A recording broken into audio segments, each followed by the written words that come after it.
This is pretty nice though, because config you're not wasting time, right? You just go immediately, boom, boom, boom, commands, everything's set up, you're ready to play. Yeah, I mean, I just have my own settings that I just go into CS settings. I just do a few clicks here and there, and then I'm set up, So it's, yeah. Let's see how it goes. And good luck in the event. Thank you very much. Your 5 minutes is up, so I'll invoice you, okay? That's why I looked at my clock all the time, and I made sure that it's just 5 minutes. Thank you very much. Yeah. Roland, can I bother you for a second, a real bit? I can do for free. I'm a nice guy. Thank you very much. This is wild contrast between two poles right here. I will ask the same question that I just asked Kamil. I will email it to me. I will ask about something specific. I just see you in Counter-Strike. People cannot see that, but we're in a windowed mode. Any specific reason? Are you playing in windowed mode? Or is it just for the setup, or you just change? Very valid reason, because if I'm changing here, it's bugging out. Yeah, if it's Windows. all video settings, right? Buddy, you think you taught me this? It's crazy business, but it's fine. I told her how to do this, You go Windows screen mode, you can change all video settings, smooth, no waiting 5 seconds for every setting to change.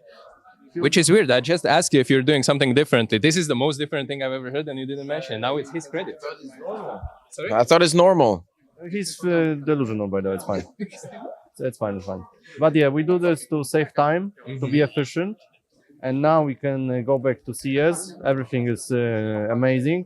Everything's Config is there because I have my own config, just for also being efficient reasons. I love the tension between you guys. Are you like this all the time, or does it ever go away, or it's just a friendly banter? No, I think he woke up on the wrong side of the bed today. Okay, buddy. Relax. No, it's good. By the way, at the beginning of this talk, he just called you a rookie. Do you still consider yourself a rookie? Was it? Yeah, I would consider myself a rookie, but I'm not the biggest rookie in the team. I think he is right now at the moment. He's a very young player. You're an experienced rookie, yeah? Yeah, you're the intermediate, maybe intermediate, but yeah, it's fine. Well, thank you for this, and I wish you good luck with your setup. I hope it goes smooth, and see you in the tournament. Thank you very much. Thank you. My time is up with you guys. Let's see if we can grab someone else. I want to ask about, just the mood ahead of the major. Nothing too crazy. I just asked really in-depth questions to your two poles on the team. I'm going to skip that with you. Just, what's the vibes? Are we feeling, any excitement? This is weird that I'm asking you about excitement, because I feel like you could win the major and it's not coming out of you. So just generally, what's emotions like? I mean, we're feeling pretty good. I mean, we're just boot camping together in the Netherlands for like 4 days before the event. Obviously, before that, we had an event in China. So in China, we had some stuff to go off of. We had potential, within our games there to improve and, go a little bit deeper in the tournament. So hopefully at this event, we can kind of work on things and get better, because, at the end of the day, it's pretty disappointing. I'm watching the videos of you roasting us, giving us a hard time, and they're all solid arguments. So we all agree. So we just need to make sure that we step up and improve, because it's been a while since Liquid's been a main stage name, so we need to do better. So hopefully, we just, with the progress that we've shown in the past few weeks, hopefully we can improve and show up at this event. I appreciate the shout out, by the way. I was surprised how many pro players here in the hotel are actually watching my videos, but I wanted to poke you on that bootcamp thing, because you obviously have offices in Utrecht, right, in Netherlands, but there was another team that are here at the major practicing there with you. What's up with that? Do you just help out these teams, or is this like you have like bigger facility that you can just hold more teams in? Is there some bad blood maybe between, like, oh, you guys are watching, I mean, not watching us play, but like playing in our facilities? No, I mean, obviously Liquid has a really nice facility in the Netherlands, has a lot of space, so each team kind of has their own private areas if they want to practice. And obviously we had a fellow team there, and NRG was there. And I think it was also a convenient location for them, because the location's really nice, and the support there and the staff that help out with everything is really good. And it's also very convenient because we all just came here by train instead of getting on a plane and having a potential longer travel day. So, it works out for everybody, more comfortable for everybody, I'd say. So if we're going to have a NRG against Liquid in 2-2 game, this is going to be spicy, right? Oh, no, we're not going to get to the 2-2 game. We're going to get 3-0. Maybe stage 2, 2-2, but no. Stage 1, 3-0. We're talking stage 3. Why stage 2? Why stop there? Oh, stage 3. Yeah, stage 3, 3-0 as well. We love to see that, and thank you for this. So, of course, a lot of insights coming from you, and as always, thank you. Keep up the content on YouTube. Make sure to go watch, I think, YouTube. This feels like an ad now. We have to stop. YouTube.com/Stiko, I think. Stiko something. Thank you very much for this, and good luck in the tournament. I was going to do the curtain open reveal. So let's pretend, wow, and Heroic, the next team, behind the curtain. So let's go and annoy them. Or not annoy them. We're not annoying. We're just getting in the way. So let's infiltrate. We'll get in the back lines. We'll be about here. We're walking. We're talking. I spoke to Tobias for a long time in Krakow. That was at the start of the year. All right. Youngsters helping. Everything's there's a lot going on. Admins are here. Look, let's go with Chris. Mr. Krisen. Hello, sir. Hi. Good. What's the time? Good afternoon. Good afternoon. Yeah, let's go with that. Were you in early doing the skit with this guy? I was, yeah. Well, how's his acting? I mean, it's okay, you know, like manageable, I would say. Toby's on the other hand was very good, actually. Very good actor, you think? Do you think it's the age, the experience? Probably, I would say. Yeah, I would think so. Does he remind you of like a young Brad Pitt, maybe? We're pushing it a little bit, don't you think? Maybe a little. Well, in his acting ability. His acting ability. Acting ability, yeah, probably. Yeah, I'll give him that. Yeah, I'll give him that. Okay, all right. Is this guy more of like an action star? We're talking like a Sylvester Stallone or, you know, an Arnie? I could see him being Rocky, yeah. Rocky, okay. How can you run up steps? Run up? Yeah, of course. I'm a runner. Have you seen Rocky? Yes, yes. So, Very good. Very good. sorry, what? Childhood movie, you know, like A childhood movie? Yes, of course. Like when I was young, you know, I grew up watching this film. That's why I'm so aggressive right now. You classify yourself as aggressive? Yes, very, very aggressive. Very aggressive. Like in game or like in life? If I tell you, I will be in big trouble. I feel the man to your left is the street brawler right here, bro. Like he's going through the streets of. Is he from Gothenburg or Stockholm? Stockholm. He's going through the streets of Stockholm, just laying hands, bro. Like, look at him. Yeah, he's kind of a gangster in this team, you know. Like that's the portrait he has. Yeah, but then he's who is that actor who played like? Nah, anyway, we're going too far. Look, I'm gonna get back to the Counter Strike, youngster. What's been going on, mate? I know the W's aren't in the column, but you guys still playing decent Counter Strike. You've just been playing against hard teams. I mean, I think we have had some underwhelming results lately. I've actually gotten sick like last month. Are you sick now? Yeah, kinda, but it's fine. It's getting better. So it's fine. You can put us on 3-0 still. Don't worry. We got the pickings in the bag, you know. We always in Heroic. We always go 3-0, so it's fine. Okay. Have you guys done your social media yet? Do you know? Maybe you didn't have social media. I'm looking at the manager. Okay. Well, if you wait, maybe you did. Maybe you didn't. Let me have a look here. I'm just talking to myself right now. Heroic players, you actually didn't have social media. That's great. I'm going to do something fun in a second, all right? Can you guys stay here? I'll be right back, all right? I'm giving you the mic. Yeah. I'm going to give you the mic. I want you to talk through your reasons, all right? Who put us eliminated, first of all? Who was this? Energy? Okay, please. Bro's right there. He can speak for himself. You put us on eliminated? No. Yeah. We're starting this relation on a bad note already. Yes, so you're saying, I will never forget this. I don't know why you are there. I didn't put you there. Okay. I fix, okay? Okay. And then it's fine. And okay. Then you can do whatever you want, you know? Okay, at least okay. One. At least give us but wait, isn't it? But it's only one team here, no? Yeah. What are you doing? You're trolling. No, but I believe in you guys because I'm a good friend. I'm starting this relationship on a good note. Alhamdulillah. Yes, you see? Now, both our teams are here now. No. Yes. Okay, yes. That's the guy. It started here. Here we go. Okay, no. Okay. No. Okay, now I look away again. Yes, now I will cook. Yes, you can come back in 5 minutes. Don't worry. Sharks. Okay. Like, should I put Sharks on 0-3? I mean, I think they will win against us, so... Okay. Top form right now. Bait very strong. So stop looking at me, please. Don't look now. No joking, no joking. Yes, here. Sinners, very, very, very good. Insani team. No, Insani team. He is the army. What? These ones? Please. Where's the camera? Here? Big respect to them. Big respect, but no, sorry. Very sorry. Who is this? That's your country. Sorry.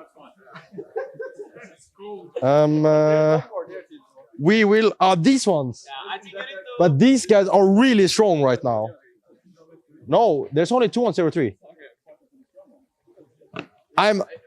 You see this? I'm a believer. I'm a believer. Australia. Yes. Pet Boom is good. Game Religion good. Ice Cream Man. Like, wait, is this all the teams that qualify, really?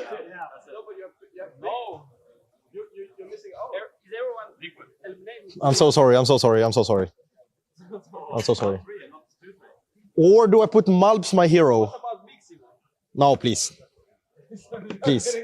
You cannot put your ex on qualifying, you know? Like, you need to pray for their downfall. Wait. Is this... yeah. And here we have my bro.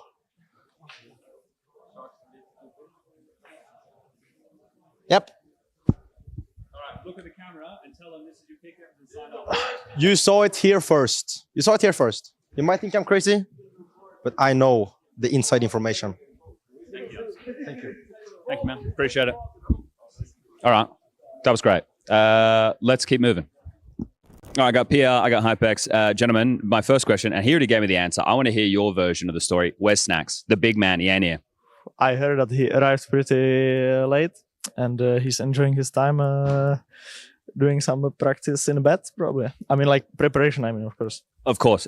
Does Snacks get his own room? What's the rooming situation? I think he has his own room because he needs a lot of space to work and he needs to focus alone, you know. So yeah, he just needs to focus, no interruption around. Okay, it's a little bit different from your story. No, I think his story is better. It adds up more. Okay, gentlemen, you guys are coming off the back of the grand final in Atlanta, right? You going clutch, getting hyped for the crowd, going absolutely nuts. They seem to really enjoy you there in Atlanta. How was the experience? I mean, it was incredible, to be honest. I felt like every game it was getting more and more hype. Obviously, it was my second stage. First one was in Blast just like 2 weeks before. So, yeah, I mean, a little bit of nerves there, but I think I felt better and better every game. So, yeah, it was something unbelievable. Yeah, it was a good match to watch. Does it change your expectations now, PR? Like, you're in stage one, so I think you expected to go to stage two, right? But does making it to the final of an event like Atlanta think, okay, well, now the major, we can make the playoffs, right? Stage three. What's the expectations? I mean, we didn't have any expectations on the event that we had the grand final or even before the Blast Rivals playoff as well. So I think we have no expectations here. At least I don't. I just go by game. Last major it didn't work out that well, so I don't want to say like we're gonna hit stage 3 and then we go out on stage 1. So I just take it game by game. It's BO1s, and we'll see. But, okay. Yeah, I believe that we're gonna hit stage 3 at least. Okay, nice. So just here to play it now, boys. Obviously, the pick'ems is a big part of the majors. Have you guys played the pick'ems before? I never did. Never. Yeah, I mean, I started some years ago. My first ever pick'em, I got a diamond coin. Since then, never again. So yeah, it was in like 2021, I think. Okay, now we've got a kind of pick'ems board here. Let's move over this way now. Gentlemen, what I want one of you to be the man who moves the magnets, and the other one of you will do the pick'ems. Now, you got a diamond coin before. He's never done it. I do. You want to do it? All right, you're going to move the magnets. Right. You're going to be our showcase man. All right. So here's how this is going to work. This is not the same as it would look in game.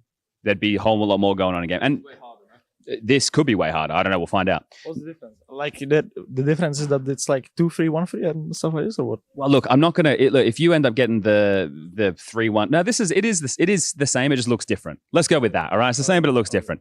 You can pick wherever you want. Do you want to start with eliminated teams, advancing teams? What do you want to do? I'll start with 3-0 and 0-3. So for 3-0 first. So I'm gonna put Bad Boom 3-0. Even the fact that they don't have Siren. Yeah. Okay, they're that good in prac. Like, what do you think? I think they are just good individuals, and they are a bit more loosey, you know, and they are very loud. And I think it's BO1, you know, and they might be strong like they with their energy, you know. So that's why I think so. Then I'm thinking I put the game agent. It's fair. I put you guys in my pick'ems 3-0. No pressure, but you are there. Let's go. And now 0-3. I'm gonna put the top right one. Thunder Down Under. Exactly. What do you have against my people? Nothing. Fair enough. They're just not very good at Counter-Strike. I didn't say that. You said that. That's true. But you're not expecting them to do very well here. Yeah, I mean, we'll see. Maybe I'm wrong. Okay. Who else is 0-3? Do you want to really do me dirty and do FlyQuest as well? Is that, you know, you really want to do that? No. I'm gonna keep some people still looking good at me from your side of the world. When you come to Australia, yeah. Exactly. So I'm gonna put Gaming Gladiators. I have them in my 0-3. So is that because they're like 31.1 average age or something ridiculous?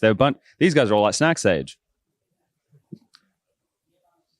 It has nothing to do with age. Okay, all right. Have you practiced any of these guys that you've? Well, obviously you guys here, but you BetBoom's Pug team, Gaming Gladiators. You played them? Maybe once or twice. I'm not sure. Okay. All right. Who we got going? Who else is advancing? We need 6 more names. Okay, who is advancing? I'm gonna speed run a bit. Okay. Okay. I'm gonna say 3 names: Sinners, BIG, B8. I need to. It's fine to speed run. Look, bait. I get.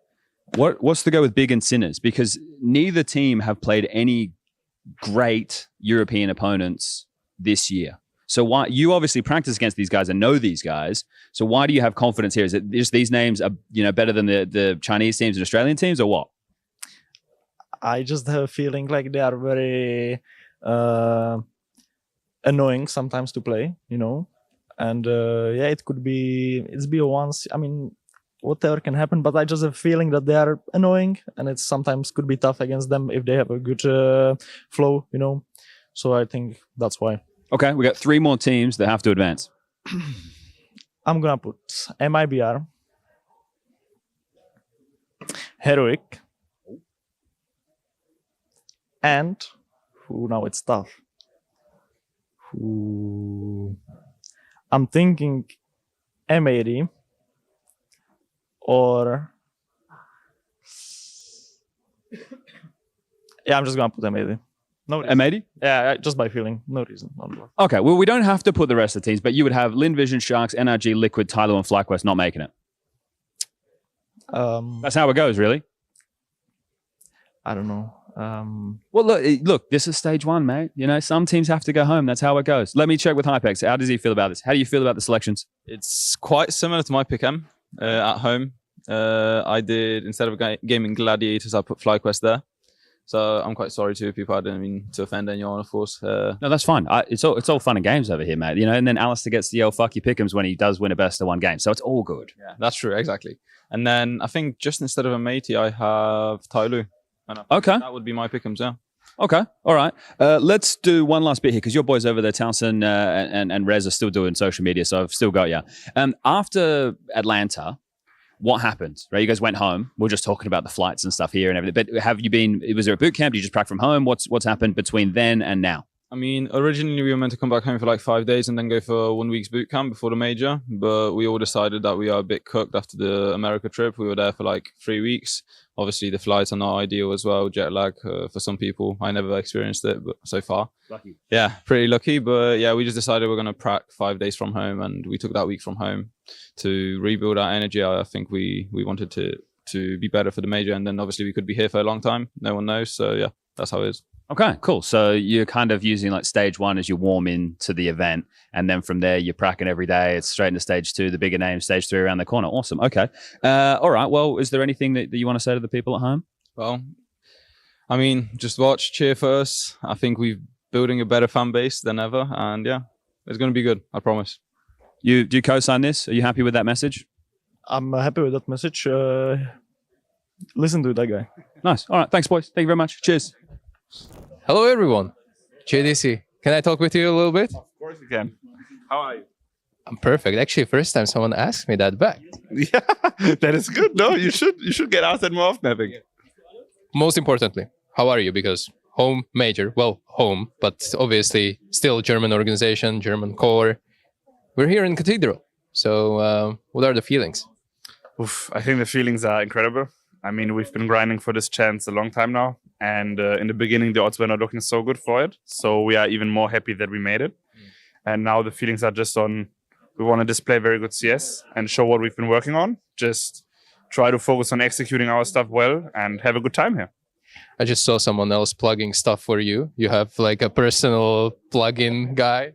No, so that I'm just a little handicapped regarding going under the table, unfortunately. What happened? Well, I mean, we were on a boot camp and we were playing football as a team activity. And I stepped on a guy's foot on accident and tore one of my outer bands.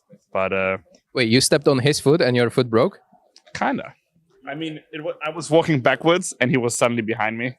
And then I just tripped and kind of ripped my band. How serious it is? Obviously, it looks serious, but is it like recovery is like, we're talking about months, weeks? No, I mean, it will be fine very soon, I think. Like the doctor said like 4 to 6 weeks, but it depends on how fast it gets good. And I think I'm on a good path to maybe even take it off in the tournament, hopefully. That's good. How do you think does it affect your preparation or maybe your play? Does it still hurt, or is it kind of just annoying, or is it actually hindering you in some way?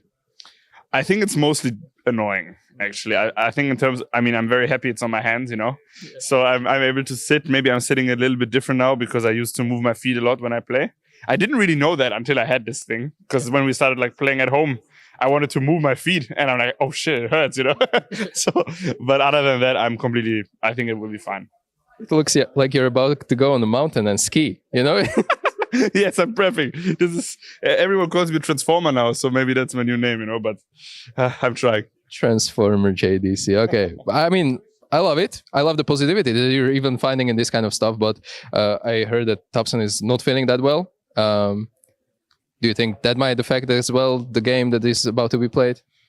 I hope not. I hope he will be fine until tomorrow. But some things you cannot control, and I think if you cannot control them, you try to not think about them. So I wish him a healthy recovery, and tomorrow I think everyone will be there as good as they can be. Absolutely lovely answer. Thank you for this, and I will let you set up. And is everything fine? Actually, it seems like you're already. Did you actually launch CS? I haven't launched the game yet. No. All right, I'll let you warm up and make sure that everything is fine. Thank you for this. Benjamin Blamov, can I talk to you for a second? Sure.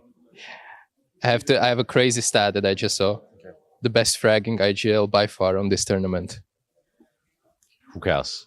Who cares? We'll see. We'll care if we go through, or we will not care if we don't go through.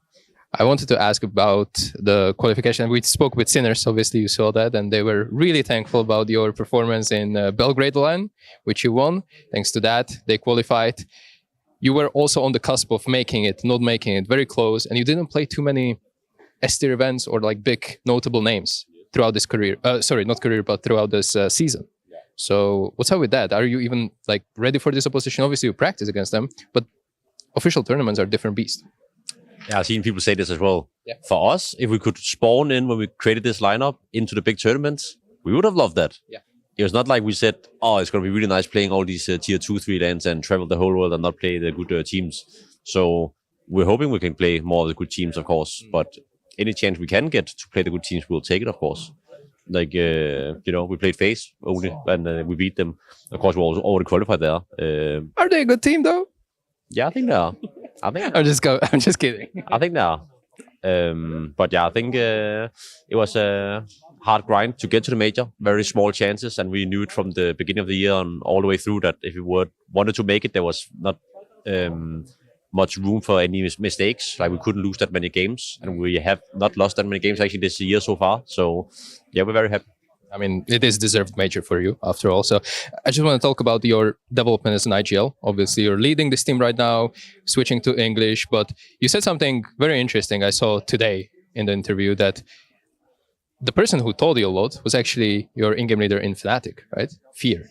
And he's this younger guy, not as much experience as you have, and you're still learning from these young players, which I think is super underrated quality as an IGL. So can you elaborate a little bit on that? How this all came to be? Maybe what he taught you specifically? Yeah, I think of course when I say that he taught me a lot is because I think I knew already a lot about Counter-Strike from beforehand. Of course, also learned a lot from Glaive, for example. You know how to do with maybe more structure and stuff. So I think I've always been kind of like a structured guy. I think Danish Counter-Strike in general has been very structured.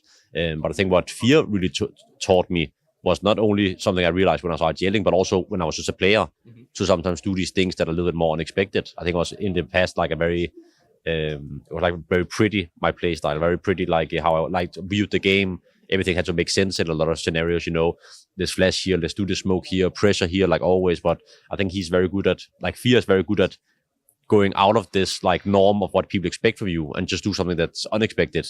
So even though it might not on sense make sense, like on paper it might not make sense, but I think people get caught off guard by these kind of plays. And it's very common for the tier 2 or 3 tier 2 and tier 3 teams to make these things, but in tier 1 it's not that common, I think. So it's something that I learned a lot playing with Fear and also in general playing in tier 2 in the last 2 years with Fnatic, or how long it's been like big in Fnatic. Yeah. Do you think that text-boost Counter-Strike is actually vulnerable? Like it's so easy to read nowadays what is correct play that people are just anticipating it before you even call it as an IGL? Because this is getting really deep, but you know, you seem like you're very like well-spoken and you want to talk about these things. So do you think this is actually hindering some teams that are trying to play too good CS? I think the more you try to play good CS, the more you have to be aware of it yourself that you're doing it, because you need to make sure that you are mixing up a lot of stuff. So I think when you're playing the good teams, they're a lot of times doing the correct things, but they're also aware that they're doing the correct things. So maybe they need to do it faster. They need to make it look a little bit different. They need to fake it on these things. But I think as long as you're aware of it, it's fine. But I think in tier 1, they still play very pretty CS in many scenarios compared to tier 2 and 3. I think they don't care about it that down there. I played some games where I watched anti-strat on them, and they do this round all the time, and sometimes like there's no way they do it again, right? And they will just do it again, and they don't care.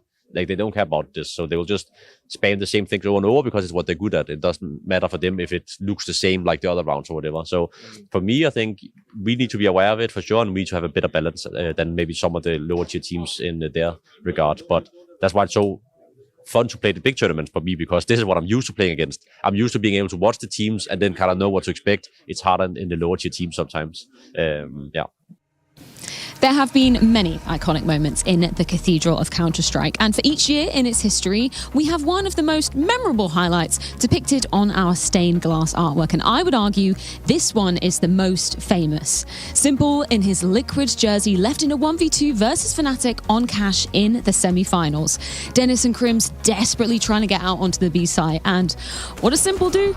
Exactly what he does best. Pulls off a ridiculous play, falling out of heaven, hitting not one, but 2 no-scopes. Now, upon first look, it was already impressive enough, but then we got the replay coming through, and the whole gravity of the situation unfolded. Both crowd and commentators absolutely lost it. Liquid would go on to win the series, unfortunately falling to SK in the grand finals. But fast forward to 10 years later, and they are at risk of elimination already in stage 1 here in Cologne 2026.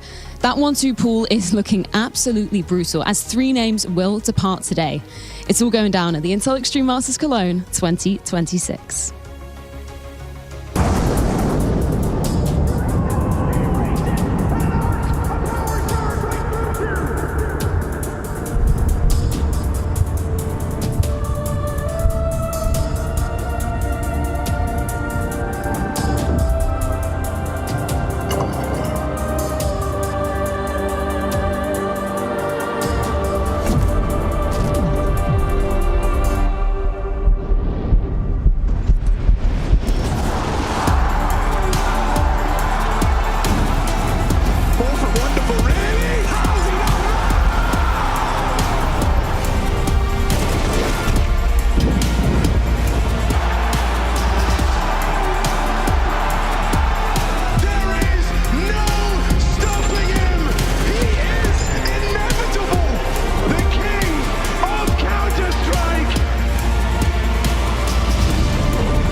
It is day 3 of stage 1 here at the Intel Extreme Masters Cologne Major, and the stakes are certainly heating up. On the menu today for our teams, it's going to be qualification, elimination, or survival. And I've got Ash and Janko here to be guiding me on through it. Janko, this is where the stakes are getting bigger, and we love it because no more best of ones until stage 2, but no more best of ones for now.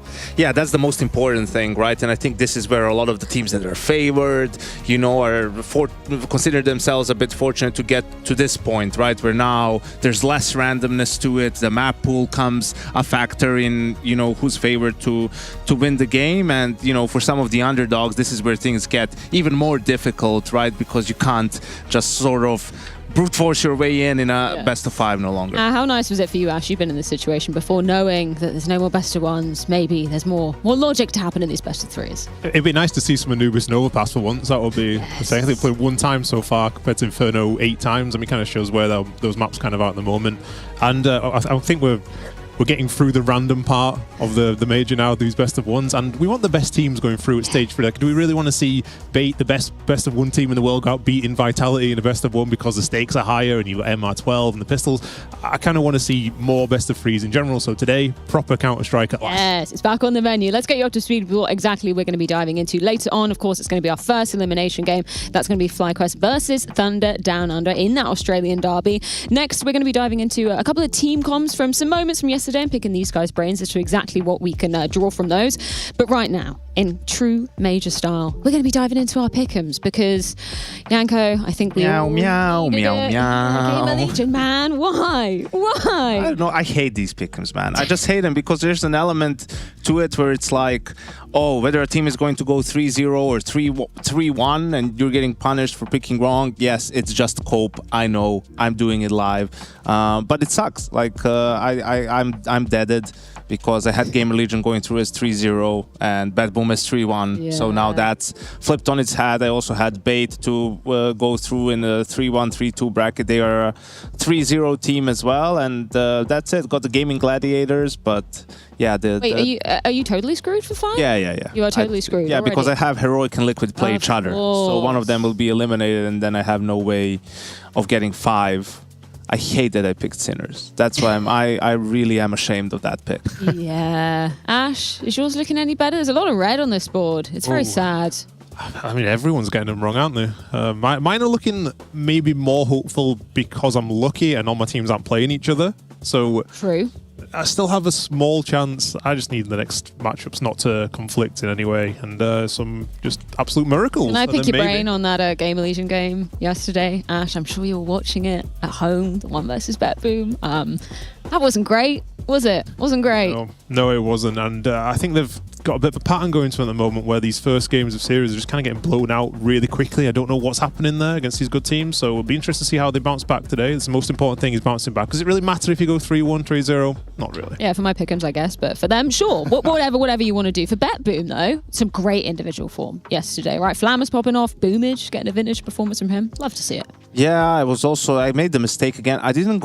I went mostly vanilla with my pick'ems, but still I use logic too much, Freya, right? Like I didn't put Bad Boom as 3-0 because yes, they have a stand-in. I know they had a stand-in before, but now it's for a completely different player. Yeah. Famos is now playing different positions. So like surely that will mean they'll lose 1 game at some point. No, they'll just steamroll everyone. Boomich will be the highest rated player of stage 1, just as we all expected. And yeah, I mean, they've been looking great, really, in stage 1. If they keep going this way, I mean, stage 3 doesn't seem unreasonable for them. Let's talk about What do you think's easiest to guess, by the way? The Bet Boom lineup or your pick'ems? Pretty close.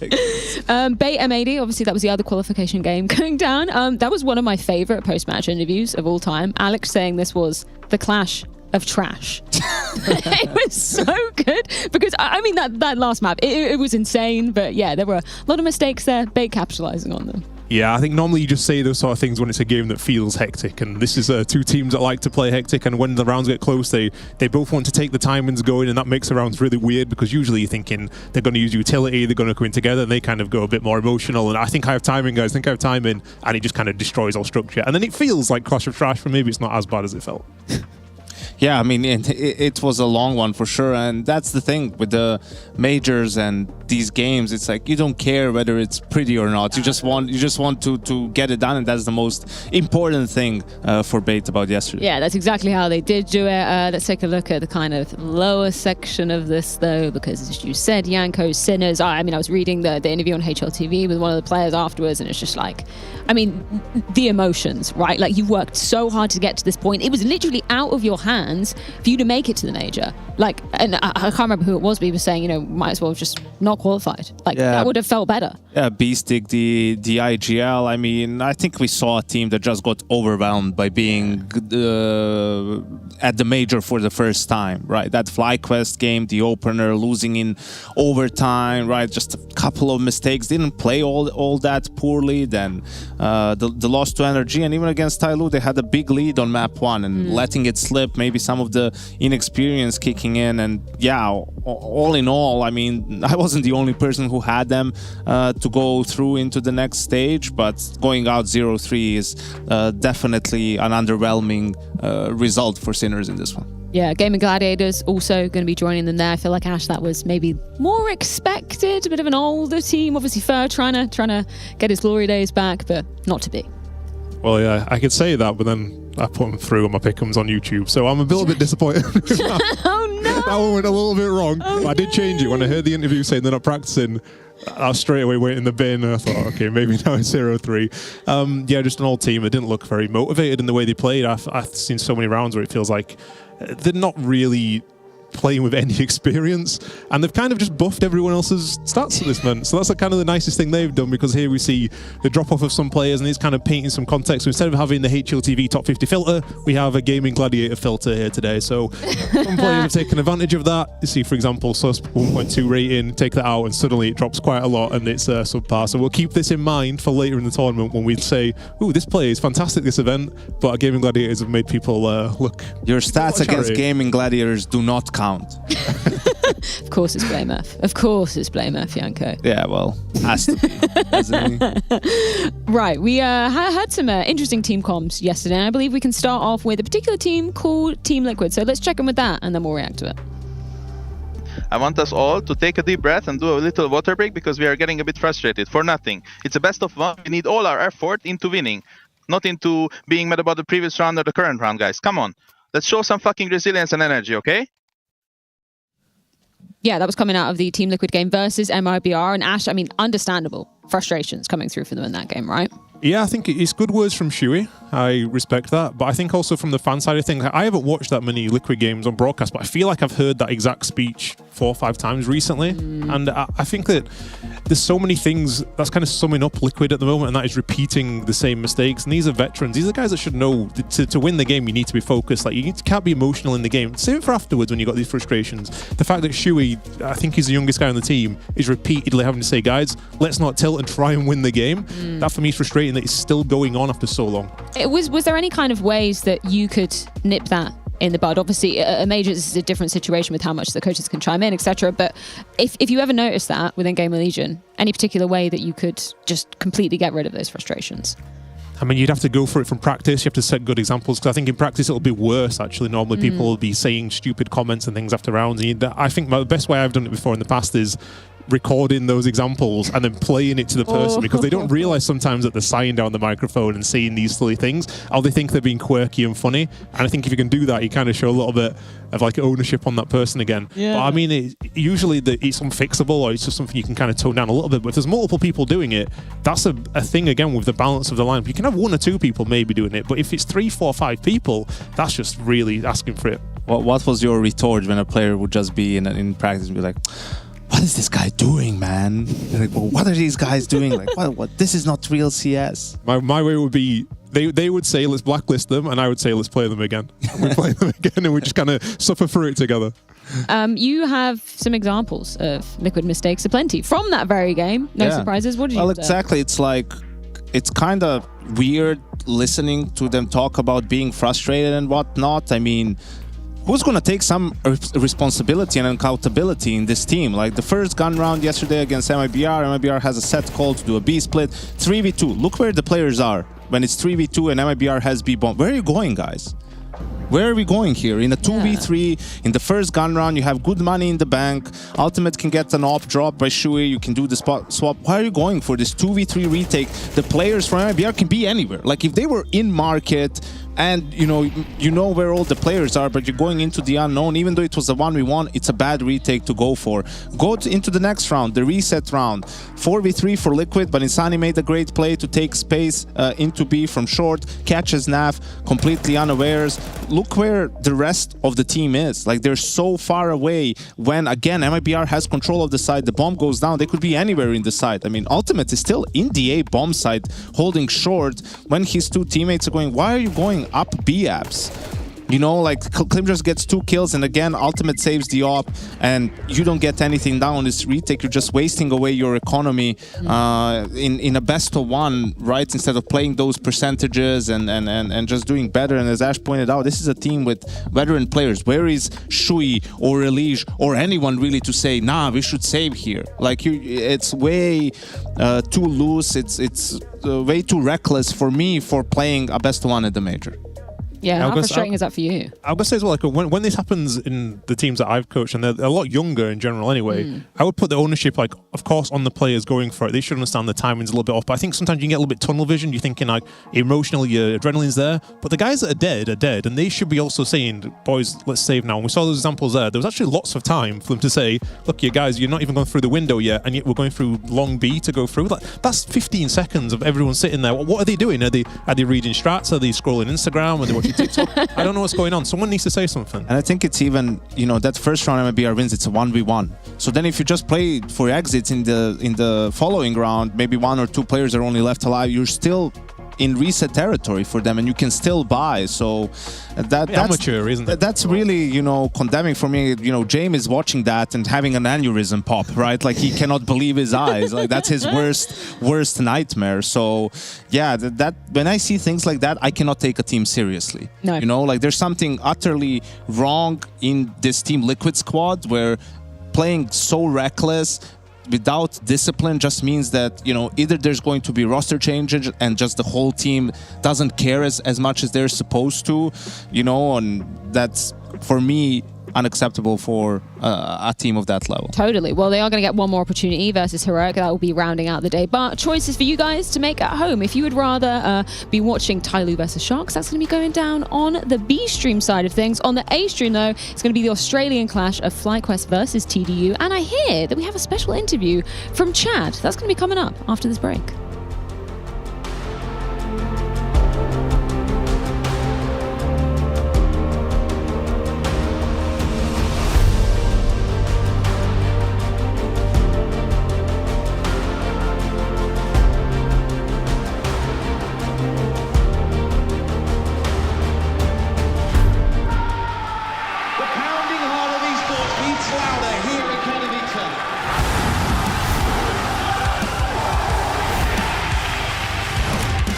Double peek, he's getting his shot. Oh, simple and unbelievable! Something special to throw this decoy, and that's exactly what happens. Katowice! We are back!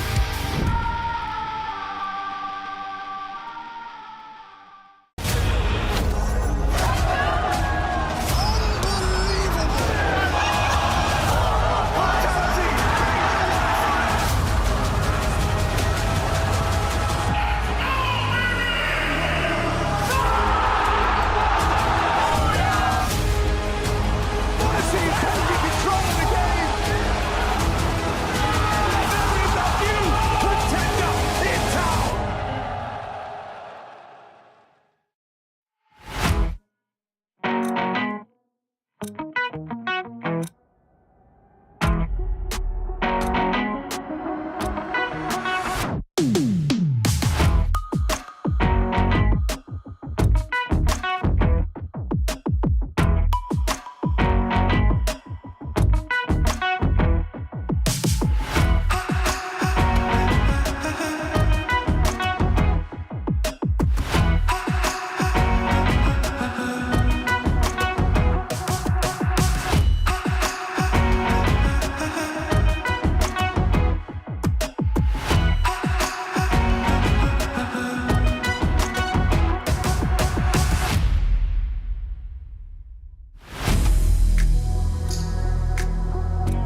I want to ask about the preparation a little bit. Obviously, I know that you were at the event before and you played pretty good CS, all things considered.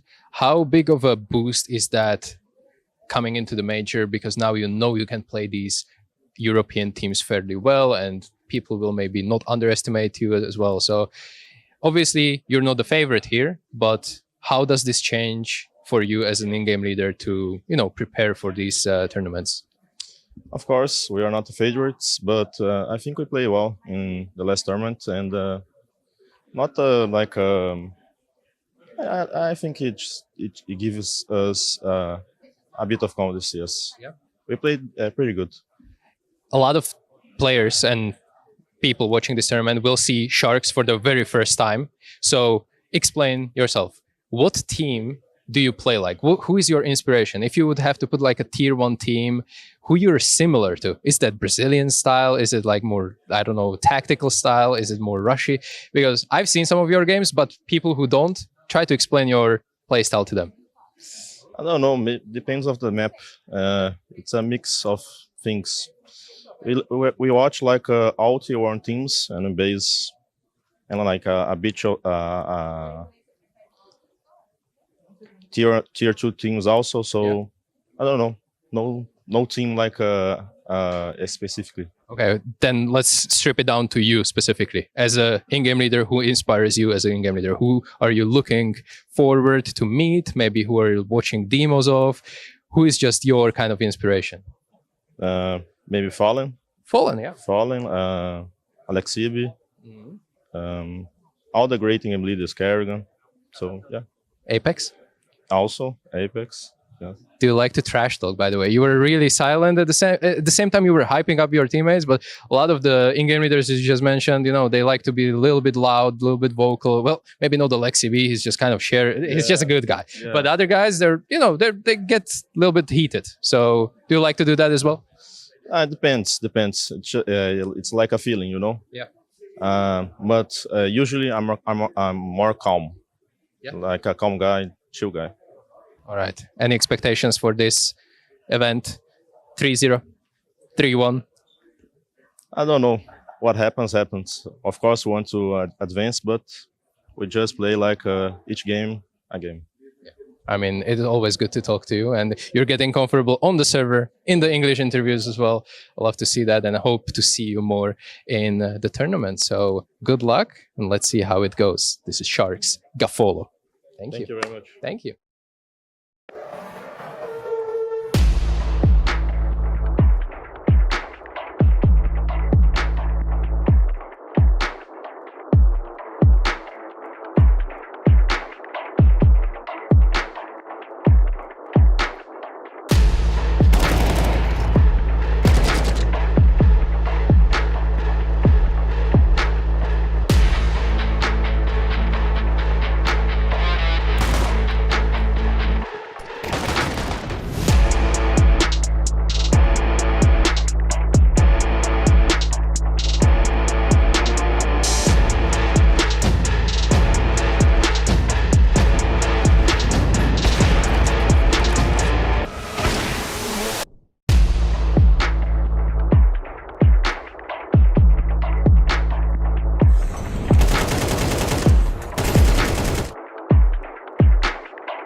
The Intel Extreme Masters Cologne Major 2026 is brought to you by ESL in partnership with Intel, Acer Predator, DHL,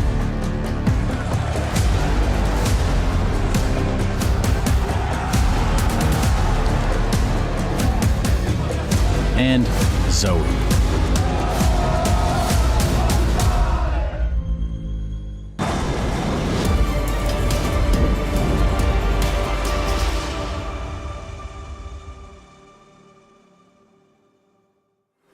Welcome back to the Intel Extreme Masters Cologne Major 2026. Another day of the Major, Jason. And this time we're going to send some team home as well. We've got TYLOO versus Sharks opening up here on the B stream.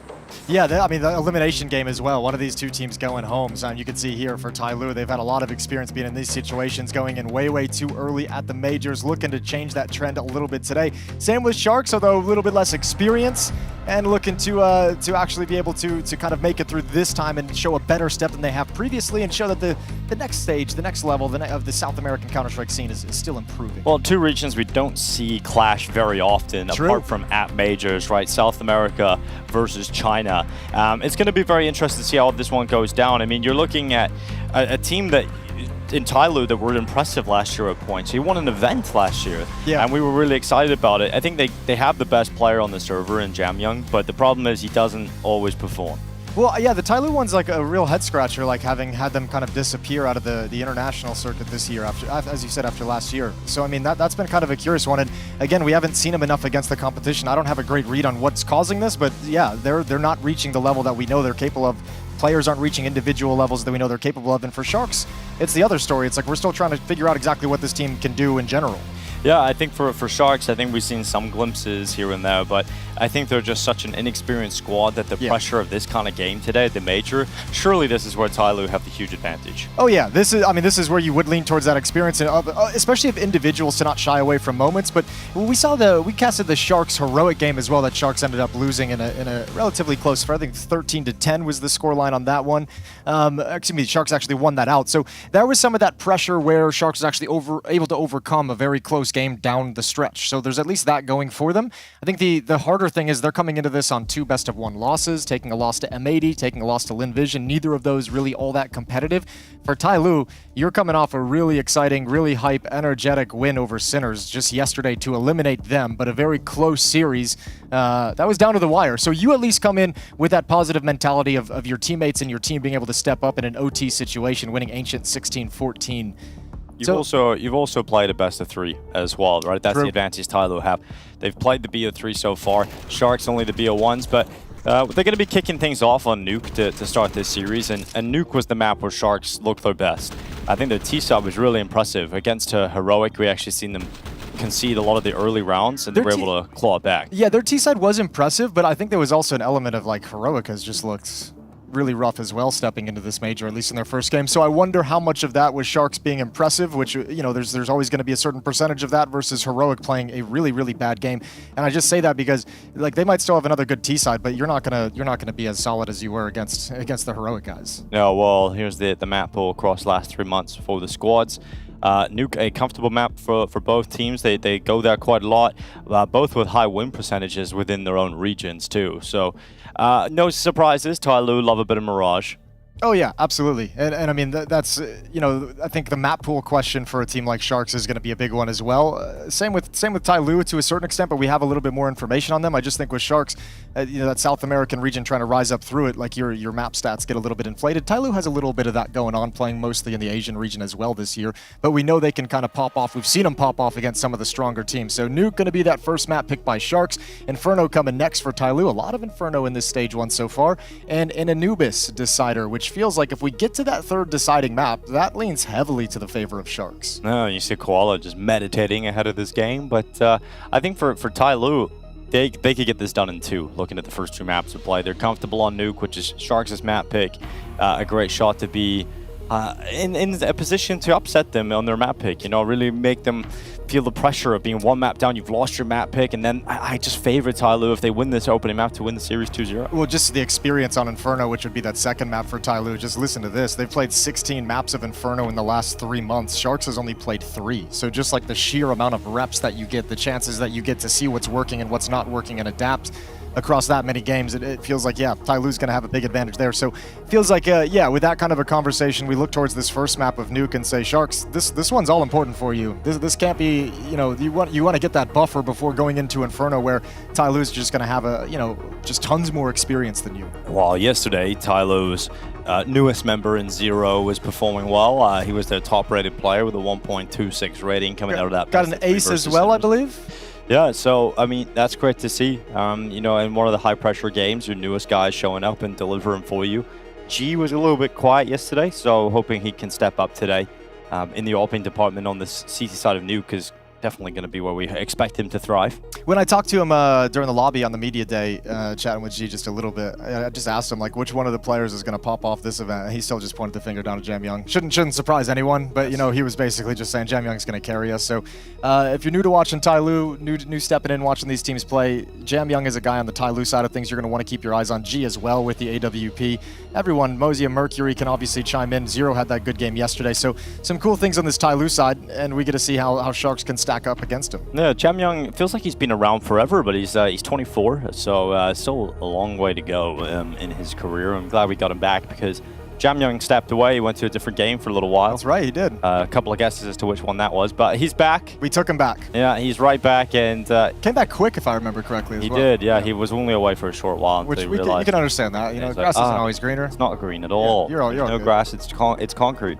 Yep. But anyway, he came back, and I think last year at the Austin Majors where we got to see Jamyoung really pop off, and he got in some great form. And I remember that pistol play on Anubis. That was insane with the USP. So Jamyoung obviously going to be the player to watch individually, high skill ceiling, but let's see if he can actually perform today for TYLOO. Sharks and TYLOO clashing for survival here at the Cologne Major. Lose this and you're going home. Let's get this pistol round underway. TYLOO going to be starting on the CT side. Dualies for Mozia. He's got smoke as well that he's dropped over to G. G's going to be, in gun rounds at least, watching the outside portion of the map with that AWP when he gets it out. For the Sharks attacking this pistol, plenty of utility. Yesterday against Heroic, they just broke open the door and rushed into the upper bomb site. Let's see if it happens again. Okay, they slowed the pace down, so a little stutter step. I know TYLOO would have seen that, so changing the timing it looks like a little bit, but still feeling dedicated to an upper bomb site hit.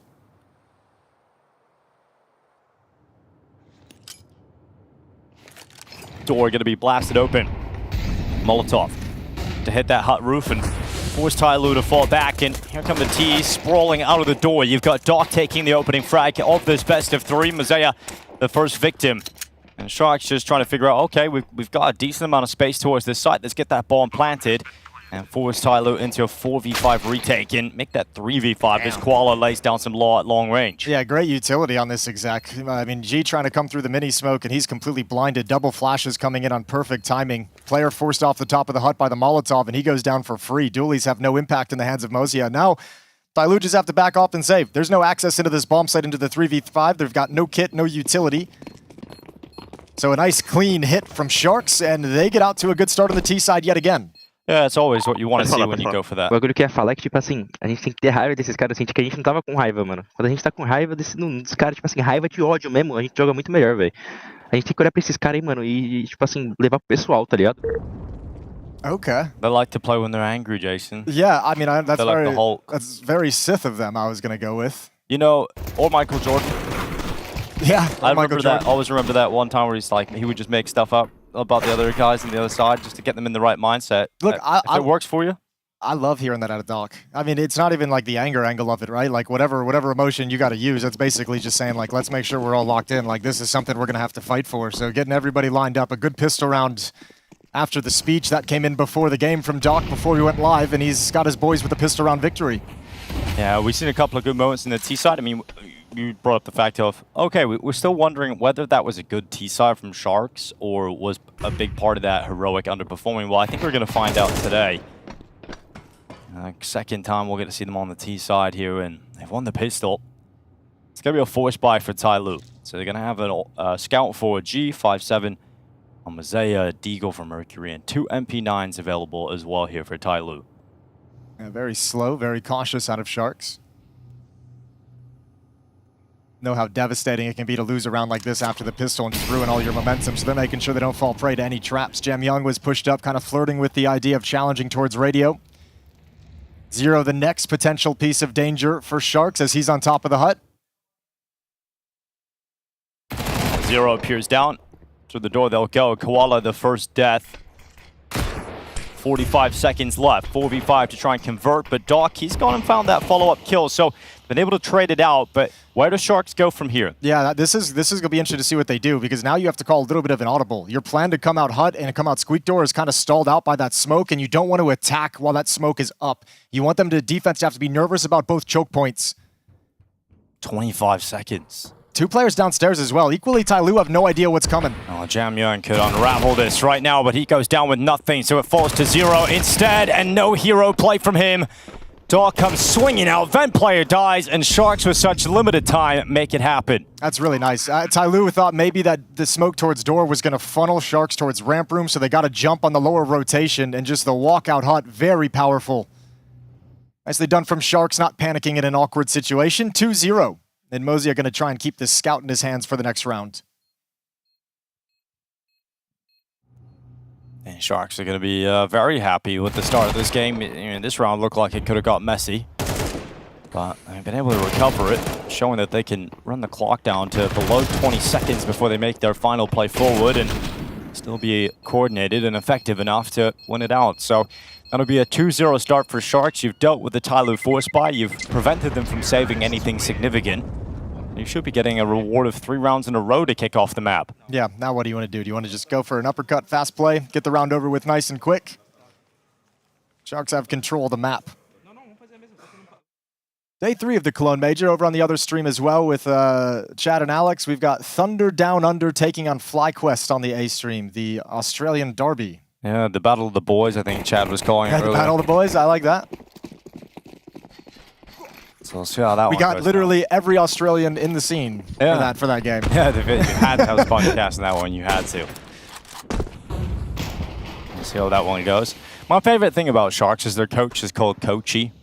Like, he was born for that. That is pretty good. It's like that. Who's Brain? There's the coach Brain. Yeah, Coach Brain. I at first glance thought it said Brian. That's fair. He has no team right now, old Brain. That's sad. I was with Bad Boom previously. Last game was against the Chinggis Warriors. We'll keep an eye on Brain's career. Yeah, we'll so you guys can keep an eye out there. You guys can keep up to date with us. 33-year-old coach. Well, we're chilling still in this round as TYLOO not doing anything aggressive and Sharks just kind of waiting for that crazy aggressive plays. But now with all this time and all this silence, the creep out of Squeak Door, they've got nice standing and a good shot from Koala to open things up, but the 5-7 and Hut is an issue. Yep, nice little upgrade into a Galil here, but it's short-lived as RDN and Koala coming in with the follow-up kills. Good shots from Jamyang, AK out, don't give him a chance, but he's got one. Burning slightly into the open and looked quite uncomfortable there, Jamyang. So man's going down to Kefolo, and we've now got Mercury coming back up with a 1v3 with a Deagle. I like how composed Sharks is looking in these hits, and I know this is up against just pistols, so we'll highlight it now, but obviously it could get a little bit hectic later on. But keeping their scaling, like not trying to like rush too much into taking space, into scaling too far forward or too quickly. Keeping space so that players far behind can still support, look for that follow-up peak as well as other people's play. Especially with a couple of things you were talking about today, which is the lack of experience on the team and then the stakes of a game like this, right? That is where you do see those mistakes coming through and the lack of composure can leak through into the team. So I mean, especially in like stage 1, right? Where the Counter-Strike isn't the cleanest in the world, isn't the best in the world, and some of these teams are still trying to figure things out. A lot of it is exactly what Yanko mentioned on the desk yesterday, and it just rings true for pretty much every match in stage 1, is just the team that makes the least mistakes is generally in the position to win at the end of the day. 3-0 for Sharks, and the guns are going to come out for TYLOO now. G can get the AWP, and he will. Throwaway utility, won't be able to pick up any nades because of it. Yeah, I highlighted earlier that G had a tough game in that best of 3, was not able to perform in the way you want to see from your AWPer, so hopefully that was sort of map dependent, and we'll get to see him on the CT side of Nuke start to deliver here for TYLOO early on. He's unrivaled, there's no AWP on the other side, so this is the best chance for him to get a good start with it. All right, we'll pressure towards the upper bomb site as if they want to hit it very, very quick. Some counter utility coming in, but TYLOO holding a good chunk of it. G at that upper bomb site, and this looks like they want to start making their move soon. Koala's inside the smoke, now running through it. He's out. Koala swinging into the site. It's going to be G dead first, so that AWP gets nothing. Then Kefolo and Koala scale up, and we see Sharks eradicate the CT defense. I mean, this is actually really scary really quickly for TYLOO. You had the pistol round towards the upper bomb site that was dominant. Now you get a round like this where Sharks just delete you with another really well-constructed exec. Good utility placement. Defense didn't stand a chance. But early on in the half already, TYLOO's like... They're panicked right now because you've shown you can't hold the upper bomb site. And this half is just going to get worse. Like and you can't save either. Yeah, if Sharks can just take that upper bomb site with impunity, the Nuke defense just falls apart. So it's already alarm bells, in my opinion, for TYLOO. You expect a timeout coming out soon? I guess that would depend on what's going on inside. I mean, before the next gun round wouldn't be the worst thing in the world. You're going to be staring potentially at 5-0 before the next gun round begins. So yeah, that might be as good a time as any to take a timeout and talk things over. AK does get brought forward by Jam Young, keeps that in his hands, but that's not too exciting. And there is the timeout. Thought maybe we'd get it in the next one, but want to talk things over now. Probably a half-buy for TYLOO around this AK-47. 0 Mercury G. Mosea, pick up some upgraded pistols, maybe a little bit of armor, see if you can provide some resistance in this round, but the main meat and potatoes of this conversation is the gun rounds and how they can shore up and stop Sharks from just overrunning the upper bomb site defense at will. The timeout being taken here by Joe King, who was the coach of TYLOO.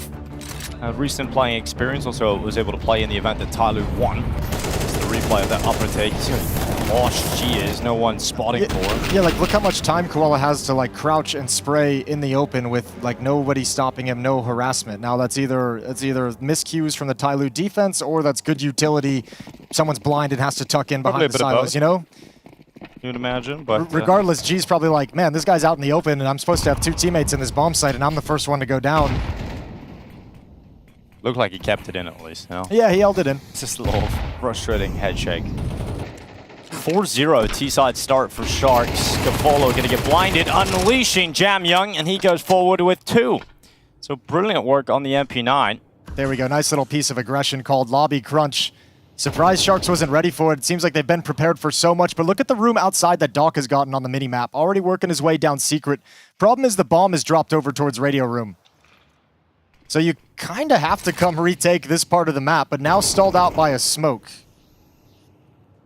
Should be a TYLOO win all day, unless Mosea starts giving up free kills, free peaks. Well, this round is an example of what you'd imagine the benefit of calling the timeout ahead of this round.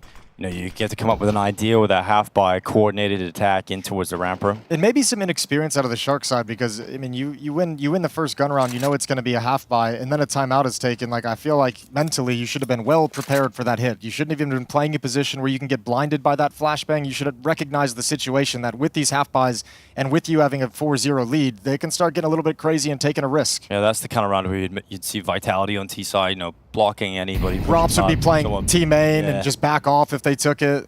Exactly, so. And it's kind of walking into the trap that was probably easy enough to predict, but it has cost them 1 round at least on their path. Yeah, and I don't even mind the decision to save the AKs. Obviously, you know, like not the most exciting to have to watch them save this long, but such a low percentage chance to come and retake, especially when you start seeing them stalling out that choke point with utility. So preserve some of the money. You could see Koala's at 1,400. RDN is at, 4,000. He's fine, but nothing too crazy. Same with Doc, so you want to preserve that cash while you still got it. But great play from Jan Young. Great play from G with the flashbang. Just because Jam Young was the player that saved the AK as well, right? So he actually threw that AK to Mercury and picked up the MP9 instead for the aggressive play, so. I think when you want to swing off that flash, you want to just keep swinging wide as possible so the mobility of the MP9 is there. Probably the AK-47 was maybe one of the Hunt or the Squeak Door player who's got to take a more precise shot. Well, TYLOO still have to play with those 2 MP9s. You've got 3 AK-47s you've been able to scavenge off the battlefield.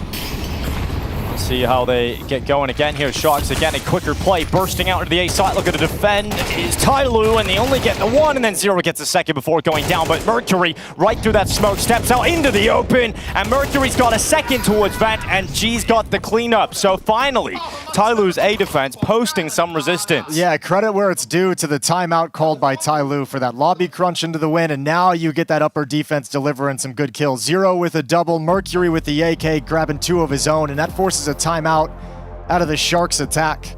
Yeah, they finally calibrated on the CT side, it feels like. TYLOO figuring it out, getting on the same page. Well, I mean, look, that one was close. That very easily could have gone in the other direction. Once again, success on the opening for Sharks, right? This play of Koala, that's like maybe the 3rd time I've seen him do it, second so far in this game, of just hiding in that Squeak Door smoke, flashing out. Common play, but he's put it to great effect here against TYLOO at the moment. So even though you win that round, you're really scared about that ability of Koala and Sharks to find openings out of Squeak Door, what feels like at will. Good kill, but a better rebuttal from 0 and Mercury. Yeah, 0 really steps up with that little gun towards the hut. Gives Mercury the chance to move through and get that impact, also sets up the distraction. All right, well, last buy for Sharks now. MaxCore picks up the AWP on the T side. First time we've seen it on the attacking side of Nuke. Galil's surrounded as the cash has just dwindled. That happened fast. 4 rounds in a row, and then all of a sudden you're here, Ulf and Galil's. And your last line before that money is gone. Chance for TYLOO to break them. Mosaic gonna play close towards the smoke in front of Squeaky Door. Jamyoung moves towards Secret. Yeah, G came ramp with the AWP to allow Jamyoung to play Secret. They're saying, we just stuffed your upper hit, you might try somewhere else, you might try and cross towards Secret, let's get a stronger defense there. It's the right call. Doc steps through the smokes into his garage. He gets broken open, but still able to land a headshot faster than Mercury can connect to him. And then Jamyoung, taking a heap of damage on board, has to retreat. Okay, so Mosaic getting a little bit frisky now. He wants to see exactly what's happening. Felt like Doc could have slid into Big Garage, and he's entirely right to be worried about that kind of a play. However, Sharks has reconvened and readjusted towards Secret. Yeah, G just holding the stairway. Actually, defense is in a pretty good position. Mosaic at the single box, 0 inside mini. You have an AWP down low in Secret. It's not bad, all things considered. Not at all. They go towards 0. He got both. Once again, 0 stepping up, and Mosaic this time stepping through smoke, but MaxCore reacts with a no-scope, and that keeps Sharks in the round. Under 30 seconds left as Jamyoung descends from heaven down the ladder. That bomb is going to be planted from MaxCore, and now we settle into a retake for TYLOO. You got to swap weapons here, unfortunately, yeah. So Jamyoung is going to have the AWP. There's no flashbang to activate anyone, so if G can't get something started with the AK, they're going to save. Yeah, sound cue on the ladder as well. You got eyes up there for MaxCore, but he's missed the shot. Down Jamyoung goes, and a second from Koala as well, just down below. Difficult to trade out. And that'll be a 5th round for Sharks, responding and making sure that they don't get broken. Dude, MaxCore hit some absolutely stunning shots. Like a perfect trade outside first, and then the shot on the player in mini that he has to react to. It's absolutely nasty. Yeah, good opening provided by Doc as that smoke gets broken, was prepared for the eventuality. This right here. Good kill onto Gafolo, perfect play from Mosaic, but the turn is just unreal. Saves the round for Sharks and gives them a 5th. Yeah, brilliant work out of him now. 5-2 lead for Sharks on T side. Again, they're going back to All Faithful. Fast play, upper bomb site, knocking out Mosaic. 0 gets nothing. TYLOO dead, out on their feet. Can't do much unless a couple more kills like that come through. But all the utilities in place. Sharks have the bomb down, and they're just relentless with their attacks towards this A site. Yeah, they just say, you know what, we still feel like we're stronger. I know you've stopped us twice, but we don't care. We can get those opening kills, and we'll come right back into it. And showing a couple different looks. This time the upper bus is coming mostly out of hut. Previously the rounds, they've been streaming out of Squeak Door. But changing the main emphasis of where they attack, and TYLOO still can't handle it. I mean, once again, it's a very strong T side from Sharks. This could get to the point where it's just too much done to even compete for the rest of the map if you're TYLOO. They're answering that question. That game against Heroic, they did just have a good T side. They're repeating again here against TYLOO, or at least they found a weakness that they can just keep hitting home. They haven't had to go deep into the playbook because this is the 3rd or 4th time they've hit an upper attack in this fashion. At least the 3rd victory they've gotten out of it. So another timeout from TYLOO. They thought they had the problem solved, but it's creeped back in. 2-6, 4-round deficit for the Chinese side. And this elimination game at the Intel Extreme Masters Cologne Major. So yet another conversation to have.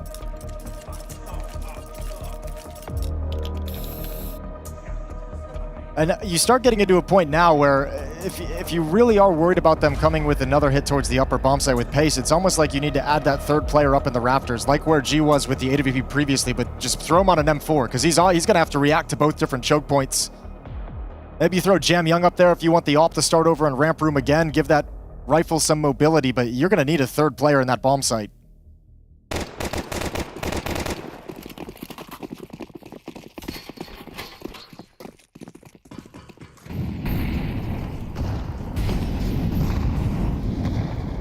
You got a push up here from Mercury. Decent outside control. Sharks pausing a little bit earlier in the round here. Doc's had some good success outside. I haven't been able to see him too much how diligent he is at clearing his corners. He's gonna be. I think he spotted the barrel. Oh, he's gonna be clearing him. Look at this, tracking him into the corner, but he still loses the fight. Damn. Mercury comes out on top of that unexpectedly. Bomb out on its own. Interesting play from Gafolo. Let's see if his teammates can recover it. Okay, there's the collateral from G. RDN and Max Core down in one bullet, and you've got Koala having to back away. So a little bit of a silly looking round there from Sharks, and they just have to concede it. Yeah, man, I think Doc is gonna be punching himself for that one. Just the inability to grab that kill, even though he knew exactly where he was playing. Had the read, saw the barrel, and still can't swing for the kill. Walking through a smoke and squeak door is ambitious, considering that is the greatest pain point for TYLOO at this. It's like you've just battered him at the upper bomb, so you think those defenders are going to be sleeping? It's like, can I just I'm going to sneak this one out. I'm going to sneak this one out, see if anybody notices. Yeah, a little bit. I wonder if he realized he had the bomb when he made that play. Flashing C4 on your back, buddy. G finally a little bit of luck going his way as well. Yeah, he's going to be quick to shift over to heaven, isn't he, after the rounds they've had to endure at that upper bomb site. So quick to arrive. And a nice double with the op. So Koala saving the AK-47.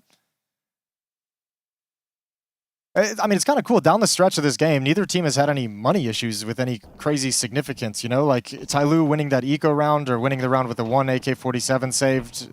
Like, you get so many free upgrades that you get a ton of cash. Sharks have just done good enough to avoid a harsh reset this entire half. They've always won a round and prevented that from happening. Second time out from Sharks. Both teams burdened 2 so far in this opening half.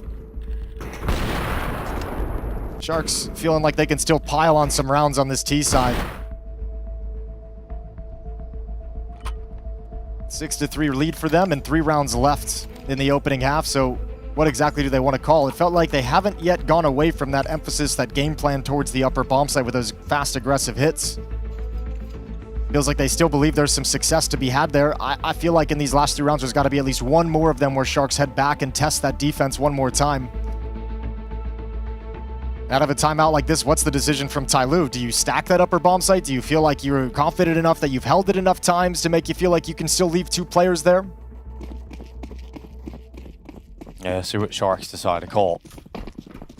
Gonna send some early utility outside. First smoke on the cross. I'll send the bomb out there with Doc. Gafolo and Doc making their way out there. Oh, that's a missed smoke. Goes deep into the squeak door because the Molotov faded. Oh, good that they backstep there because Doc is about to walk into a broken smoke grenade. They're going to make their way across. Bomb going to be going down towards Secret. And RDN going to be joining them as the 3rd man. Jam Young has just shifted down from the defensive side in response. Oh, what can Jam Young do? Over towards the stairway, just opposite of those double doors. I'll throw smoke deep just to try and block them. Is that smoke going to be good enough? It certainly isn't going to dissuade them. They like to come through the smoke. They're going to come in at 2 different angles as well, make it very difficult for Jam Young to do anything, and then he doesn't fall back well enough. He gets exposed, he gets caught in the open. Reaction for TYLOO is to send players aggressive into the lobby, but they're dying as well, so you've got to get Mercury to step out and step up, and he has got 2, but Gafolo answers the call with 2 of his own and puts Mazea into a 1v3, and he's all the way at Radio Room. Critical kills from Gafolo, because he was alone in that lower bomb site. Koala lurking out towards Squeak Door. Max Score was still kind of working his way through Secret, so if Gafolo goes down there, it's a 2v2 and the T's are nowhere close. Now Mazea just has to save and give it up. Man, you had Jam Young in the position you wanted him in, but he ends up, I like how Sharks play, you know, come through the smoke on 2 opposite sides, make it difficult, but he doesn't put himself in a strong position there. No, I think that coming through the smoke surprised him to a point where he didn't have the timing to fall back. You know, they had that to like chase him down. I think if he wanted to make the decision to back away, had to be a little bit quicker. Doors were closed as well. That was going to eat a little quarter second off, having opened those up. So, yeah, he gets caught in a situation where he can't really fall back, and that'll be probably something he feels was a mistake. Yeah, I mean, this play. Is the difference. You know, I mentioned Vitality earlier. You see Flames in that role, and he's just, like, always moving between the doors. Just, like, never making it easy for his opponent to kill him. I mean, that's Jam Young just getting planted in the middle of the stair with no fallback plan. Yeah, I was spotting for information versus, like, playing to actually stop the attack, right? Yeah. 7-3, 4-round lead now for Sharks. They keep piling it on. But they keep pressuring like they're going to come back. Like this, it's got to be so nerve-wracking for TYLOO. The amount of times they've encountered that upper hit, and now just every round, the door being broken open, Molotovs being thrown flat, everything kind of showing another fast-paced round to make that defense feel the pressure.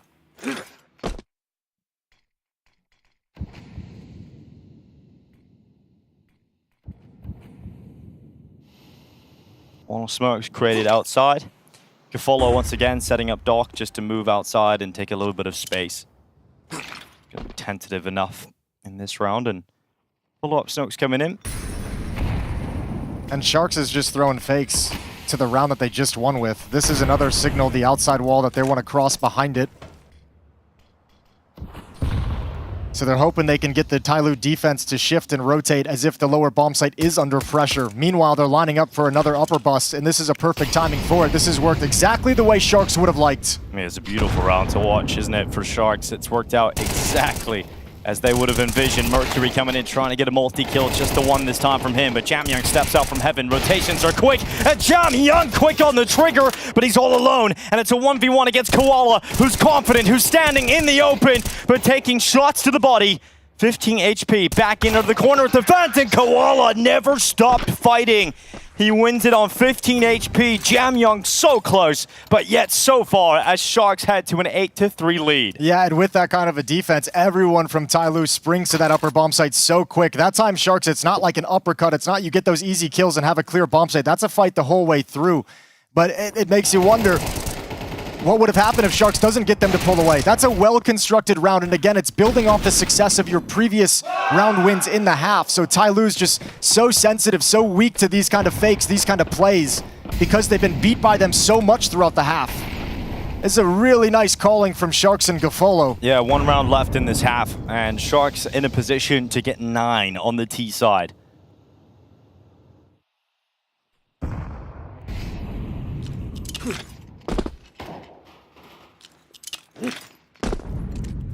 Once again, all that utility being tossed outside by Gafolo. He's just setting up Doc. They've got options. There's the aggressive play from G. The advanced setup with the AWP. Scope into the hut. RDN. The open. G misses the shot. Blocks the smoke instead. At least holding this attack at bay. Another smoke to deny information, but G wants to peer over the top of it, sees nobody exiting the smoke, so Jamyoung playing a very passive, hiding position behind the box and ramp room. Yeah, coming out of the ramp room now, they're going to cross by, and you've got Jamyoung hiding behind this big old box. And there's Mercury nipping away on Doc.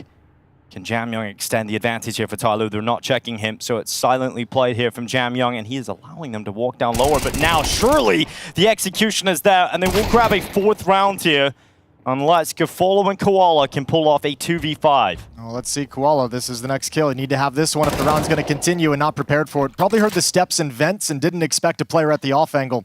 So indeed a 4th round for TYLOO. 1v4 for Gafolo, up heaven. And he'll fall to 0. Final kill of the half. TYLOO scraped together 4. Not great, but they're going to switch sides, and we'll see if they can come back on the T side.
Oh wow, there's the first for Huntfrag. Hiko gets a double. There's still 2 players left. They got no health on them. 13 and 3. Oh my goodness, how does he do this? How does Hiko do it again?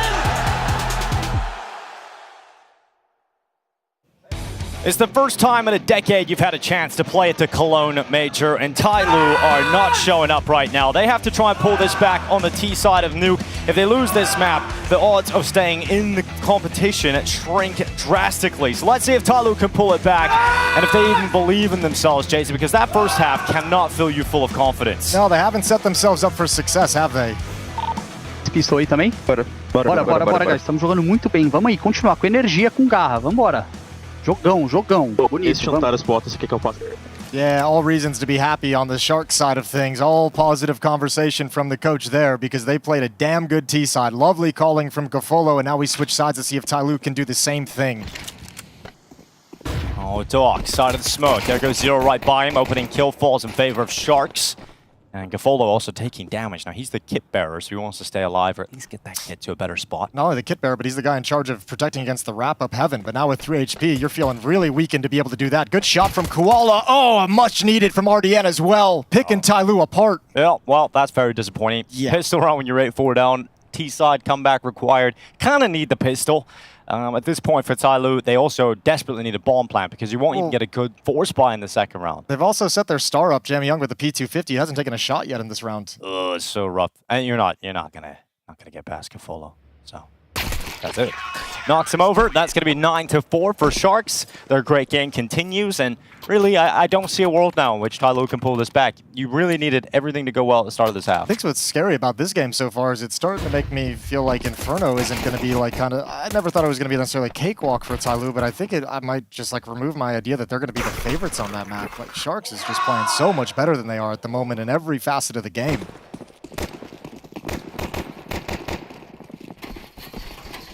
The rise of Asian Counter-Strike over the past couple of years, spearheaded by Mongols. We were so used to seeing Asian teams progressing through the various stages of the major.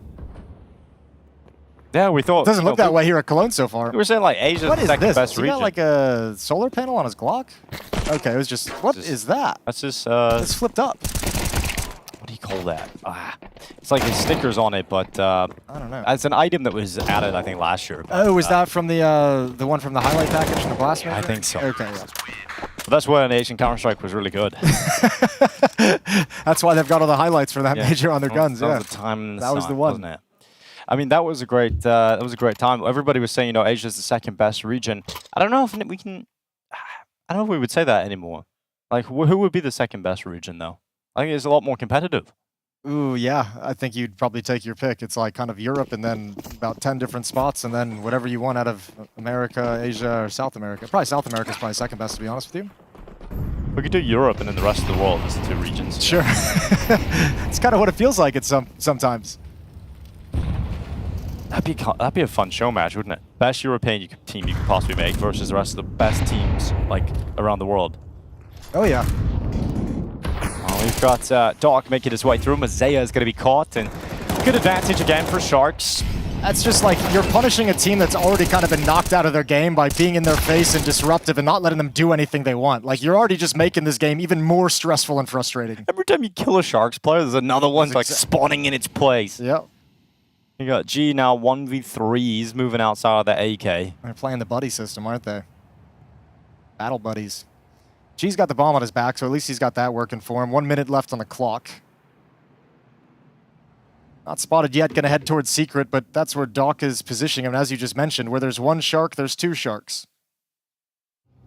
Oh, well, G's handled 1 Shark. He's ready for the second. Oh, G against the Sharks. Let's see if he can pull off the 1v3. Koala dropping down. Now, Koala is quite a clutcher, isn't he? Yeah, but look at the fake. Look at the fake. Oh, that's smart from G. Oh, this clutch is as sweet as ice cream. Heads his way up towards the upper bomb site. This is going to be really hard because Koala has to walk the whole way, so he's going to follow G's... Oh, no, he's not. Going to go outside, so he's hoping G positions himself. Oh, this is actually perfect. This is everything you could want if you're Koala. This is what you're envisioning as you make this play. G... Oh, not anymore. Steps away, G goes back, Koala's gonna walk right into him, and G with the 1v3! That's a nasty clutch from G. Beautiful work, prepared. I don't know if he saw, heard a footstep maybe, but it seemed like he was knife out, ready to run, and then like had the little piece of intuition or recognized that someone else was there. Gun comes back out, and G delivers a great 1v3 clutch to keep TYLOO alive. Look at this next, right here. Boop. Knife out, I'm speeding up. Oh, I'm not. Slows down, goes back in. And G perfectly maneuvers himself around the map to give a little bit of hope for TYLOO. But Jamyoung needs to start things off, and he will. Doc gonna be dead, opening kill for TYLOO. 5v4 to try and convert. And already pressuring towards Secret as well. Max Core has dropped out, spamming into the smoke. Sees one on the ground, knows one's on the roof. Still nobody for Sharks has dropped into the lower bomb site. Sound Q on the descent, but that was just a shift in the defense. RDN had just given up that angle. Was RDN stepping on out, stepping into the open, and Mazea going down, 3v3. Nobody's available to stop this lower play though. Koala was tucked against the wall over in ramp room, so he's not there to harass anyone exiting, so they should be able to get a bomb plant. You've got a little bit of utility for this retake if you're Sharks, but they're actually stepping forward, just seeing if they can nip in before that bomb goes down, but now it's planted. It must be the retake, but it's a good start. G dead. Max Core connects the headshot. Now the rest of the retake looking to connect the dots. Uh-oh. You got Zero all the way back in the control room. Smoke cover preventing his vision. Mercury stepping out from Decon. Can't get the kill, can't finish his meal. Max Core is going to be low, but it's the flank around the Decon door. RDN able to hit the headshot. Mercury turn, but it's not enough, and Zero will fall. And despite getting the early advantages for TYLOO, it is not enough to convert it into a round win, and they don't make the most of the G1v3 clutch, and Sharks straight back to winning ways. Handled really well by Sharks, taking down G pretty quick after the bomb plant, but then slow playing the fights after that, not to committing to anything, jiggling, staying alive, letting your teammate get into position who's coming down vents. RDN taking his time, being patient with it, knowing Mercury's going to be distracted, and then you move in when the time is right. 11-5, 2 rounds away, Sharks from taking the first map in this elimination series, and they force TYLOO to call their third and final timeout of regulation to talk things over, because now you have a decision to make. Do you force up here? Do you shove all in and buy what you can? It's not going to be a pretty buy, and fight for a win in regulation, or do you let them get up to 12 and try and make the huge comeback for OT?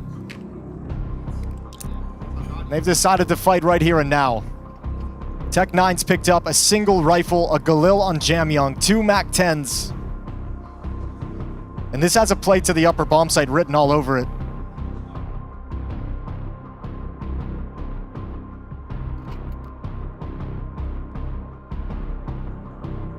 Yeah, well, Sharks, they know all about that strategy. They deployed it themselves so many times in that first half, so let's see if they're at the ready to deal with it.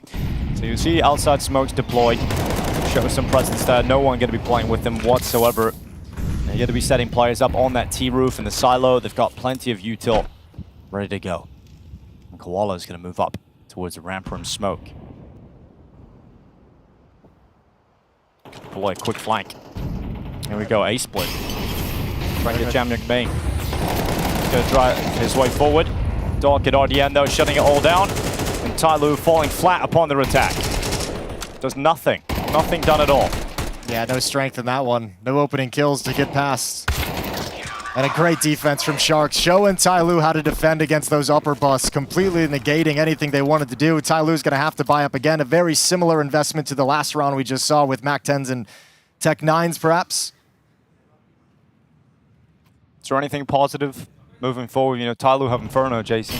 Well, Jamyoung played a good game, as well as you could, 14 and 11. Hasn't had anything too crazy go on, but he was delivering some kills and, you know, consistently finding some frags. So, I mean, you're pointing at your star player and saying at least he's not having a terrible game. Yeah. So, no, Dinko, I got nothing really positive for you at the moment. Well, they're going to be rushing ramp into Koala. Not such a cute cuddle from Koala. In fact, it's going to be a deadly one to G. But Mercury able to trade him out before Koala can get the multi-kill. 2 defenders already downstairs, though. Doc is here. 1 dropping on the vents. That's actually quite scary for this position. Mosea's found his way in, and Doc's going to get backstabbed. He is. So, all right, Mosea, but he steps into the smoke just as he arrives. He doesn't get anything done regardless. Jamyoung wins that fight, and now you've got the bomb planted, and there's a positive for TYLOO. They've got another round win. Yeah, nice job here. Stepping in towards ramp room, 1 for 1. and the defense is going to have to save. 2 players in support couldn't handle and contain the attack on the follow-up. So TYLOO buy themselves a little bit more time. Door gets cracked open a little bit. 6-12. Last 2 rounds from TYLOO have been pretty pacey, right? Pretty quick, relatively quick timing towards ramp room this time. Last round was a timing hit towards the upper bomb site, but everything's a little bit faster, going away from like working the map. Now maybe that's because they had the weaker weapons. We'll see if Sharks can maybe start focusing on those first 30, 40 seconds of the round to shut down those fast plays. Good jump in. Koala couldn't get a clean shot, clean look at the second players.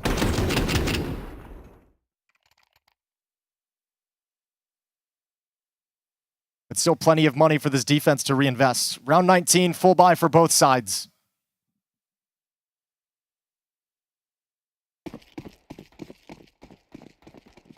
Oh, Max Core with an unrivaled AWP. He's going to be heading outside. They turn to go up towards the silo, and Jam Young eats a couple of them. Some damage done to him, down to 65 health. Utility from TYLOO making its way through the skies. Smoke's layered in front of Doc as Mercury steps into them. Make his way up towards Garage.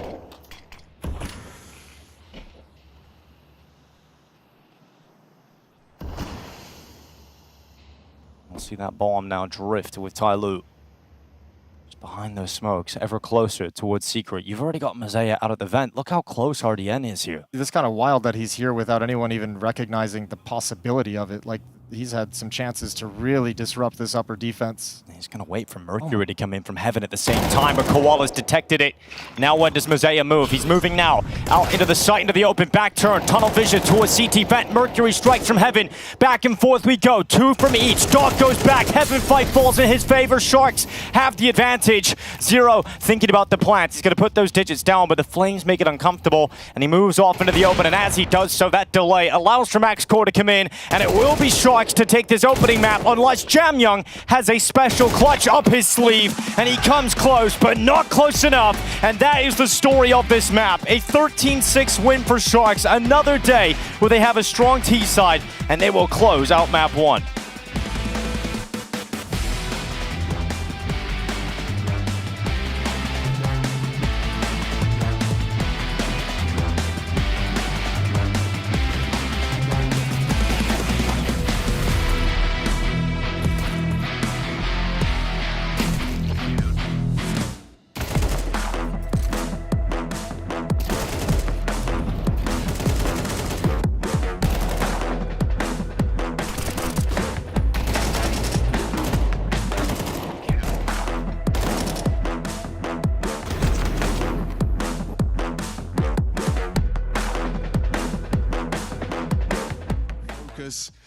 It's crazy. I consider him the most aggressive rifler on this team, and that was his first opening kill. So he's been racking up the multis, right? Yeah, that's his 8th multi, but that's his first opening kill right there. ASAP and Alistair looking for the save. As FlyQuest find 11. And a product of like quite a casual death from Dexter, just spirals. That is true. During timeouts, coaches do assist. Oh, okay. Well, they can. They don't have to. It's an option. Yeah, they can talk or they could not talk. It's up to them, really. Okay. I would advise the talking option. I'd say that's probably wise and advised, but not necessary. Terrorists win.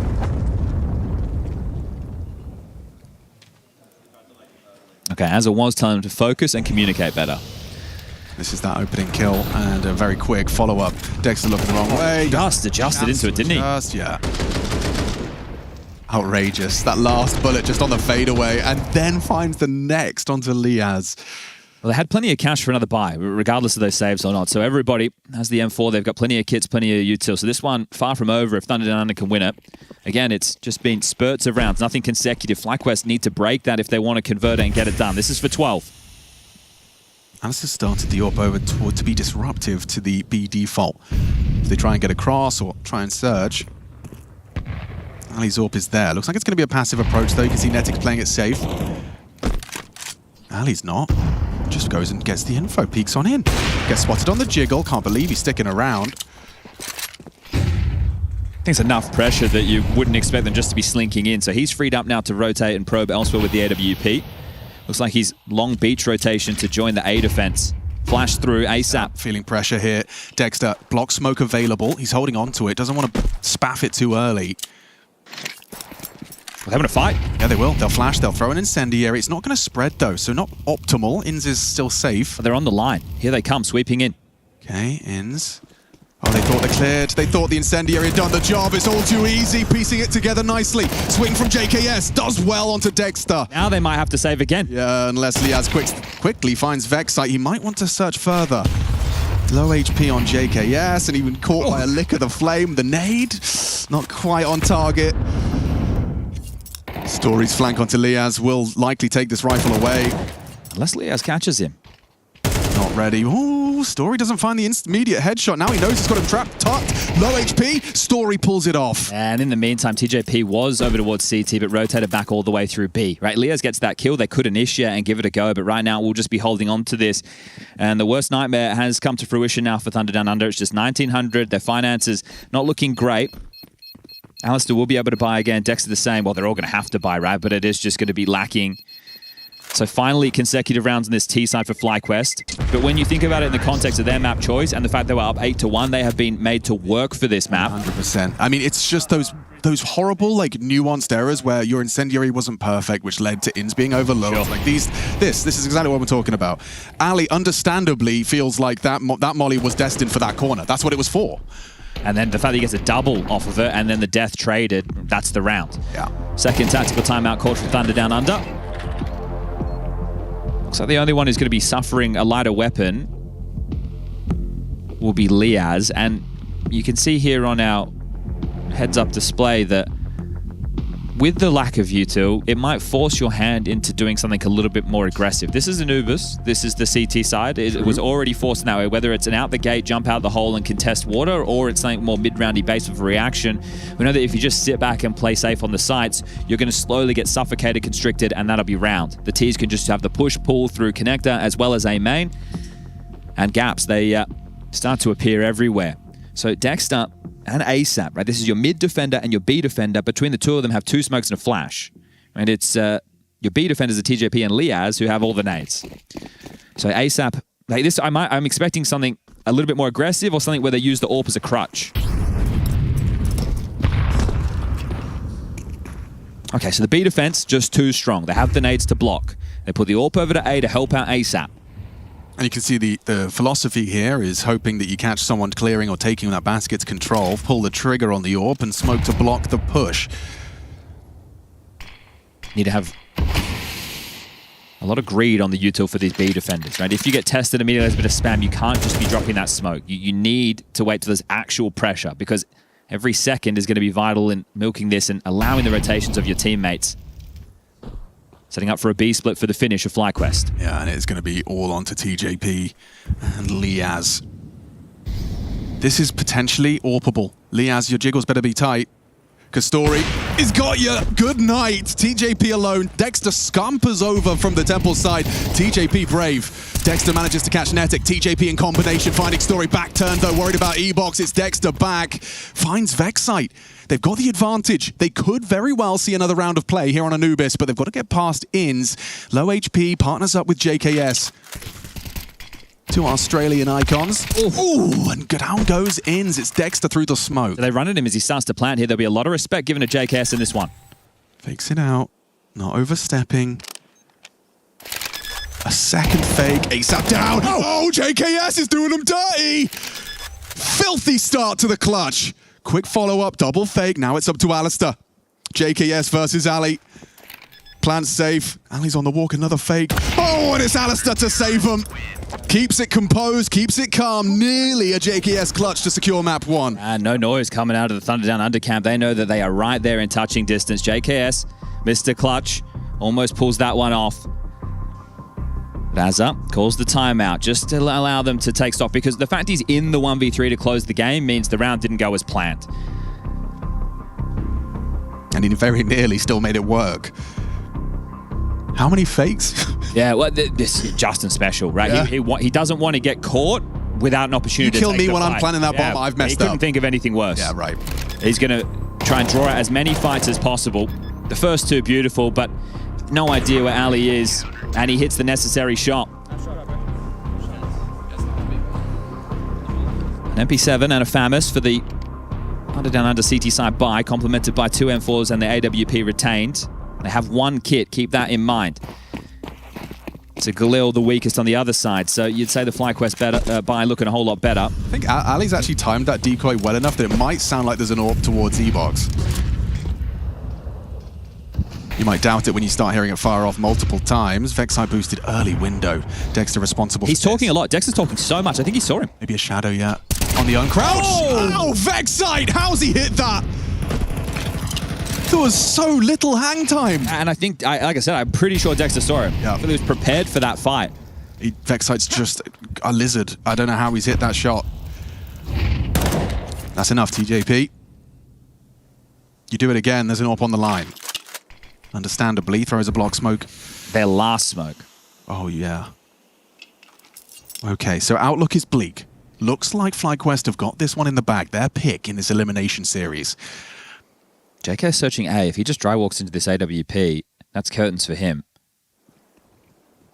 Flashes are available, but they're waiting for the CT response. Not offered anything just yet. Alistair setting up a mid-clear. Flash through. Jiggle from Liaz, spots nothing. Here's the AWP. Exactly what he needed to provide. JKS cut out of the round. Vexite still hanging around, and ASAP gives it to him. Very uncomfortable for Ali. Turning flashes, aggressive AWPing, and he can't hit the shot necessary. Netic on the side. puts him in a grave. A is open for business. It's TJP and Liaz, the B duo, on the retake in a number disadvantage. Should be theirs. Liaz spotted out. The info now flows. FlyQuest have got a perfect round to convert here. Kit on Liaz, a little bit of hope. But FlyQuest are not going to overstep. They're not going to give you those unforced errors. Insa's nailed his headshot. Just TJP down and dirty. 13-10, map 1. Yeah, made to work for it though, FlyQuest. It has to be said, the difference maker is Vexite. The amount of multis this kid made on that second half, it just put a dent that Thunder Down Under could not recover from. The fact that they were down 8-1 and turned it on its head themselves, massive work, right? It's their map choice of Inferno coming up next, and there is pressure on FlyQuest. This isn't going to be a walk in the park. This isn't a domestic opponent that you could just get by. There's a score to settle for.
Back to the Intel Extreme Masters Cologne 2026 Major. Sharks one map up versus TYLOO in this day of survival.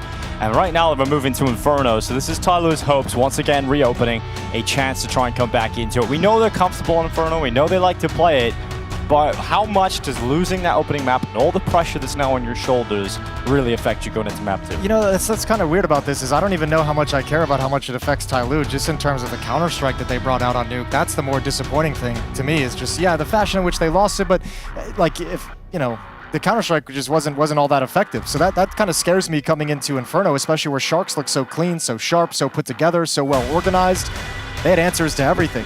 So TYLOO is going to have to lean onto that experience. We mentioned it, before the first map. We'll say it again really quick. Last 3 months, 16 times TYLOO has played Inferno. For Sharks, it's only 3 times in the past 3 months. So just a wealth more experience. You can even just see from these heat maps all the dots on them. We got so much information on what they do on this map. We'll see if that all comes into effect and can help them overcome Sharks here and force us into a third map, because starting the series, it felt like, if you could steal Nuke away as TYLOO, you didn't come anywhere close, but if you could steal it away, Inferno felt like one that would be like a relatively easy one for you to close out on just by the sheer number of reps. But style of Counter-Strike that I saw on map 1 has changed my perspective there. I'm not sure TYLOO has it in him. Yeah, well, I really don't feel it either. I feel like the way Sharks come in, they just look like the more cohesive team. So you have to rely on TYLOO's experience on the map to see if they can bounce back coming into this. But yeah, Sharks looking great, looking very, very solid, and a chance to 2-0 TYLOO and stay alive in the competition. They'll go 2-2 down to the final match of Stage 1 to see if they can progress into Stage 2. And for TYLOO, it'll be a disappointing exit in the first stage of the major. You're currently watching the B-Stream action, TYLOO versus Sharks. If you're interested in following the Australians, that'll be over on the A-Stream currently. You've got Thunder Down Under going on against FlyQuest. Well, not spoil that result, I'm sure. Map 1 just finished. They're between maps. They'll be coming back shortly. Yeah. That'll be interesting. See that little bit of a brawl. Go check that out. But you continue with us here as Koala. I wonder what he's doing in the meditation. He's thinking absolutely nothing. He's got nothing going on in that head. That's a brain that doesn't have a single thought in it. Maybe he's asleep. That's exactly. He looks like he looks like the dude next to me on the airplane. Just having a real tough time. Head back. Well, yeah, we have Ron Zhao here on the screen. CT side going to be the player who supports over towards the B bomb site, shifts back between A and B. Supportive element, Gafolo playing towards that B bomb site, committed to it. Yeah, going to be a cool test for Sharks. I mean, I'm starting to, after watching Heroic, we had that question if there was that more Heroic looking flat, Sharks looking good. It feels like, after this performance against TYLOO, we could say Sharks, showing some consistent performances on Nuke. I'm excited to see what they can come out onto this different map. Inferno, as we start to get into their map pool and go a little bit deeper into things. Yeah, you just start to see the positions and where everybody plays. You're on the T side. Good thing for TYLOO, Jamyoung was having, I'm not going to say he was having a great game on Nuke, but he was the top fragger, and he was pretty consistent in grabbing you kills here and there, top fragger for them on the map. He plays Banana, very critical point for the T side, obviously, so you have a player who's performing for you and getting kills for you in Banana to be able to find that space and take that space, so there's something for you on your T side, but the rest of the supporting cast from TYLOO has to be here in this game.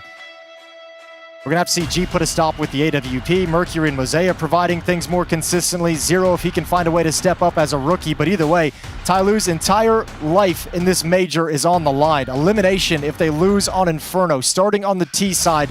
And we're going to get live into the pistol round here shortly. Sharks starting on the defense. And we're going to get into things. Utility picked up on G and Mercury. 2 smokes, 2 flashes, and a Molotov. Yeah, TYLOO for their tournament life. Battling here on Inferno. The pistol round is so important for them. Got plenty of utility coming into this. G with a smoke flash, Mercury with the same, with an additional Molotov to play with, and they're going to be going heavy into second middle. Koala just jump spotting, detecting some presence, and then dropping further back. And TYLOO will have the space towards the apartments to play with. And they don't have a deep spot into halls at all, so this 3-man stack over towards the B bomb site doesn't look like it's moving whatsoever, and there's no way to gain information to call for that rotate ahead of time, so MaxCore and Koala have to deliver. Oh, okay, Flash ready to bang off that chimney. Koala unleashes the Berettas. Bashes in some heads, goes again to short. Koala destroying them. Koala with the Julies. 5 bullets left. And he's looking for the ace up against G, who's coming out to challenge, and Koala's got all 5. You shall not pass the apartments. Koala denies them. That's great. What great sequencing. Great movement as well. Teammate goes down, recognizes he's got a window of opportunity to swing on the lane player, unsuspecting. That's a disgusting sequence from Koala. That's what he was doing when he was meditating. He was thinking about that. Exactly, envisioning the ace he was about to get. He's like, I'm going to have dualies. I'm going to step up close to the choke point, get 2 kills. My teammate's going to die. I'm going to bang out this dude coming up lane, and then I'm going to chill. Take out the last 2 coming off Balk. Gotta love the Berettas, man. Well, that's about the worst start you could have if you're TYLOO coming out of map 1, coming out of Nuke.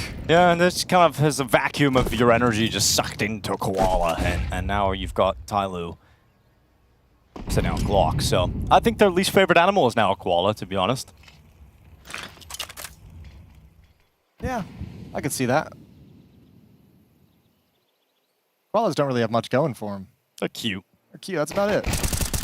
And FlyQuest, they're saving koalas. Sure. At the moment. They've got a whole charity thing going on. Oh, do they? Yeah, based at the majors. Like, I can't remember the exact times they will donate to koalas, but it's like certain things happen in the major. Like every map an Aussie team wins, they donate. Exactly. That's kind of awesome. Yeah. I like that. Way to go, FlyQuest. Way to go, koalas. Glocks. That's why we're talking about koalas so much. We could talk about Glocks. Could talk about docks. Yeah, well, nice little double kill there. TYLOO probably using this round with these Glocks. I mean, been very passive, just having a little chit chat. It's weird. Like you probably spent the entire time between the maps and leading into the freeze time into pistol round, like kind of hyping everyone up and trying to get the energy up, and everyone focused on the win. And then you get aced by Koala, and it just all comes crashing back down. Both players on Rap side eventually going to be cleaned up. So 2-0 for Sharks, with no issues, in a third round bye coming in for TYLOO. Yeah, nice, comfortable lead. It's on this retake.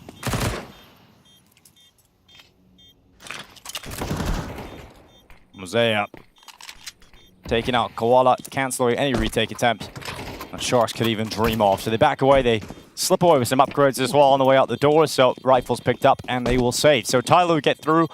Great that they're able to make the most of their early success from the grenade stack out towards second oranges.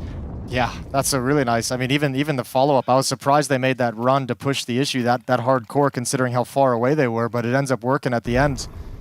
Valiant attempt from Gofolo coming through the smoke. Can't imagine Doc's going to be sticking around on that box too much longer from now on. And TYLOO gets started early here on Inferno. Nuke, they got buried, what, like 0-4 before they had a rebuttal? Now they're getting started in round 3. Yeah, at least getting on the board, giving the fight. Going on Inferno. Got Jam Young just tossing out some early banana utility, preventing that push. In fact, they're just going to smoke it and go. They want to get down banana. They want to start fighting them and challenging. And as that happens, TYLOO start to progress a little bit closer to this A site. In fact, they're bursting through top middle already. They're running up short. They're racing towards this A site, and there's no one there to defend it. Yeah, that's not organized very well from Sharks as well. M4 entering its magazine, so then they can actually step forward and fight against MaxCore with the AWP, who is well exposed. Gonna have to be a 4-on-4 retake. 3 players are here, though. Sharks, they want nothing to do with this. They're just gonna back off entirely. Yeah, out of there they go. Koala gonna back away, and just a good decisive call from TYLOO and catching Sharks out of position. Yeah, I mean, you kind of won that one with the call right out of spawn, just by blind luck, right? Both teams, Sharks calling a tactic with nobody inside the A bomb site itself, doubled up on the Rap side defense to harass any kind of bracket control, but with the pacing that TYLOO called, they run past that stack before it can have any impact. And Sharks not wanting to risk economy in the retake of the A bomb site in a 4-on-4, so they'll just try again moving forward. TYLOO tie things up.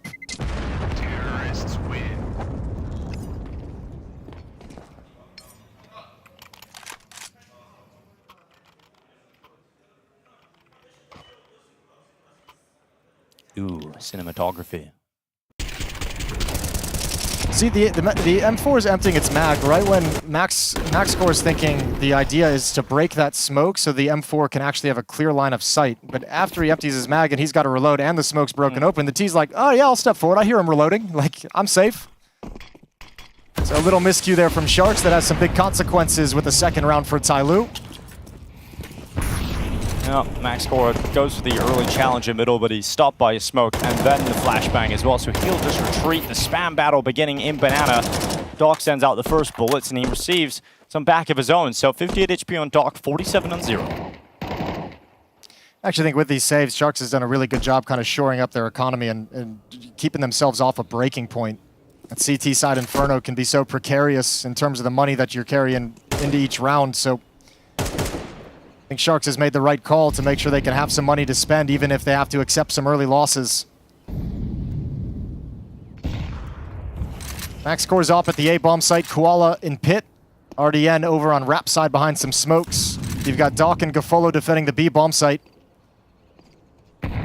TYLOO looking like they want to activate Jamyoung towards Banana to at least cause a distraction, apply a little bit of pressure, make these defenders nervous, but it feels like the main hit is going to be coming to the other side of the map. G and Zero with the bomb up in halls. Mosea waiting outside Boiler. Jamyoung now adventuring around the other side of the half wall just to confirm it's clear, but... I don't think you'll get anyone to shift if you don't commit anything.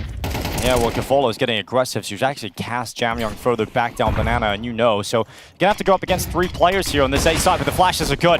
That's cut off the AWPer. Great kill from Mosea. Koala gonna go down, Zero dead. Max Core through the smoke. Okay, Mosea's dead now, and Ardian getting cleared inside of the site. Yeah, he's blinded, confused, and now dead as the site falls. A big mistake here, costing the Sharks defense, but Kafolo's gonna make out for it, gets boosted on top of his teammate's head, and pulls away Jamyoung and puts G and Mercury into a 2v3. Yeah, but look at the HP of these Sharks players. Do you want to go for this one? You have a man advantage. I think you're going to get pulled into it, but you might lose everything. Good positions for the post plant. And Mercury waits. They run into the site. There's the first 2 kills for TYLOO, and Mercury's got the other. Doc dead, and TYLOO into the lead. Okay, having a real tough time on this A defense as Sharks at the moment. It's like deja vu back to Nuke, except everything's reversed. It was TYLOO struggling to contain the upper hits. Now Sharks is struggling to maintain these attacks on the A bomb site. Players able to stream out halls without getting harassed, without getting shot at. A team flash into the bomb site to destroy RDN. That was pretty ugly, wasn't it? That's back-to-back rounds of significant miscues by the A defenders. And they're really letting TYLOO get into the series now. Flash into the hallway. Mosea gonna have a look down towards Boiler. And then not spot anything, backs away into the bedroom again.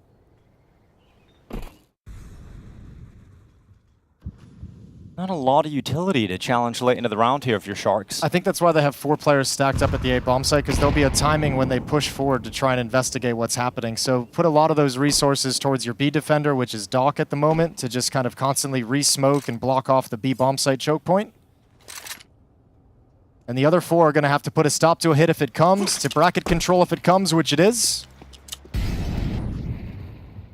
Oh, Koala. There's a nice little play in behind Mosea. Gonna snatch him. Opening frag found by Sharks. Mercury's gonna go and try and trade it. Oh, it's a tough fight for him. Spots 2 players.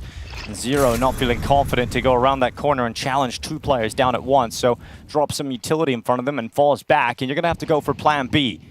And that is towards the B bomb site. We've got Doc, who's now readying himself. There's a smoke up for the time being. Yeah, they're going to have to go through this. It just went down, and RDN's rotated over. The timing, okay, isn't there. RDN very close to getting caught out in the open. Was starting to creep behind the smoke. Here comes the exact final push for TYLOO. Yeah, smoke into his coffins and CT spawn. RDN gets involved through the gray screen. He waits for his time to strike as Doc, who's put under pressure. Zero moves forward, makes him submit, and Doc will die. And it'll end up being the side taker because Zero actually got 2. Oh, he got off the plant, and that's in the open. Jamyoung's got the kill and run out of time. No, what? How have they lost it? I guess he... oh, wow. Why are you losing the op? Why are you losing the... okay, that is a sloppy round on both sides. Dude, what is that? What is this? I don't want to talk about it. Look, that was... what the hell just happened? I thought the round was done. Oh, it's it felt like it was going to be down to a post plant. Let's start here. That was a really poor 2-man B defense in that kind of a situation. You should be fighting there. Someone has to be fighting. Someone has to cause a distraction. But letting TYLOO all the way into the bomb site is crazy. Dude, he had like 7 seconds at the end of the plant as well. I'm assuming he got off the plant because he thought it went down and just, I don't know. I don't have a good answer for you. What was that? And then I don't know why you lose the weapons after it when you've already won the round. You don't need to take those away, so you just I think everybody's brain just goes out the window once that happens. It's like, oh, what is happening? Oh, jeez. Right, well... I don't want to talk about it anymore. Max Score's in trouble. He's got a FAMAS, and he's been forced back. His teammate inside pit, Koala, does not have a flashbang, so they can't really do anything to fight against that wrap, although TYLOO's not taking the opportunity. Back towards lane we go. Well, flash goes up. Koala going to be waiting down in pit. Mosea and Mercury come charging towards him. Max Cord removing G. Zero with a good headshot. And TYLOO at least responding. No, all the way. Bomb has been planted. We've done it. TYLOO have planted the bomb. And that will be the round win coming in from TYLOO. So at least they're able to bounce back immediately after that disaster. Well, yeah, for TYLOO. For Sharks, I think they're sitting here saying, I wish we had an AWP and an extra M4 in this round. Absolutely. And now you're looking at it and you're like, oh, well, now we have to save. We've been completely broken. So, yeah. And still issues with defending that A bomb site. Still issues having any kind of resistance. TYLOO, every time they've marched up lane, they've gotten access. Outside of the pistol round, I should say.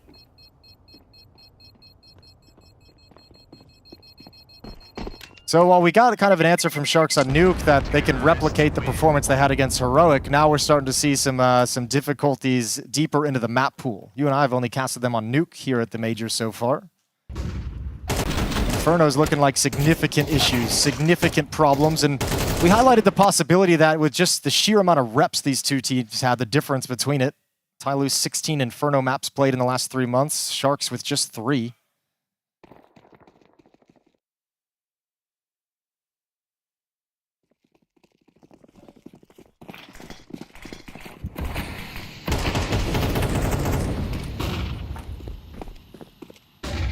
This is your only hope. It was boosting that rifle up and Jamyoung shreds your head. TYLOO's getting their swagger back here on Inferno.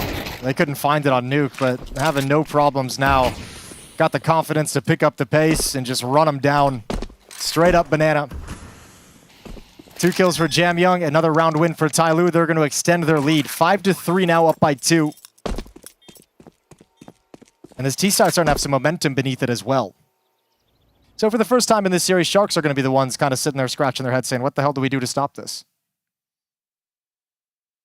I don't know if they'll figure it out, to be honest. I mean, that A bomb site has just been so weak. I think there's a couple things you can do. I think the easy one, the most blatant one, is I think you have to start playing 2 players like inside the site, right? Site, pit, balcony, maybe play towards porch if you want to, but I think like stacking towards wrap side and leaving 1 defender in the bomb site is the wrong decision with the way TYLOO's attacking you at the moment. The other one that had some success earlier, and they've run it a couple times, hasn't always been put into play, is some aggression in towards halls. Like, you know, we found a way to get a player wrapping around the boiler player and take him down from TYLOO before and execute, but if you deny access to that part of the map, maybe you get an early kill, an early second kill, maybe you motivate them to go elsewhere.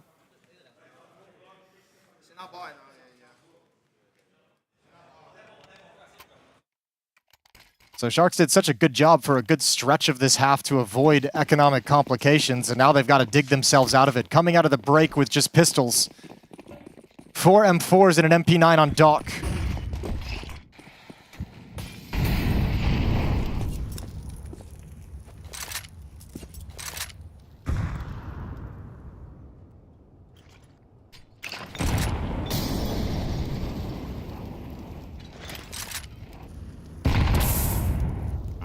Mercury singeing slightly in the apartments, but we'll move up with Mosaic.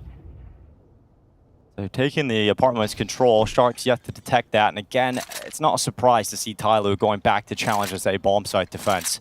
They've highlighted all of its weaknesses throughout this first half, and TYLOO know that. So they're going to be going into what is going to be a very weak setup in terms of the utility you've got available. Let's see how TYLOO decide to attack it. Koala smokes off halls just now, just as the brackets control begins. Decides not to play pit whatsoever, so 2 players inside the bomb site. MaxCore watching the wrap smoke for the moment.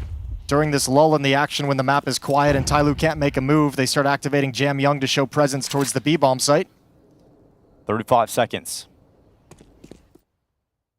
Jamyoung going to come back and join them for this A attack. Wrapping around long. MaxCore has now spotted it. Thinking about utility, but gets his gun out instead. He's looking to challenge, try and prevent them from going into that archway without taking some damage, but MaxCore gets nothing. Both players now on the bomb site. And that A bomb site once again topples easily. TYLOO just walk in for free, put the bomb down, and there's no issues whatsoever. I mean, you have to challenge him at some point. They just get to walk around the bomb site all the way up wrap for no reason. Because you're playing double site, there's nobody in pit to hold back or harass or stop the Halls peak, so MaxCore is to be tucked against the wall. He's pinned down from the Halls player. He has nobody to flash for him to be able to peek and swing wrap and fight. Just sloppy and just weak. 6-3. Yeah, not being able to hang with TYLOO on Inferno, so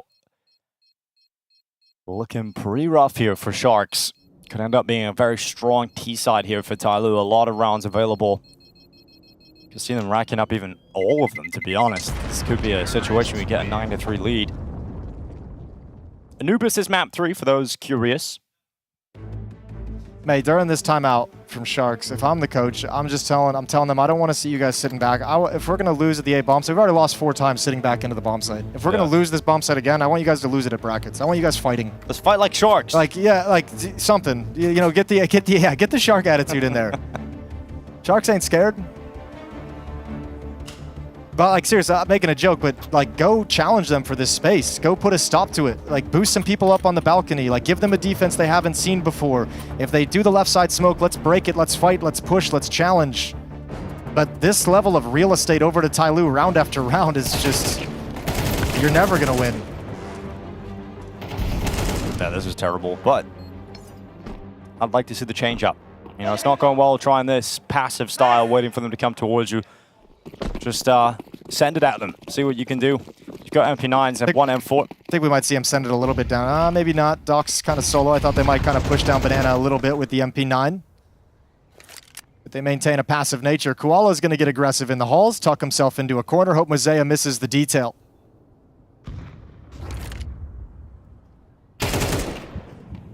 Mercury.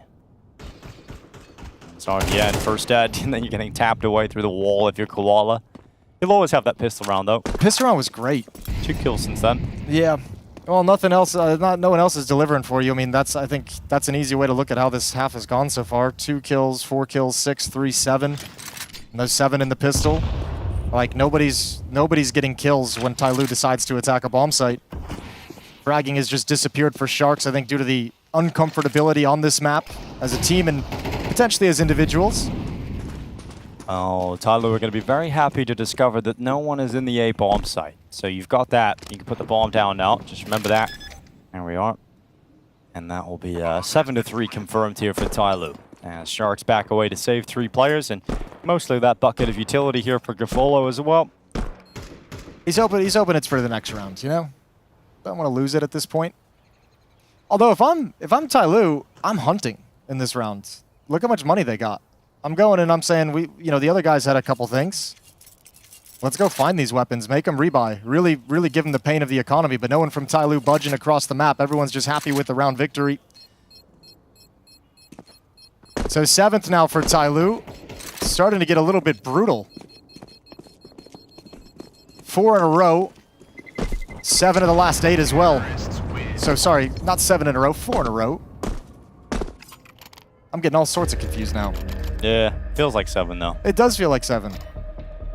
6 to 7 rounds now for TYLOO. So the scoreline changes, and a timeout taken, a second timeout for Sharks.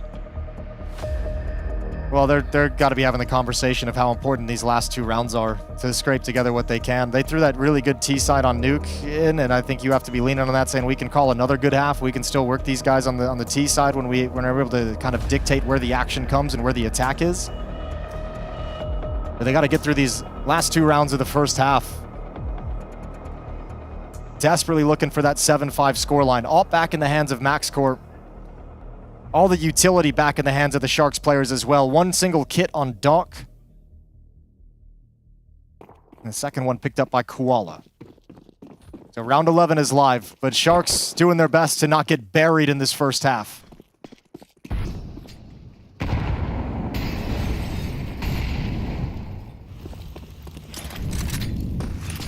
Nades over the half wall.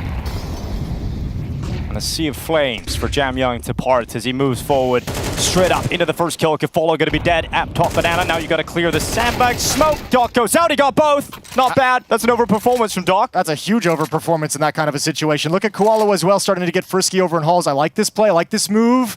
Might miss the timing as he wraps around. Mercury and G decide to back off middle. Koala is going to grab a freebie. This is what Sharks needed. I mean, the setup didn't work perfectly, did it? With the first player, Gafolo, going down with nade in his hands, but Doc with that extremely awesome double kill. Miraculous double kill brings the round back.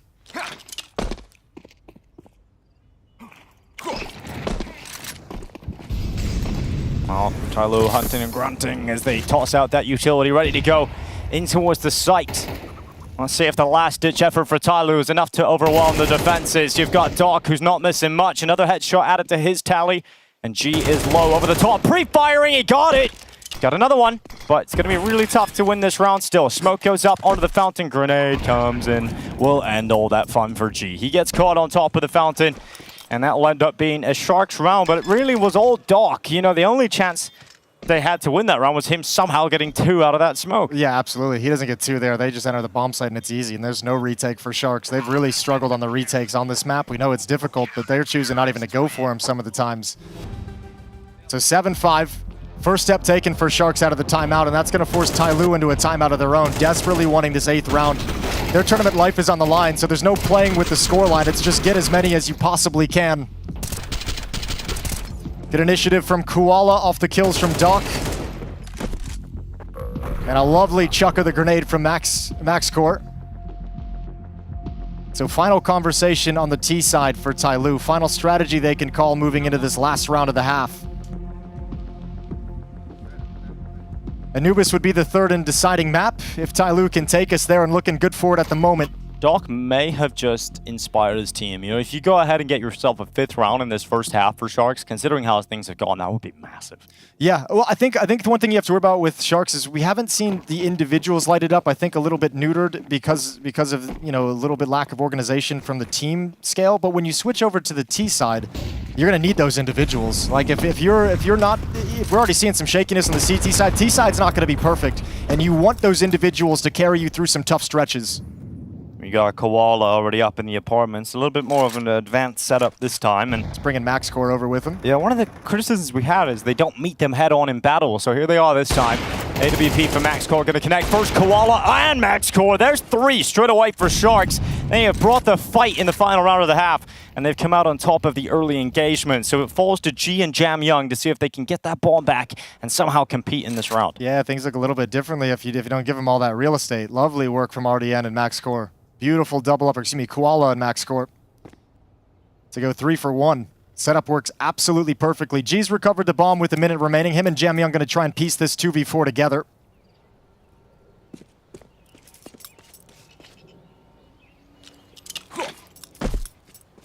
Fake smoke thrown towards the A bomb site. Doc's already got the information that Jam Young wanted to step into Banana, so that smoke shouldn't bother anyone. And choke point blocked. Oh, whoa! Oh my gosh. Go on through. Water's warm, step on in. No. Jam Young might just do it to them. Okay, he gets across into the site. And just gonna clear it, make sure it's empty. G gonna be planting no grenades to meet his head this time. And now a 2v3, G and Jam Young. Ready to try and take down the 3 remaining players of Sharks as they attempt this retake to close out the half.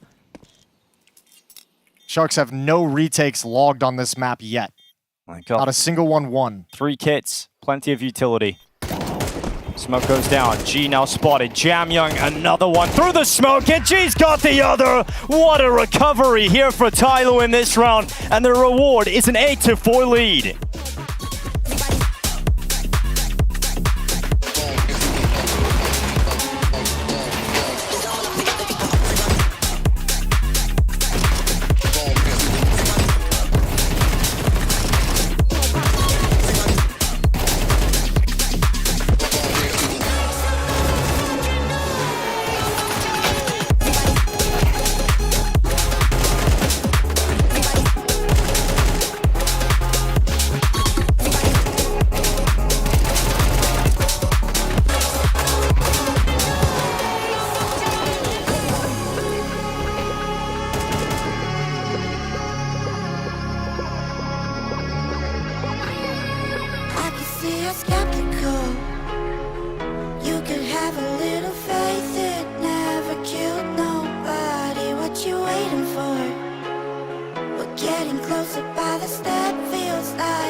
Just make a move and break the tension. Never let me go. I can see you're skeptical. You could have a little faith, it never killed nobody. What you waiting for? We're getting closer by the step, feels like it's just getting started.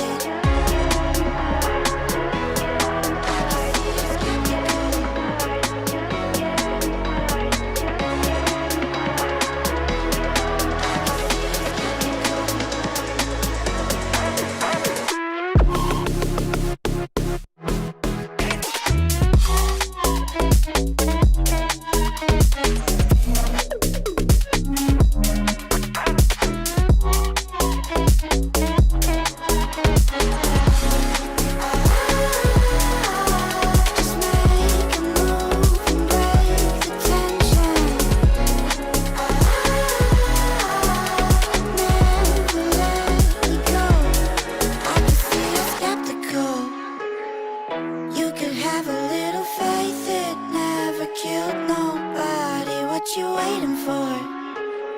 We're getting closer by the step, feels like it's just getting started.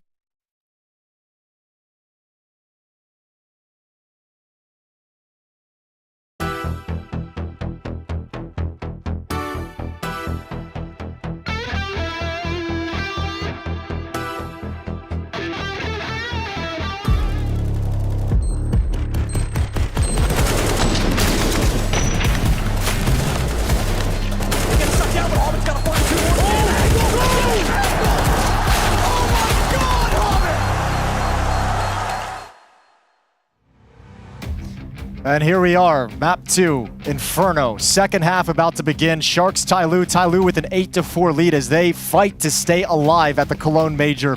In a good position to do it and looking much, much stronger on Inferno. We'll see what Sharks' T side has. CT side for Sharks is marked by mistakes, disorganization. Let's see if they can turn the tides here. Had a beautiful T side on Nuke.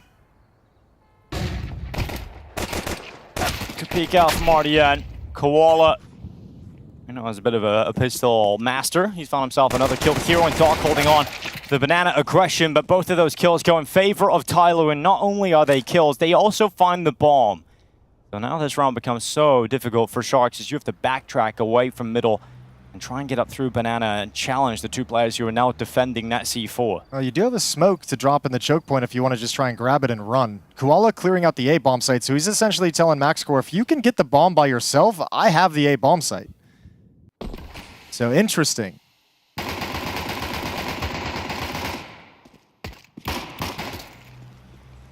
Big risk. And gonna bail out. Now you gotta book it. Koala, you need this kill on Jam Young. He's coming. Easy frag. And now MaxCore has to make the run. 2-on-2. It's opened way back up. Great potential for a Sharks win here in this pistol.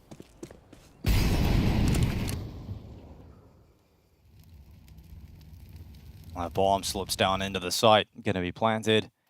And at least they've got that. Sharks with a bomb plant at a minimum, but they have a real shot at closing this one up. Look at the utility MaxCore's got, but he's stuck in the site. What kind of sucks is it's like now they're defending the A bomb site again, and they were terrible at that in the first half. That's true. It's a great point. Let's see if they fare any better when the bomb is planted for them. Now, Koala has a really good position inside of pit. Molotov goes out. MaxCore going to delay him, try and force his way forward to Mosaic, but Koala's got that headshot. A great recovery to this pistol round coming through from Sharks. They're going to secure the pistol to kick off this second half. That's both pistol rounds now on Inferno. I don't know if Koala heard G sprint away through CT spawn to wrap around banana and triple up on holding onto the bomb, but that call, his decision to clear the A bomb site, wins the round. Ooh. Okay.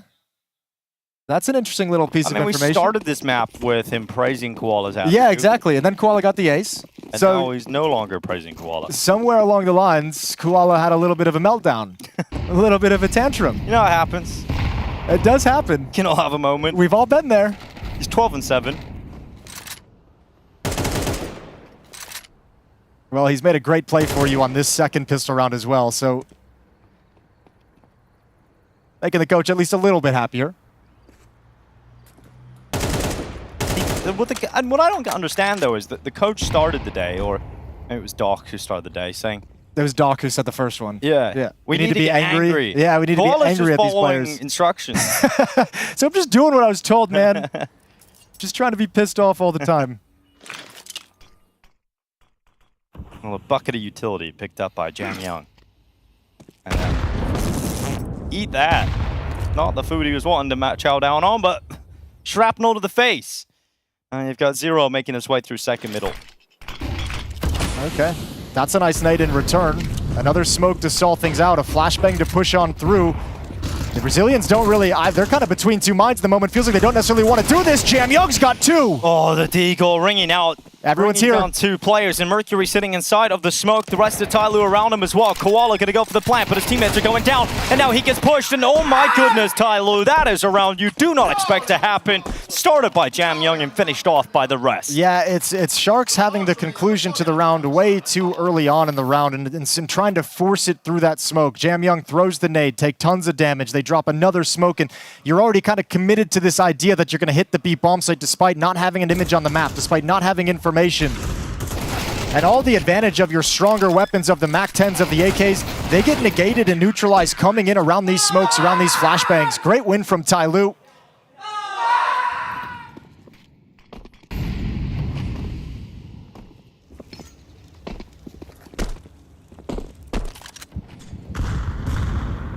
And I think that early advantage is what Sharks probably needed, was to be able to ride that economic advantage to like 3, 4, 5 rounds to start this second half. Now with the weakness we saw on the CT side and the lack of understanding on the map, I think this T side might just kind of fall flat. 4 defenders here at the A bomb site, up against the P250s and Tech 9s of Sharks. As Brazea holding on, he's got 2. Escafolo and RDM both step out into the MP9. Mercury stepping forward, and all these kills falling in favor of TYLOO, as they now see themselves reach double figures here on Inferno, and a massive step in the direction of reaching Anubis. Which will be an interesting map to have a conversation about when we do step into that map. We'll touch on that a little bit later, but kind of the reverse of TYLOO not having a whole lot of experience on it, and Sharks being the ones who have had more reps on that map, so fortunes could change yet again. I mean, the series so far has kind of played out the way we would have thought. Sharks win their map pick, TYLOO win their map pick. Sharks being that dominant on Nuke was surprising. I think TYLOO bouncing back in this way and showing this level of this level above Sharks on Inferno is a little bit surprising after the first map. 10-5, double digits for TYLOO. 3 rounds away from evening up the scoreline in the series and taking us to Anubis. Yeah, there's no real options to buy here for Sharks. They're going to be sitting down around $2,000 average, not really going anywhere with it. So you'll end up seeing TYLOO. Yeah, if you force buy here, it's kind of the signal that you have no faith in your T side when the guns come out. So going to sit back on the Glocks. It's going to be 11-5 for TYLOO, and you've had what you wanted, right? You've played well on the T side as a unit. You played well now on the CT side. Was a bit of a slow start, but you've had Jam Young, your best individual player, pop off and give you a crazy moment, an opportunity that's allowed you to grab control of the second half as well. So you really have everything you would want going for you right now if you're TYLOO, and now it's about sailing to victory and closing out the second map. Also, a benefit is you've got this inexperienced team in a high-pressure game, by the looks of things, tilting a little bit. Yeah, that's a good point too, with that kind of revelation in the timeout for sure. You know, tilt can just destroy these younger teams. And you don't really experience it on a map like Nuke when you're kind of winning and everything's going well. You know, you've probably experienced that tilt in the 2 games you lost leading into this point, but, you know, the pressure of an elimination game also just kind of draws it out of you, especially an elimination game where you were just getting so beat up on the map, it looked like you didn't even know what you were doing, so it had to feel even worse as one of the players. Flash peek for G on Rap side, nobody's home. These Glocks still haven't attacked into anything. 47 seconds left on the clock. Yeah, just really rotting the clock here, taking as much time as they can, maybe to cool down. You know, we heard a lot of coaches call for those kind of rounds at this tournament, you know, feeling like the intensity is rising and yeah, things are getting chaotic. Yeah, everyone's freaking out. Everybody needs to just take a breath. Drink a little bit of water, slow things down. And how are your pick'ems doing, Dinko, after day? Not good, Jake. Not good? I do not have a single green tick. You don't have a single green tick yet? No, it's been a terrible stage 1 for me. Oh, that sucks. But you know what? There's always stage 2. Diamond coins in general of the last couple of events think they're have just been a sign of you don't know what you're talking about. So I hold my silver coin as a badge of honor. As a badge of honor, indeed. Pride. And that is how I cope. Let us know how your pick'ems are doing. Yeah. Over on social media. Any of your choice. Any of them. Any of the platforms. ESL, CS. 11 rounds for TYLOO. Guns back in the hands of Sharks. Gafolo's going to be on a Mac 10, and he's going to lead the way up bananas. Okay, well, we're just going for a banana rush. Let's rock and roll, baby. Off they go. Straight into top banana and a grenade landing at their feet behind the car, but they've taken top banana control. They're not going to work with it straight away, though. They'll back off, expecting some utility to They've actually set this round up so well. The fake rush has drawn out tons of utility. Look at the defense as well. It's in disarray. No way Sharks can know that, but they're really happy about hearing the 2 nades, the 2 smokes being spent as well. So what you need to do now, come back, take brackets control, harass here. Get the defense to shift back, show presence at this bomb site, and then you can work the map wherever you want to go. 1-for-1 blow coming through. Mercury to take down RDN. Gafolo, quick response with the Mac 10, but is it going to be enough? Because here come TYLOO to meet you at top middle. It's G with 2 kills. Mazea's up next as soon as G gets traded out. And you've got Koala having a clutch, and he comes close to a 2nd kill there, but not enough. As TYLOO will reach map point on Inferno, and they are looking for an even more dominant scoreline than Sharks were able to post on Nuke. I mean, this is what I'm going to point to, and this isn't to like get him off the hook or anything like that, but you can just tell Sharks just doesn't have enough reps on this map. Not really familiar. This like mid-stretch, like they're kind of pulling utility out, switching to guns, falling back, stepping forward, and not even like cognizant of the fact that TYLOO gets to play the game too. They can push up as well. No one's prepared for that aggression from TYLOO, and they just get wrecked. This map is done. G's gonna have the AWP, 12-5.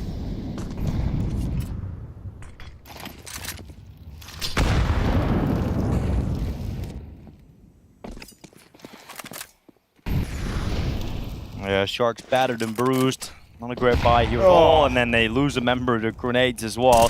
Then you've got Jamyung confident and let loose down Banana. It will be a dominant Inferno showing from TYLOO as they bounce back in this survival game at the Cologne Major. A 13-5 win on Inferno, and they send this fight to Anubis.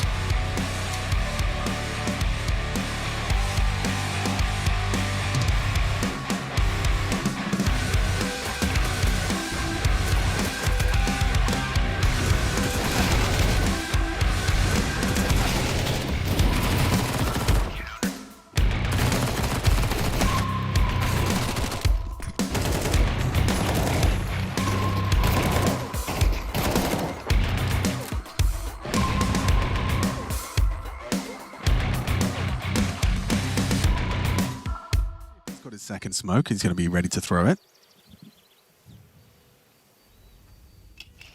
And we'll do so just as they start to have to go through. Nades. Here comes the charge. TJP eats the flashbang. Next to there to support, though. He was anti.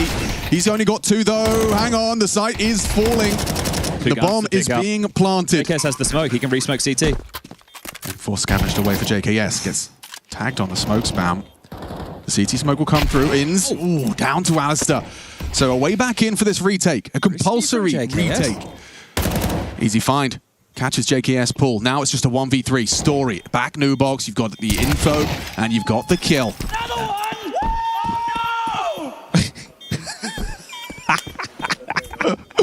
The entertainment is cracked up to 11. Well, at least it's delivering us something. Okay, well, they breach the site. They get the bomb down.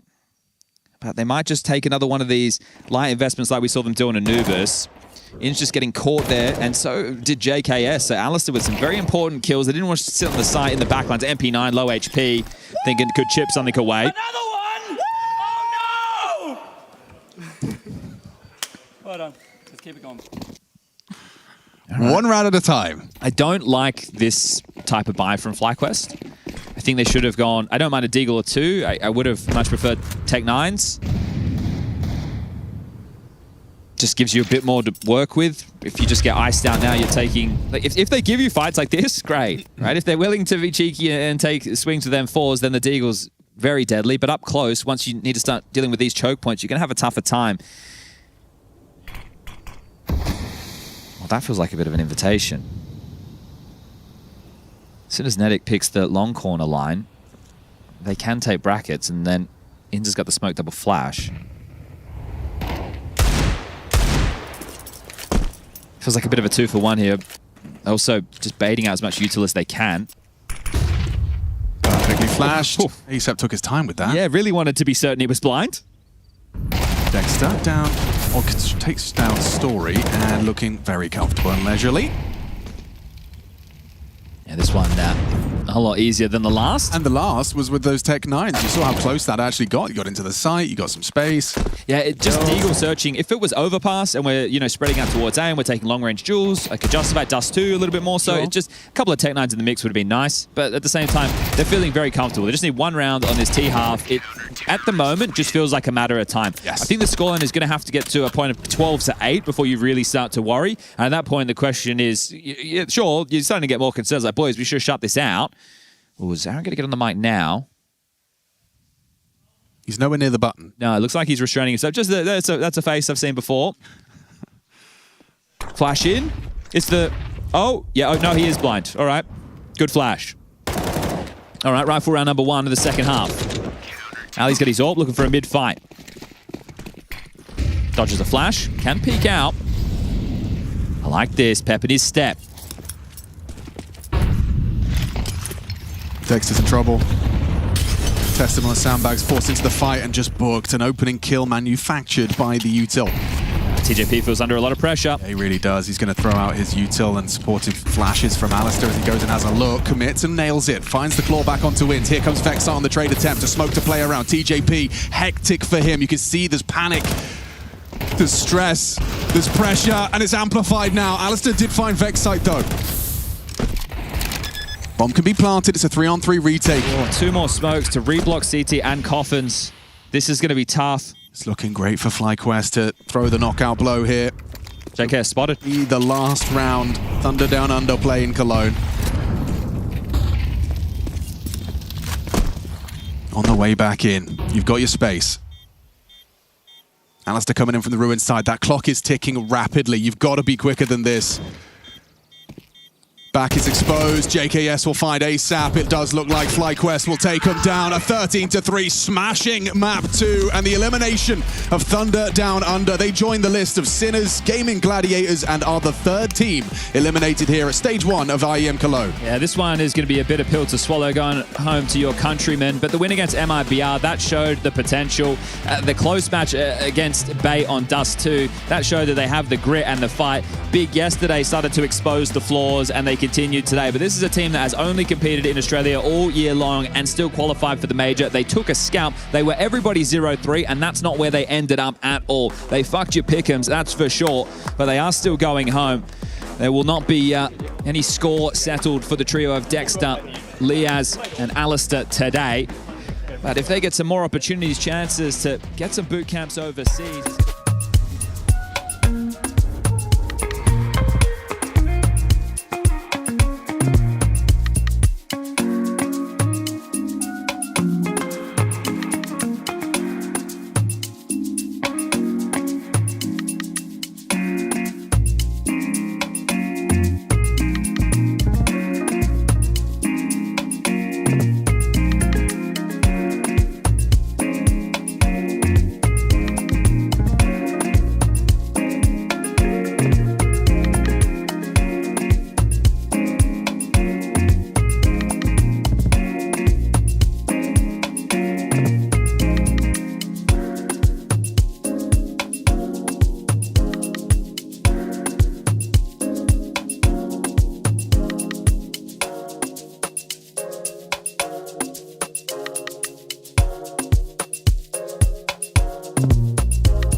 G, my brother, can I interrupt you really quick? Oh. Yes.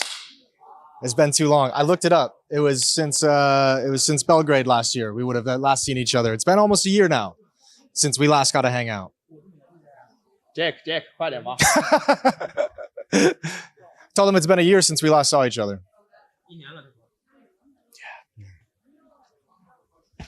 Miss you, bro. Yes, you too. Well, you're back now. I feel like you guys haven't been, you've been mostly in regional competitions this year. We haven't seen you in Europe too frequently, I feel like.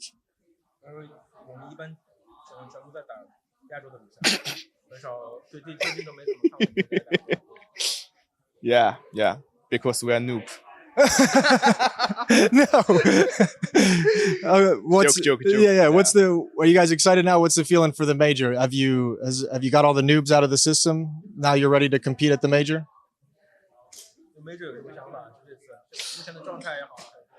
Yeah.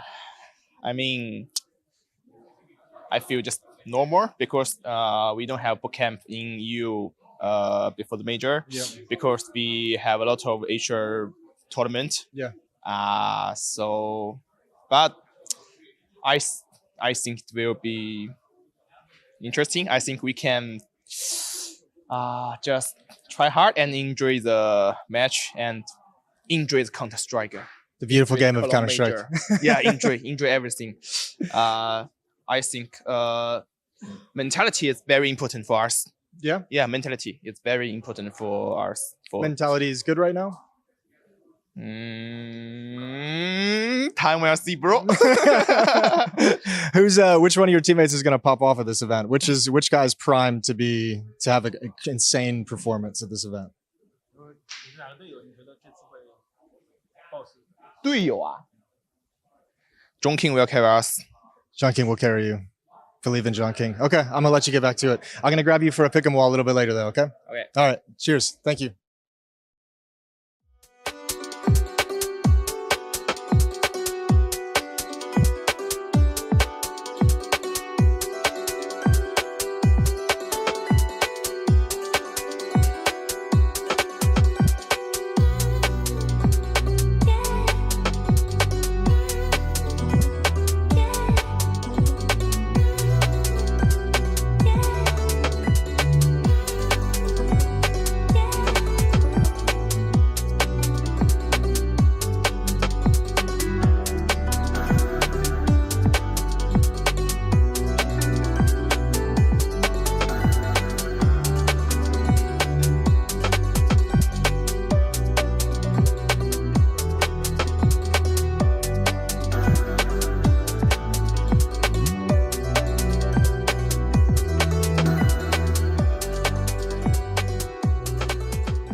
There's the flash, that's going to catch Crims out, they're going to push on through, MBK gets one, but Crims with a spray down, he gets himself the triple, and Fnatic are not done yet.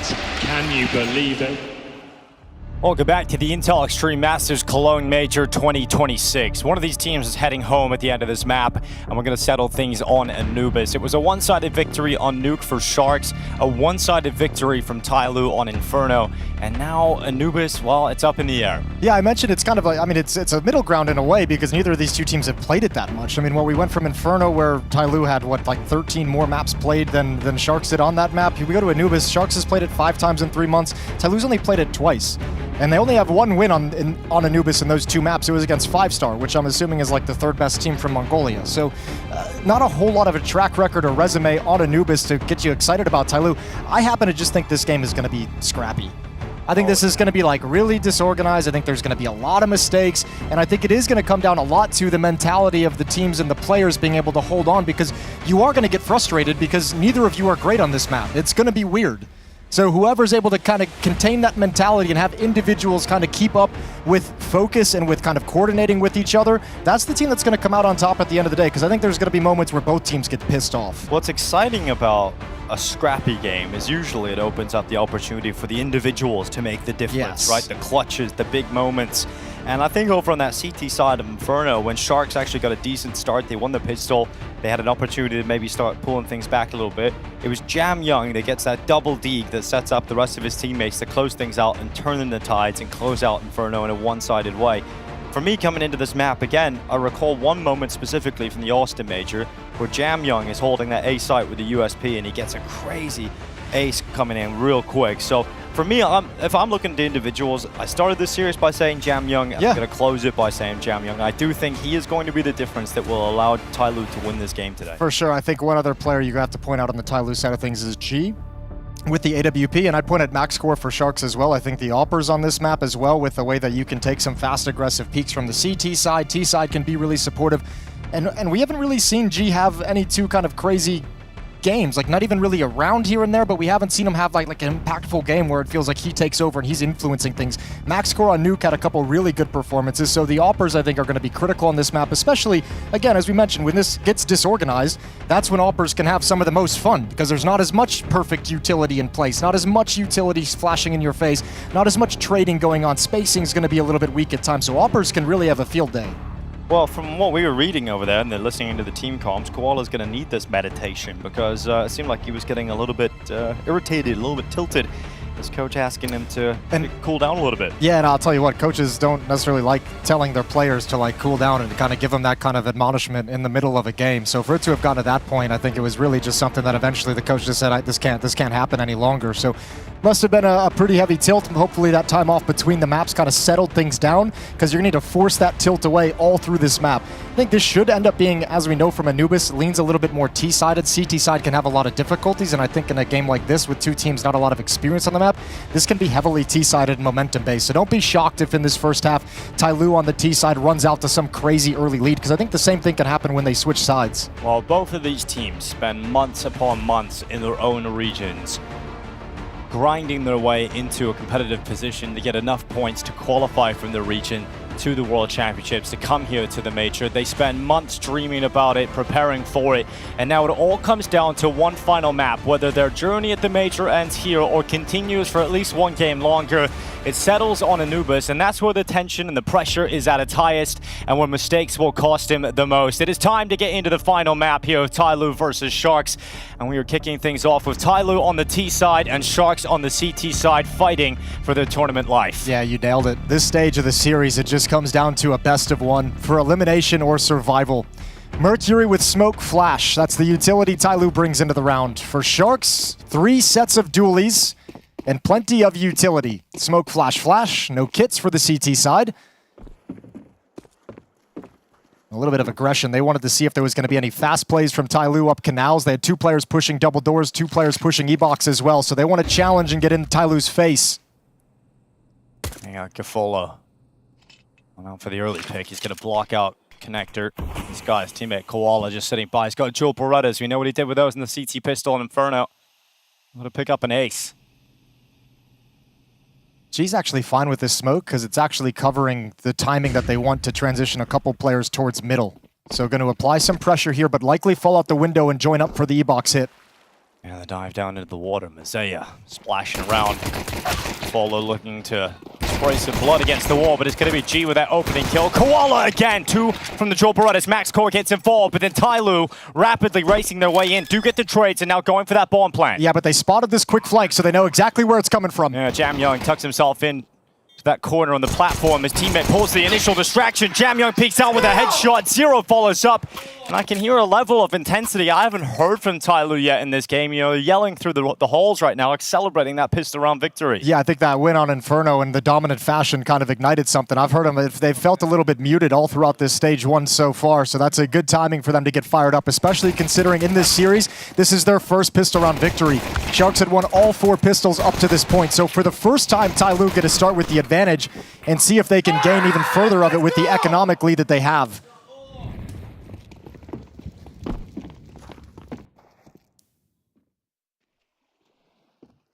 Looks like, again, you want to have another piece of aggression towards the A-bomb site. Good swing out, good flashbang. Mosey is down. You're going to go for more. A second flash, and RDN tries to control the MP9. Doc with an important trade. Keeps a man advantage for Sharks.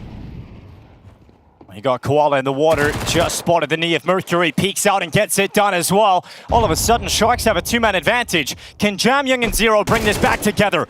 Good drop down from Zero. Headshot lands on Koala. Now the A main push comes forward. Zero gets one more, and it all falls to Jamyoung. Can he make the difference to win this round for TYLOO? Oh, damn! No, because led to the head, GoFolo drops him with the deagle, and Sharks respond. So that scrappy nature of the game has already begun. Yeah, it's already kicked off, hasn't it? Good aggressive piece from Sharks. Flashbang over, MP9 at range, easy one with a blind kill.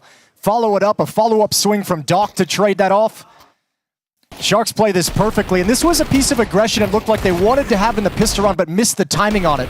This time, they find a perfect one for the flash so that Sharks can stream out of A main.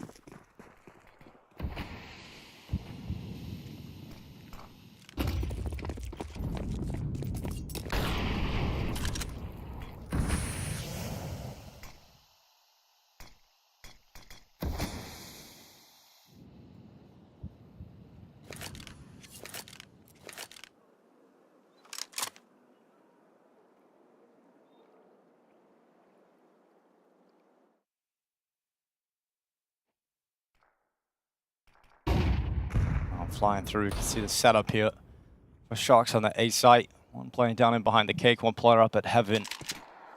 3-man lean over towards B for the CT side.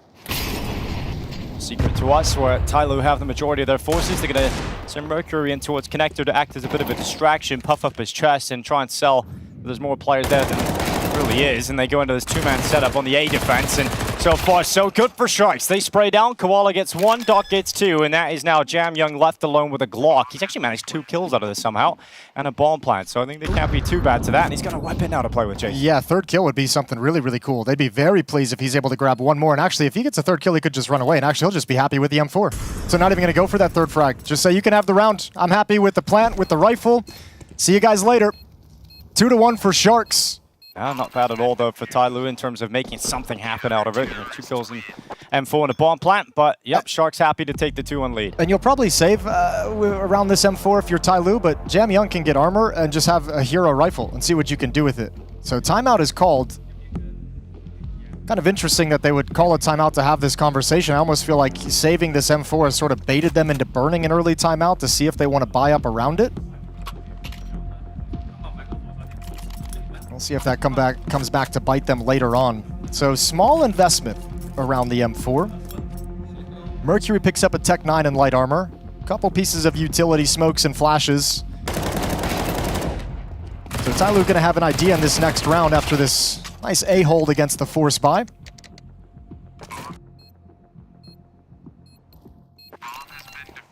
And we'll see what they can do with it.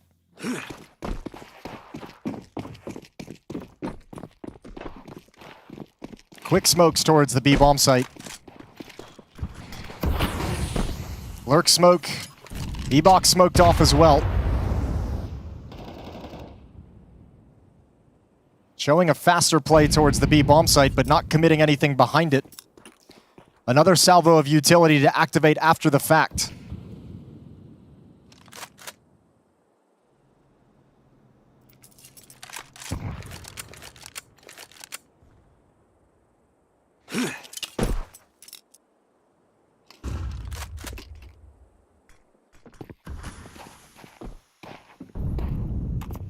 They come. Ready to march their way around the doorway into the site. Max Core connects the first. Rifle at the ready for Koala. Tech 9 actually takes him down. MP9 could be put under pressure, but GoFolo's handled it.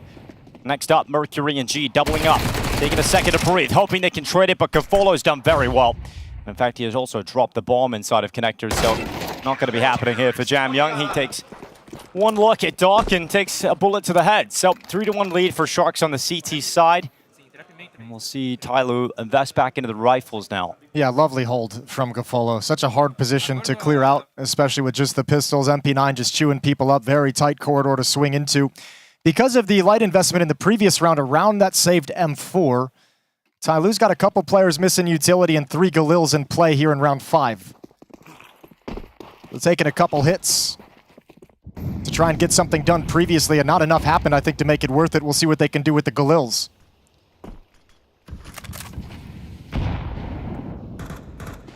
Koala and Gafolo defending the B-bomb site. Doc, Max Core in middle, RDN, the A anchor, who's now slid over towards the middle of the map, calling a bluff and saying, you guys won't mess with A main for the moment.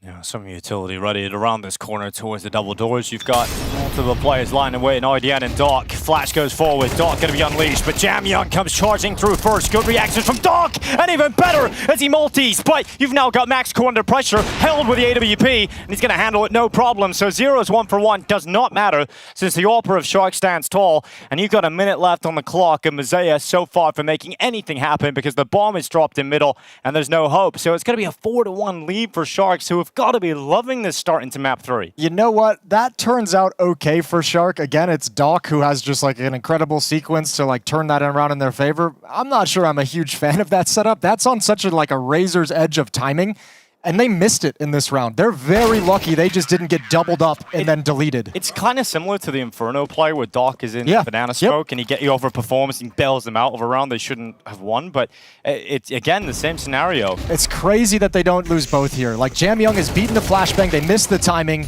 The flash does hit the follow-up players. You can see it's effective, but only if you hit the timing. They're very fortunate to get away with this one. And also fortunate with the lineup as well. Like a lot had to go well there for Doc to make that happen, but brilliant overperformance. Sharks are going to take it. They're really out to a strong lead here, 4-1, and you're denying TYLOO so many of these T rounds early. Yeah, I thought T-Sides would kind of run the day here on Anubis, but TYLOO haven't been able to get it going off the pistol victory. Getting close up towards E-Box, they're past that. Gafolo has no idea. Flashbang is in. Okay, he's got to back off now. A lot of pressure being put here. Lurk smoke in towards main. The hit is on. Trades all over the place, but then the Sharks defense snaps into place. Yeah, none of these rounds feel like they're a threat, right? With these half buys, these Tech 9s, Sharks handling them. 5-1 lead by returning now for TYLOO. And no AWP yet for G. Doesn't feel like TYLOO are stepping into the, it doesn't feel like they kind of know exactly what fights are coming. Remember, like Inferno, it felt like they were so decisive when they knew exactly where people were going to be, knew exactly where their utility was going to be in place. Here, seem to be kind of like scrambling as they come out in all the chaos. And Sharks taking advantage of it. Second timeout burned by TYLOO. Getting buried yet again in a very early hole, 5-1, much like Nuke, the first map of the series that ended in disaster for TYLOO. We discussed the idea of Sharks maybe having some issues with the pressure, with the elimination, with the moment that they're competing in at the moment. But they've at least reset between maps. Coach had some words for Koala to change his attitude. Everyone from Sharks looking spot on right now. It's on TYLOO to dig deep and get themselves out of this. I mean, one of the players you really like to show up is Mercury, and he's sitting there on 0-6 at the moment. So slow start from him. Slow start from many players here on TYLOO. Our thing is the force buys that TYLOO have been bringing out haven't really been having the impact they'd like. Not really doing a whole lot to chip away at the economy. Oh, lovely first kill. Jam Young finds one. Doc is here though, and he gets that as well. Oh, that's what you've got. You've got that weapon, Jam Young. An individual presence here for TYLOO, sending him up through middle, charging into the camera.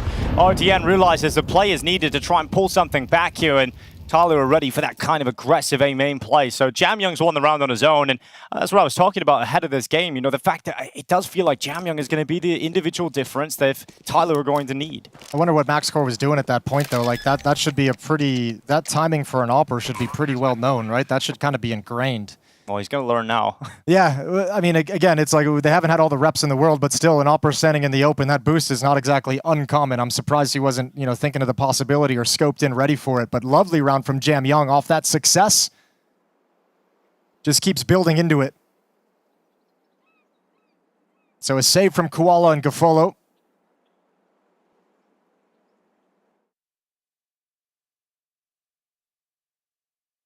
The bomb will go off and TYLOO have their second round. And for them, loving it with 5 people alive when Jam Young provides you this kind of a victory. All right, so Jam Young can get you this round win, but it does feel like it has to be the turning point of the game, right? Like, if you have to start going on a bit of a streak now on this T side.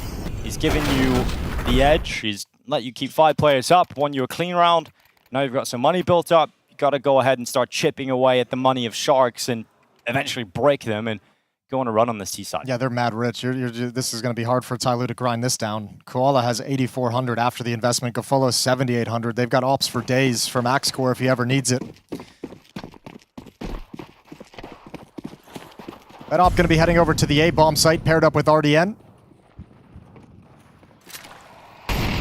Now, Mazeo wanted to get over towards A main, but he's going to be mollied and held back. You've got some utility ready to go here, too. And there's going to be a real challenge, but look at Mazeo just stepping into the fight. RDN dead. Mercury's ready for that rotation coming in through the canal. And TYLOO were ready for the exact play the Sharks were setting up. And again, it's just this scenario. 3 players dead early and forced into a 2-man save. TYLOO's built up the attitude that we wanted to see out of Sharks on Inferno, where they've just kind of gotten battered for the first 6 rounds or so, and now they're just like, we're going to challenge. Like Jamyoung taking a kill, boosting up, going and finding however many more kills he can. Now this round as well, just absolutely destroying them. You see the aggressive play forming, the aggressive Molotov to force a player into the open. You know a flash is coming, and you step into the fight, step forward instead of stepping back. Love to see it out of TYLOO, and they claw themselves back into this game, and now you're taking money out of the hands of Sharks. Now you're really hurting the bank that they have built up. And GoFolo gonna step away, hoping he can hang on to this M4. Got plenty of money you can buy anyway, but well, they're already close by. Zero going to be picked off. He's got Mercury coming. I don't think there's going to be too much. TYLOO's still looking for this weapon, and they'll find it.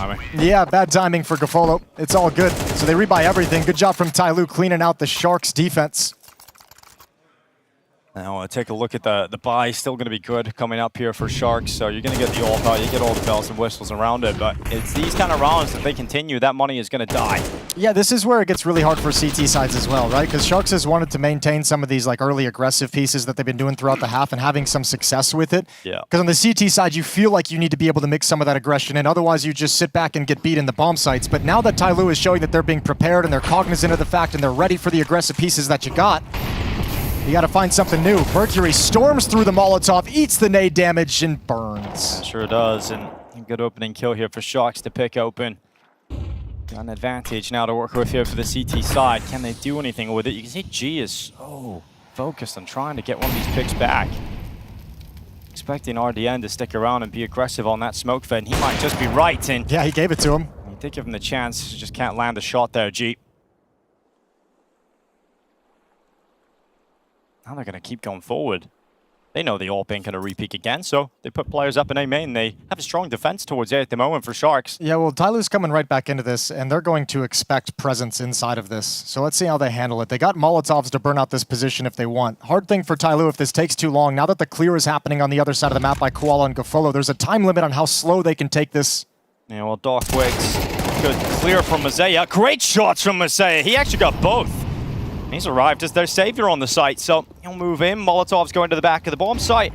And Max Court, that grenade might be good enough. And even that won't bring down Mazea, who just seems to be invincible at the moment. Yeah, but how do you play this with 5 HP? Do you want to just take a risk and be the aggressor?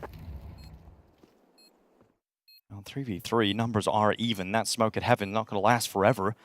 It'll fade away and then reveal Mazea, who seems to have no idea about it. His teammates weren't watching towards heaven, so GoFolo takes Mazea down, who could actually end up getting a second, but Jamyoung stacks into the next fight, and then he's got the next one too. Jamyoung, 1v1, up against Koala, who steps out, but Jamyoung the difference again for TYLOO. A 10-5 scoreline, and a 4th round for TYLOO picked off the back of their star. That retake never actually began. They were trying to slow play it to let the flank come in to keep G's attention elsewhere, but you have to give some credit over to TYLOO. We're going to see which player it is inside the bomb site taking initiative of the scenario. With the retake taking so long to get underway, it's Jamyoung, who's the one who steps forward. He says, I have to clear this position out. I have to be mobile. I have to be aggressive. I can't just sit back. 3 beautiful shots inside the bomb site. TYLOO off and running. Money devastated for Sharks. This is the last buy they've got, and Jamyoung keeping up the pressure. Yeah, look at this. He's all the way up through middle. Passing camera now. A smoke's going to go down and block that vision. He can just move up to the temple.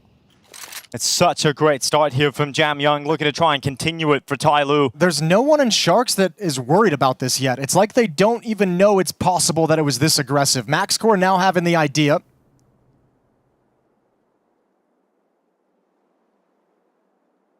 They've walked in 2 players towards main. RDN able to remove Mazea. It's a really frustrating half for Mazea. He's dealt with a lot of aggression out of A main from Sharks. Well, Flash is going to be sent through the sky for the aggressive B play here on the CT side, trying to challenge Zero. He's going to hold off. He's not going to allow them to to feel comfortable because look at this, around the back, through the temple. Max Core with a quick shot, but Mercury with the instant trade, and now they're out of position. 2 players at pillar. That might help Koala because you're never going to expect a second player there, but he can't do anything about it because Zero comes in as that next layer for TYLOO. And now they've got a post plant with a player advantage and holding both players back with a re-smoke down towards Connector. Yeah, you got to save this now if you're Sharks, but you're not super happy about saving any of this stuff. It's not going to be ultra valuable for you. AK-47 found by RDN, that's quite nice. But again, I think this is, again, leaning itself into the lack of comfort and reps on this map is, you were kind of aware. You kind of had the idea they took mid and tempo was going to be a point. We saw MaxCore check it a couple of times and keep our eyes on it, but it never like clicked in the mid round that was actually going to be a point of attack. Like they were cognizant of the possibility, but not really convinced it was happening. No one was really keeping eyes on it. MaxCore fortunate to get the 1 kill when he comes back to check in towards Temple. And TYLOO have turned this around. It was such a strong lead for Sharks, but it's been whittled away at step by step. The way you do this differently if you're Sharks is both of the players that pushed B main to be aggressive should have maintained that aggression to clear out the 1 player outside of the B bomb site. Both of them saw him tuck in and backed off back into the site, so then they were just getting crunched and split. But if you commit and go 1 for 1, or maybe you just kill him for free, all of a sudden you've got a great position outside of the B bomb site. It's the T side who's uncomfortable.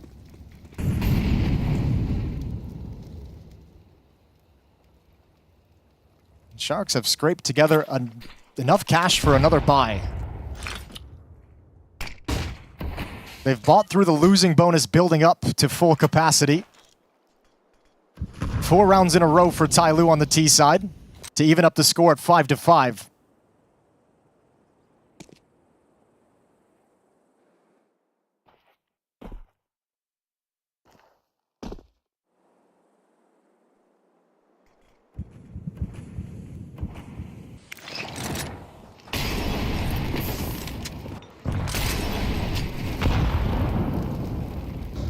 Mercury moving in towards Connector. He's going to be smoked for the time being. He's not alone. He has got G right in behind him. And that B split is only a few seconds away from beginning. Now, Masaya's position is to try and deny any A main aggression that could really throw a spanner into the works. Now, he has to be successful here. Masaya, 2 players stepping up, takes the first headshot instantly, and he's got the second too. Now the fights are going down inside of B. 30 seconds left, and TYLOO winning pretty much every single one of them. MaxCore will do what he can, but it's not enough, and that is TYLOO crushing Sharks' defense, and a 6-5 lead as TYLOO move into it. Got to appreciate the adaptation, Masaya. I just mentioned the last round, he's had a frustrating half. We are becoming very indecisive. We are calling and we are taking too long to do it. Let's be confident. Yeah, that's fair. I think that kind of lends itself to what we've seen. Yeah, I think it's a good read of the situation. Unfortunately, only got a round or 2 left to kind of rectify that. But yeah, Masaya just saying, you've been pushing into me all half and you've taken me down. I'm sick of it. Just kind of hide and then let him push. Nice easy double kill for Masaya in that round. You got G, who is up on top of smoke. Nice shot from G. He's had a tough all game, hasn't he, G? Not really landing the shots you would expect him to. This one really punishing, as TYLOO actually have the player deficit now because of it. Koala stepping out of B main, around the start of the smoke. Jamyoung there to make up for it. You know, you highlighted G. He hasn't shown up, but Jamyoung absolutely has. He's been here 14-5. Been here since map 1, hasn't he? Highest fragger on that map. I mean, not a whole lot of impact that you were able to have just by the way the team played, but he was delivering kills for you at the very least. RDN rotates over to shore up this B defense with Gafolo. Jamyoung and Mercury outside of the B bomb site with the bomb. Mosaic coming back, traversing the map right now to join up with them. And they find safety over an E-box where one can watch canals and one can watch into the B bomb site.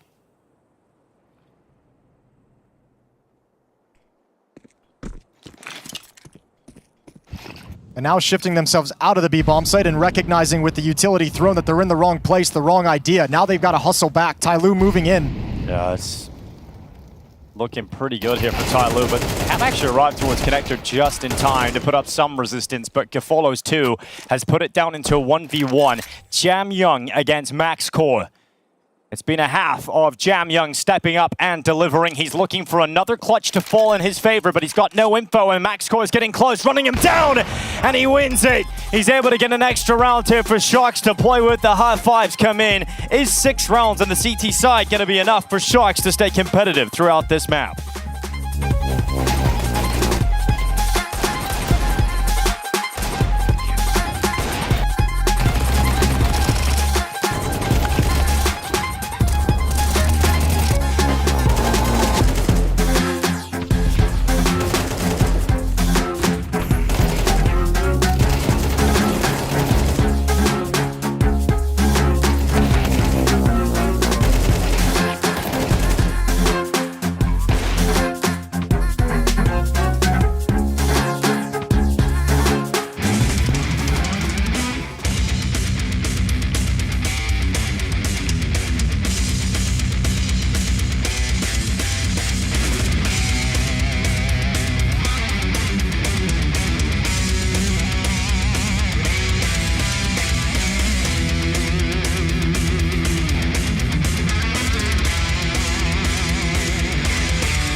One last half of Counter-Strike for one of these teams here at the Major in Cologne. We'll find out who it's going to be. It's a tie game at the moment. Sharks now switch to the T side, and they're going heavy into a stack. Yeah, look at this read out of TYLOO. Man, this couldn't be closer for an elimination game, 6-6, but now you've got a perfect read out of the Chinese side. Yeah, Jam Young, great start. Again, another great headshot. Mazaya set up next, teed up for a kill on that dual Berettas. Just the one, though, as Gafolo trades and forces Jam Young into the site, but there's plenty more TYLOO players where that came from. Yeah, you can't commit to this. You're still using utility like you are, but everyone's here from TYLOO. They know exactly what's coming. Oh, I got G stepping in the water, feet getting wet. But unfortunately, cold feet here for Sharks. They don't want to go towards that A side. They're going to start backing away. It's the right call. They just don't have any other good ones either. So what are you going to do?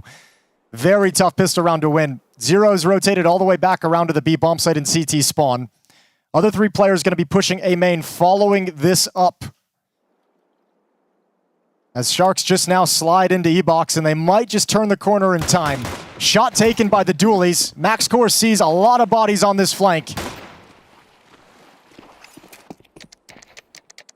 As the plant in from Gafolo puts it down, locks it in, and here they come up through connector. TYLOO arriving for the retake. They turn at the right time. Great shot from MaxCore. That P250, another shredded head, and MaxCore just does it all with the P250. His teammate Gafolo stepping up with the other one, and that's ridiculous. Sharks somehow find a way. Bro, I was just sat there being like, oh, Zero's going to have a field day. No one's even really considering this late play from CT Spawn, and that MaxCore just turns for a one-tap. That's a disgusting sequence of the P250. Incredible work. I mean, considering you get stuffed with Plan A, this is an absolutely beautiful adaptation. Oh, those are some nutty shots. 3 first bullet headshots, 2 one-taps. He's got to love that. Well, TYLOO, it's just an eco now. So 8-6 here for Sharks coming up. I like their T-side over on Nuke, so. Dude, Gafolo called a sick game on Nuke. I'll see if they can call a good one here as well on Anubis. This one for their tournament life. That's why it's kind of such a bummer that we've kind of seen Inferno being so flat. Like, this is a question of these teams in Stage 1. His map pool is always going to be there, but it's a bummer seeing them call such a good game on Nuke and not seeing that same kind of magic in other maps. Hopefully, here on Anubis, we get a glimpse of it. Controlling the situation, stepping in against USPs. No contention for TYLOO. This will be an 8th round. RDN has cleared out the A bomb site. So Shark's going to traverse across the map, bring the bomb elsewhere.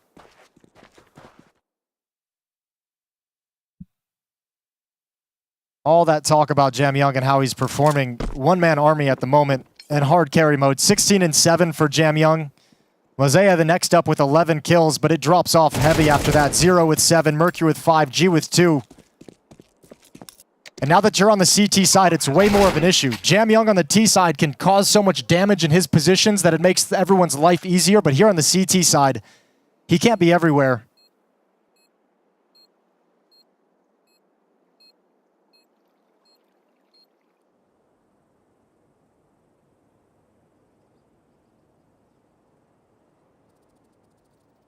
Just kind of have to take a breather here if you're TYLOO and shape up for the first gun round. The Sharks have a great opportunity to go on a run.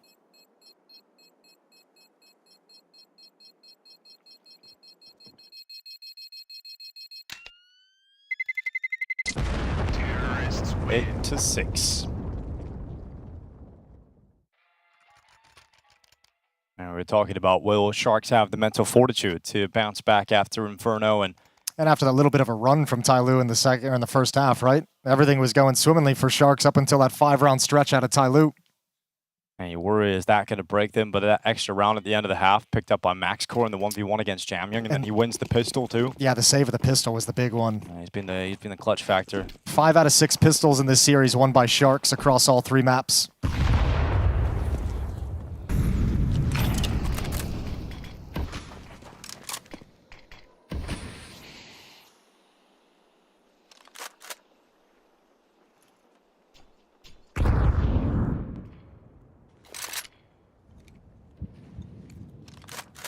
This round develops very slowly as Sharks open up very passive across the map. A default spread, everyone looking for pushes, nobody putting themselves in any kind of danger early on.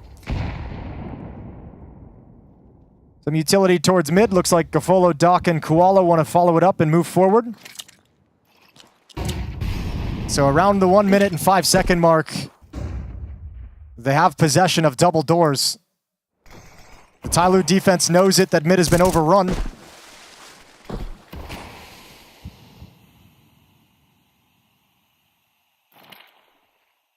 Defensive utility deployed. During this timing, TYLOO wants to find out a little bit more information of what's coming, where the attack is going to take place.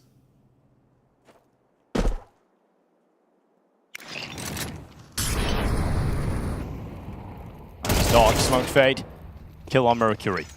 He's going to slip away now, advantage on his side. Got Jamyoung now through the window. Down into the water, it's Koala that's been picked off. Jamyoung to even up the numbers, 20 seconds.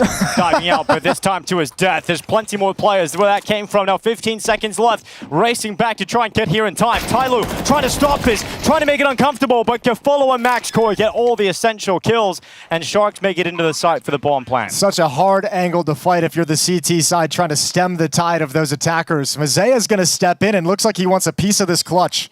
Got some utility for this. He's got no kit, though, which feels like it makes this somewhat impossible outside of a massive misplay from Sharks. I think at this point, he doesn't get any kills, and he just backs out.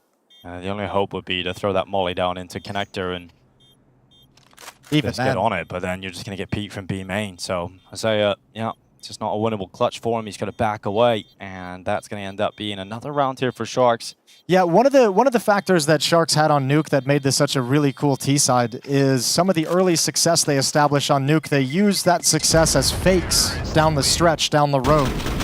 And TYLOO had been beaten by things so many times that those fakes were really, really effective and really kind of obscured the map and didn't let them piece together what was happening and where Sharks was moving. If something similar happens again, if you get those free picks, you know, one player isolated in E-box and just taken down, and then the defense is thinned out, you could see a player dropping out of the window into canals because he thinks he's going to be able to maybe get a 1v1 on that lurker, maybe be able to wrap around the attack on the A bomb site, and just shocked to find all of Sharks waiting for his descent. 9-6, a 3-round lead in the final timeout for TYLOO. Joke very vocal in this timeout for TYLOO. Looking very concerned as well. I mean, you would be. You're 9-6 down. It's been a crappy start to the second half, and you don't have a good buy here. You've got a rifle from Mazea. You've got a couple of pistols coming out for the rest, and Sharks have everything they could possibly want, and they've got money swelling in the reserves. Everything pointing towards Sharks right now. And a timeout taken as well from Sharks straight after. And 3 rounds in a row, they're starting to establish some of that success that I mentioned was so brutal for TYLOO to deal with on Nuke. Then you can start seeing Gafolo dig into the playbook, start throwing some more of those fakes out. So it's going to get more difficult for TYLOO before it gets better. Hero M4 on Mosea, they're bringing into this round 16. Other than that, upgraded into 5.7s and a Deagle on Jamyoung. Fully kitted out as Sharks. 4 rounds away from eliminating TYLOO and moving on to another stage in this Stage 1 Swiss system.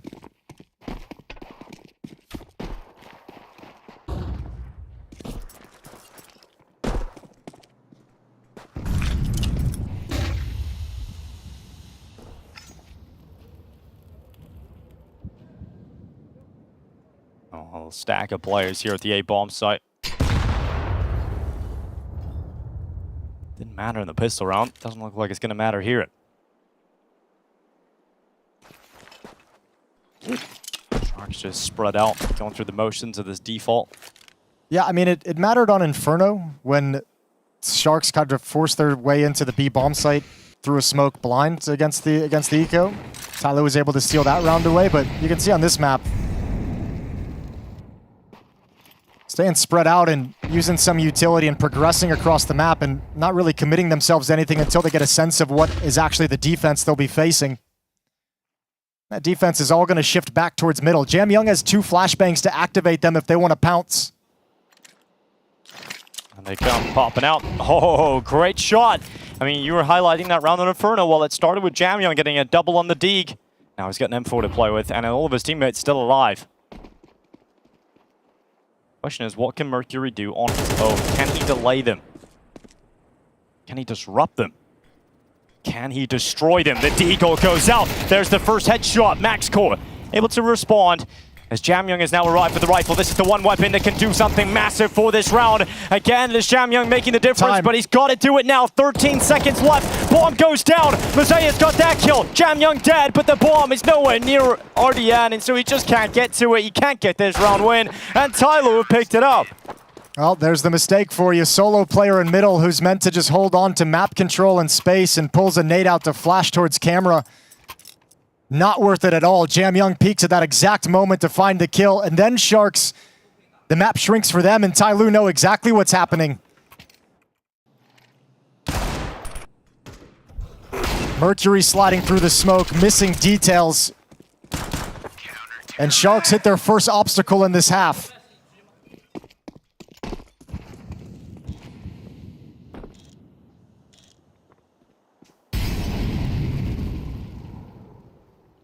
And now look at the buy.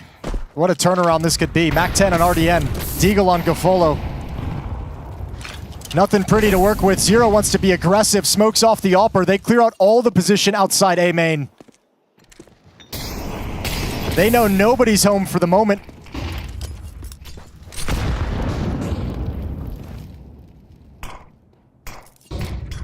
Yeah, the camera smoke rather is going down, and you got Jamyoung stepping out just before that flash and then blinding Doc completely to finish off the kill.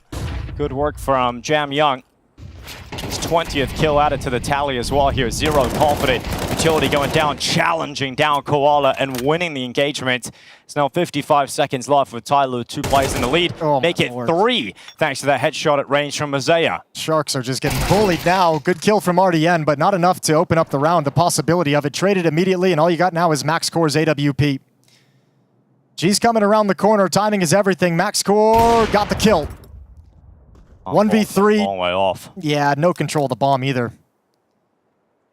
Just got to go back and get that. Obviously, TYLOO going to be aware, but see if he can pick it up. Okay, well, Sharks have lost their grip on this map now all of a sudden. They're going to be out of money. They'll have to sit back on the pistols. TYLOO, a great chance to even up the scoreline. Another good kill from MaxCore, just trying to save this up, and I think he's done enough. Yep, he's just going to hang on towards the rugs, and that'll be an 8th round for TYLOO. The gap now just 1 round.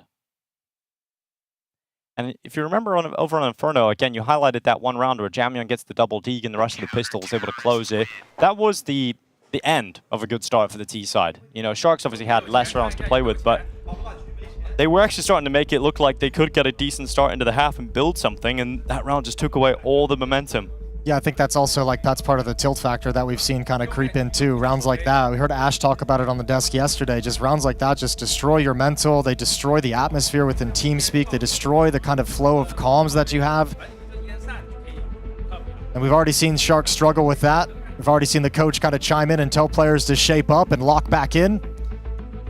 Probably a similar conversation now. I mentioned at the start of this map with the inexperience of both of these two teams on it, it was going to be scrappy and it was going to be about mistake-free Counter-Strike. And at the moment, Sharks has given away a couple of mistakes that have allowed TYLOO to come back into this and gain a grip here on Anubis. 1 round lead heading into round 18. All they've got is the AWP to play with. Yeah, well, G has his AWP to play with too, and he's been so quiet so far. He's really got to show up now with his AWP, and he's in middle. He gets flashed away, and G can do nothing about that, so he's just going to run off. Oh, the early presence of the AWP spotted towards middle, the Shark side, and I'm going to send a couple of players down towards main. You've got RDN just backing up to the side of that smoke.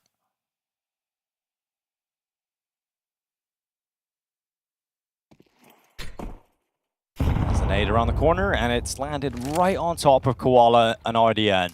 That's a beefy one. You're hoping you're going to give time over for MaxCore to find a pick of someone from TYLOO peeking, but they have the knowledge. They know the AWP was saved in the previous round, so you're not going to get any of those looks at the deep angles. TYLOO playing this very intelligently for the investment and the buy they're going up against. So Sharks will wait out this smoke in A main, and then you execute in and see what can happen. MaxCore might lead the way with the AWP. G, good position. Claims the life of MaxCore. That AWP falls into the hands of Gafolo now. And he's going to try and challenge down G, who moves off the angle because of utility. We're playing towards Cake. And now he does have rifle support as well. So this is a strong setup for TYLOO. And Doc just goes charging through the flames. Grenade is going to land towards Gafolo, but it's actually going to remove Koala. So finished off by utility damage. And Gafolo is already up on the rugs with that AWP. So they're not going to win this one, obviously. It's going to be 9-9, all tied up. I like it from TYLOO as well. Nobody going for like a fast flank. None of the B players have moved to hunt down a kill. Nobody's rushing forward, thirsty for eco frags. They know the situation. They know economy down the stretch is going to be so important and critical, and theirs isn't yet built up. So very much playing disciplined and within themselves to gain that cash and start building up a buffer to help them close out this map and series, stay alive here at the Cologne Major. 9-9. Weapon's going to come back out for Sharks. AWP is saved again into the next round. But finally, rifles come back in to surround it.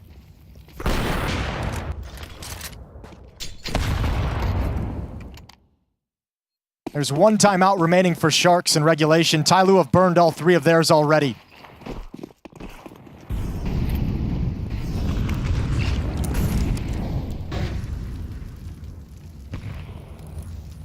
It's going to be quick.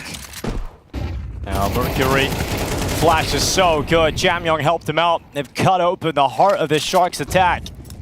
And now you've got 3 players trying to come through B main, and already you realize it's such a tough round ahead of you. MaxCore misses the shot that could have made the difference, and in fact takes a shot on board himself. Yeah, they got no more utility either. They came into this with such a busted buy. They used all their nades for the actual exec, and now they have nothing to give them safety to cross over. So they'll just get cut down. They'll just get whittled down and taken away. 10-9 for TYLOO as they gain the lead. Yeah, not only the lead, but it feels like they've got full control of the game now as well. They've really destroyed the momentum of Sharks. Perhaps their mental, and also the money is just gone as well. So they can't keep buying, they can't keep challenging. We're going to see 11-9 come up here for TYLOO. I think running out of ideas too in this round, just kind of calling the B split right out of spawn. That timing on that flash could not have been worse.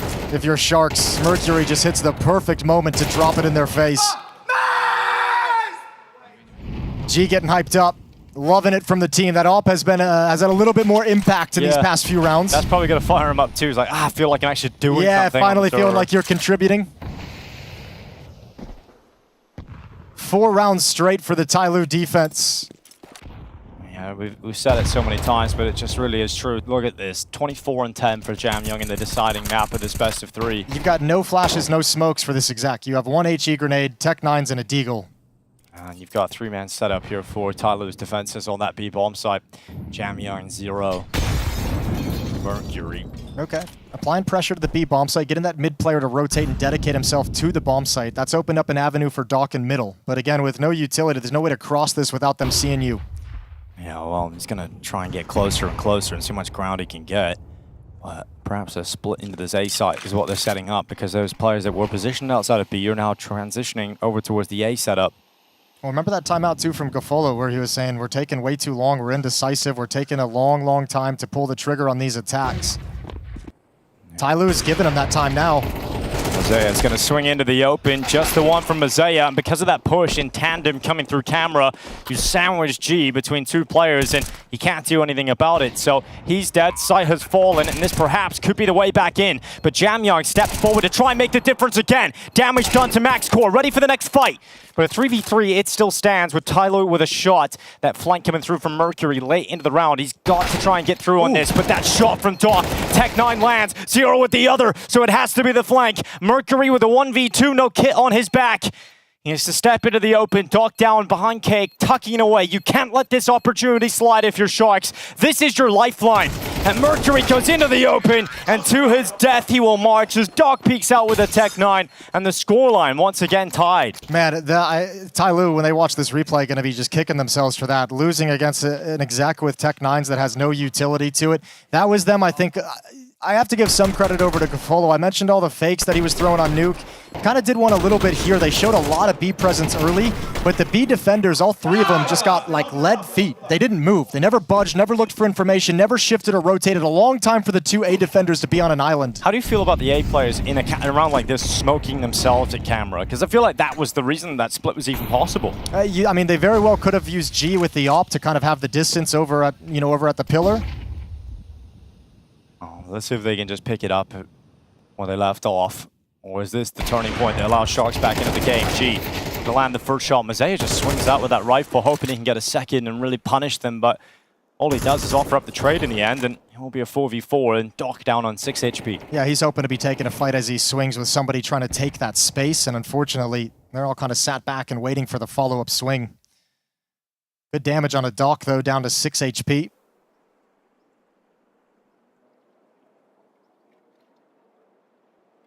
Jamyong's starting to feel a little bit frisky. All of TYLOO's starting to feel a little bit frisky.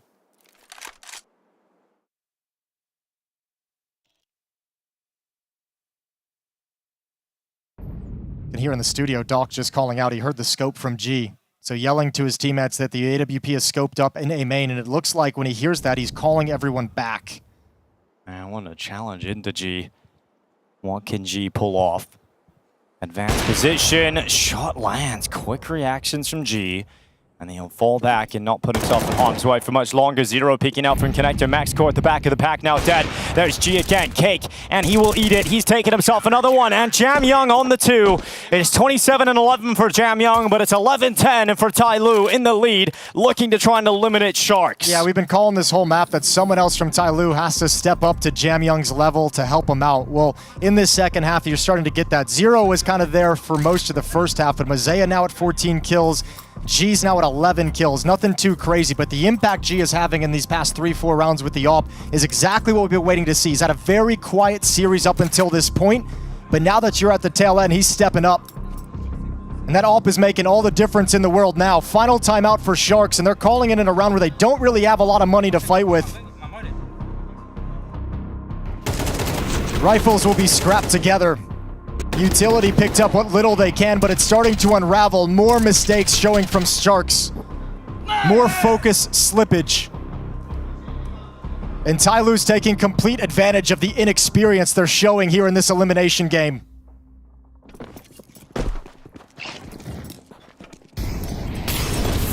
Well, Jam Young prevented from the early challenge because of the flames, but look how much faster this feels from Sharks. Trying to get a B split going early on. But once again, they're going to be walking into G, whose scope is at the ready. They're going to block B main with smoke, but they're going to come right through it. Well, actually, they stopped. They went back. They backtracked for a second. But this does feel pretty telegraphed to TYLOO, who are now bringing all their members over. The rotation has arrived, and this round becomes so difficult for Sharks. You have to break through the defenses immediately, and they just won't. Zero and G hold on, and TYLOO are marching towards series point. Gafolo and Max Core, the only players that can do anything, and in fact, they've done everything. They've brought it back, but Jam Young again is the reckoning as he comes through B-Man at just the right time, and Mercury off the platform. They will see Jam Young in their nightmares tonight, Sharks. It's 12-10 on the board. TYLOO 1 round away from knocking out Sharks and staying alive in Cologne. Jam Young being so proactive on the map to have a flank at that timing, but it goes back to what we heard Gafolo say earlier. Credit to him, hasn't been able to solve the problem, but he knows exactly what it is. Taking a long time. They get stalled out on that B hit. Utility's good. Second salvo takes a while, but by the time they're ready to push in and try and scale, everyone from TYLOO's arrived. All 5 players were there, and Jam Young on the flank seals it. Oh, and much more like it from G, playing with attitude as he goes out to grab that opening kill. Yeah, and Jam Young is so confident too. Look at his top mid push, flashing. There's the headshot. Gafolo dead. Jam Young goes for the other, but Koala and Doc sending a couple of shots back and letting this one settle. Yeah, actually, that's actually a little bit scary now because you have a lot of time left in the round. The defense is going to have to spread out. G pushes up with the AWP, but if you push too far, one player's waiting for you. And G's going to be a free kill whenever Max Core decides to move. But hold the phone. Yeah. This is really weird. They're throwing a fake at the B bomb site. And they don't care. TYLOO are investigating, and they're going to catch Max Core. They're going to That's find the the bomb. That's... Wait. Look. Wait. Hello? Look Oh over there. my God. Mercury. Maybe check. Maybe look. Oh my God. This gets so weird. What is happening? Because you think this position is clear walking now. into them. He's got 2. It actually works out better in a way. Mercury just finds the rest of the pack, and now Max Core's alone. G's trying to figure out where he could have gone, but Max Core's in behind him. I like Still going to worry about Mercury. What is happening? But that's TYLOO finally closing it. Comes down to a no-scope, and TYLOO will survive in Cologne, led by their most lethal weapon in Jam Young. 29 kills secured here on Anubis, just about by the skin of their teeth, staying alive in Germany. Man, they snapped into place at one point during that second half. 7 of the 8 final rounds of that map won by TYLOO. That defense just locked in. And Sharks, this campaign, the inexperienced players, it's going to hurt to lose and be eliminated like this. They look back on this match and recognize all the opportunities that were there. Some good showings, and I think with this Sharks team, the next goal has got to be deepening the map pool. Nuke looked good. Nuke looked cool. They had some ideas there, but outside of that, really, really tough to see him get going. And here, just kind of fell away out of the pressure of the situation. Once TYLOO grabbed hold, it felt like Sharks accepted their fate. Yeah, well, Sharks come into the competition. A lot of people had low expectations for Sharks, not knowing what they would bring to the server here in Cologne. But a couple of moments looking strong, an upset victory to kick things off versus Heroic. I think they really displayed how good they are on Nuke in particular. A very dominant map victory versus TYLOO on Nuke today. But just showing that we get down the stretch, they just don't have what it takes to compete when it gets deep. And it was good to see TYLOO in this series. I mean, awesome to see Jam Young kind of deliver the whole way through, you know, through all 3 maps. Really good to see TYLOO seemingly improve as the series went on. You can tell they need a little bit of momentum, that this team still can kind of get stuck under their own mental game. So when they start firing on all cylinders, you see them start to power up. And that's the only way TYLOO are going to progress, right? Is if you have Jam Young playing like this on one hand, but you've got to have the others. You've got to have G as an alt presence. You've got to have these other players stepping up, the new guy Zero. You know, that's the only way TYLOO are going to have what it takes to progress into the next stage and even be competitive there. They've got a long road ahead of them, but they've taken the first step at staying alive.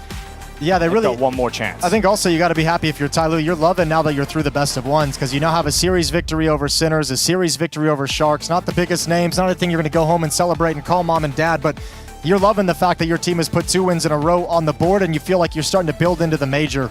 Yeah, I'm looking down over there. I see G's got a big old smile on his face, and I'm sure he would have come out of that game if he didn't pop off towards the end of that second half. I don't think he would have left very happy about his individual performance today.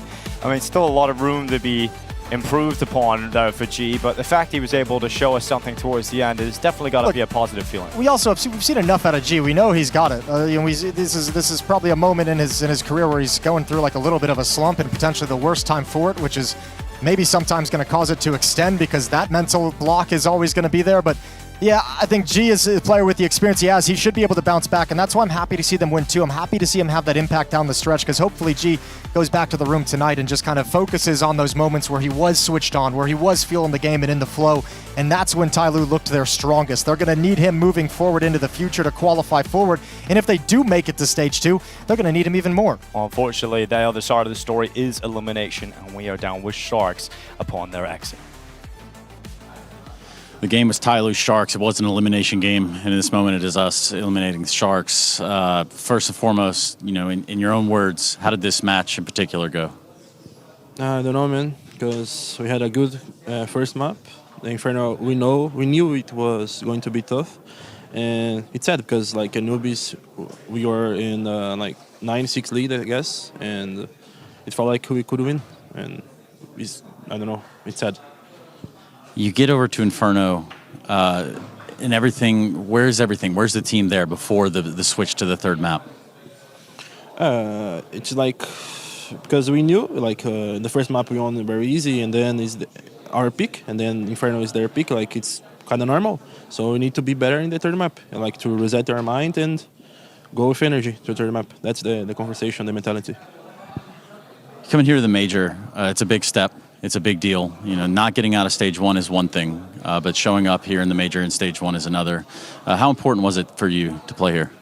Yeah, I think very important because we are 5 rookies. My first major, so it's like very important. But I think I would like to do better here, but it's important. Will there be things that you think about after this that you'll keep replaying in your mind? Is there anything that sticks out? Yeah, maybe I think some hounds on this side, Anubis, a lot of them. Remind me, I don't know. It's a lot of them right now. Nothing specific. Is there anything you'd like to say? Yeah, thanks for watching, guys. We hope we do a lot of majors. Thank you. Thank you so much. Yeah, thank you. We're going to go ahead and head over to a break.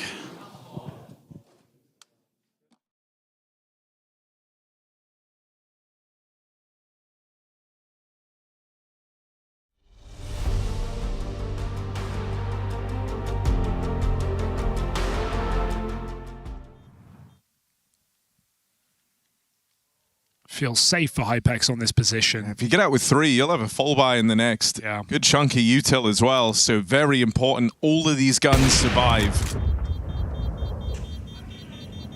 I mean, it's not max loss, but it's enough. That's amazing. We have a game here. They have offset. We have a game here, and yes, we do. Big on their map pick, 4 rounds in a row on this T side of Overpass. Easier said than done. Game of Legion.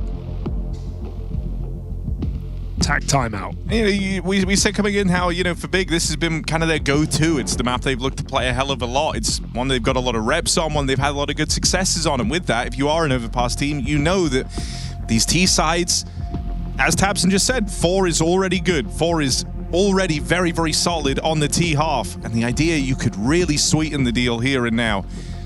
The idea the Big could have been 0-6 down, only to go on and reverse sweep with a 6-round streak of their own, and it all comes down to this.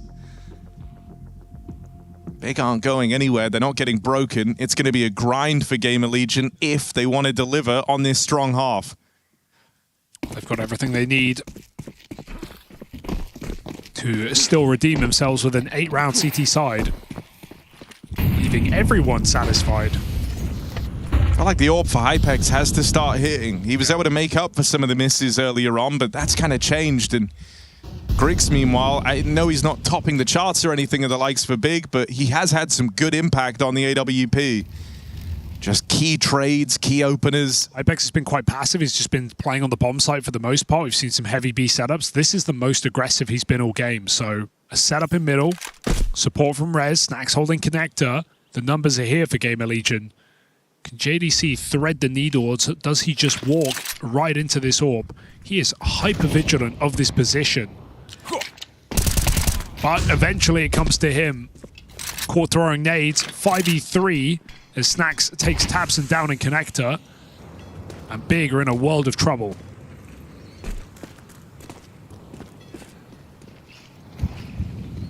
Yeah, the aggression on A has allowed an extra man to go and pad out B. What an angle.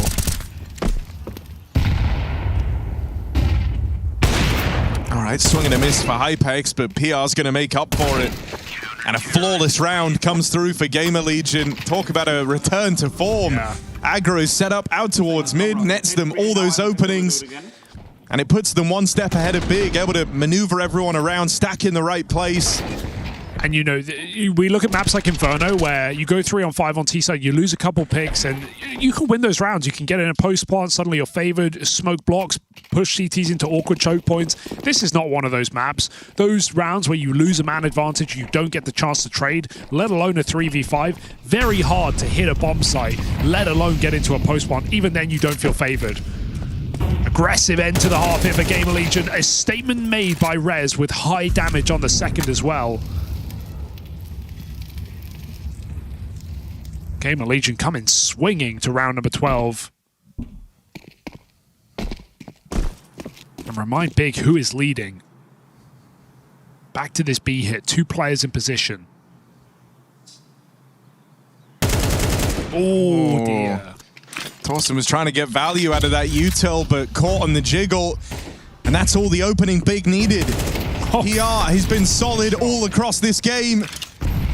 But now is to have his best round yet. They're coming his way into his bomb site. PR just not moving. Buys time for his teammates to come in and lend that helping hand. And Blame F, who was tagged up right at the start of this round on the back of the long push. Last guy standing, and not for long.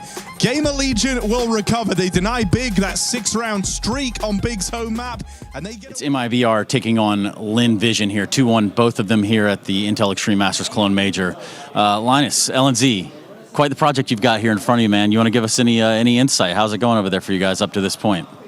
I think it's been going quite good. We have made some good progress in the last 6 months, going up from the Brazil tournaments to now being in the majors. So yeah, happy to be here. You take that loss to Thunder Down Under in that opener. It looked like they stole that second round conversion, in a best of one, right? It leads me to ask you, what do you think about best of ones at the major? I'm not too big of a fan because I think it's too many upsets for that reason, and I think the major should kind of be, like the best team should win, or at least.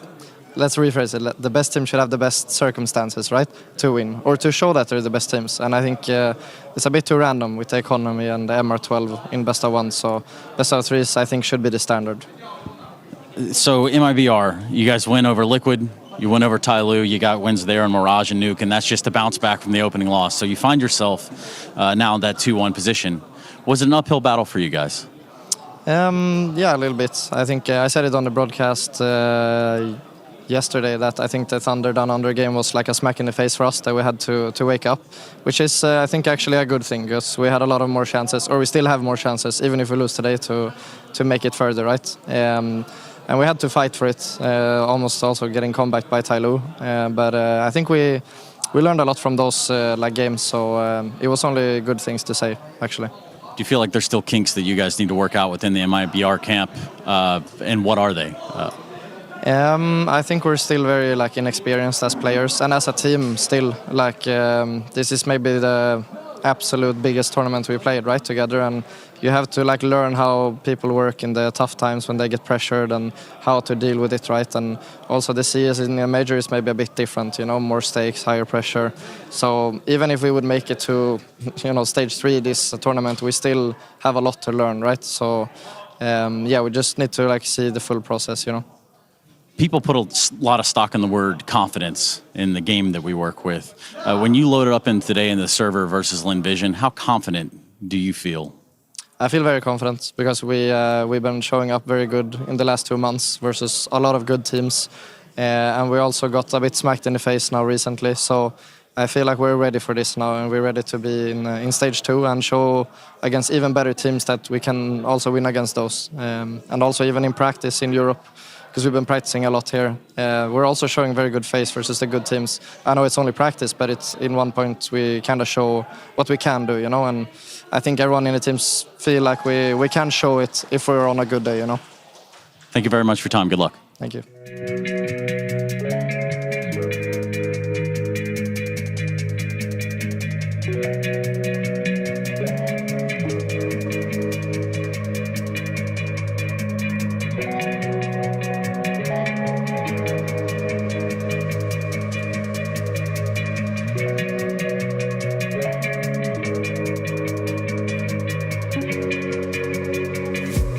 Chasing all the patterns that I knew before. Wash away your troubles like a waterfall. I didn't know any better, but now I know yes, I'm all better. You can find me there, I'll be swimming in the afterglow. Calling out everything I thought I knew before.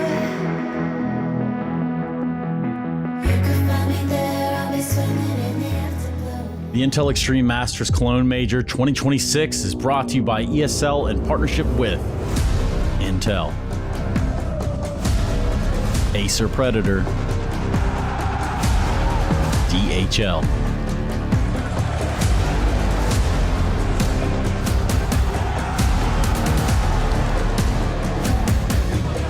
and Zoe.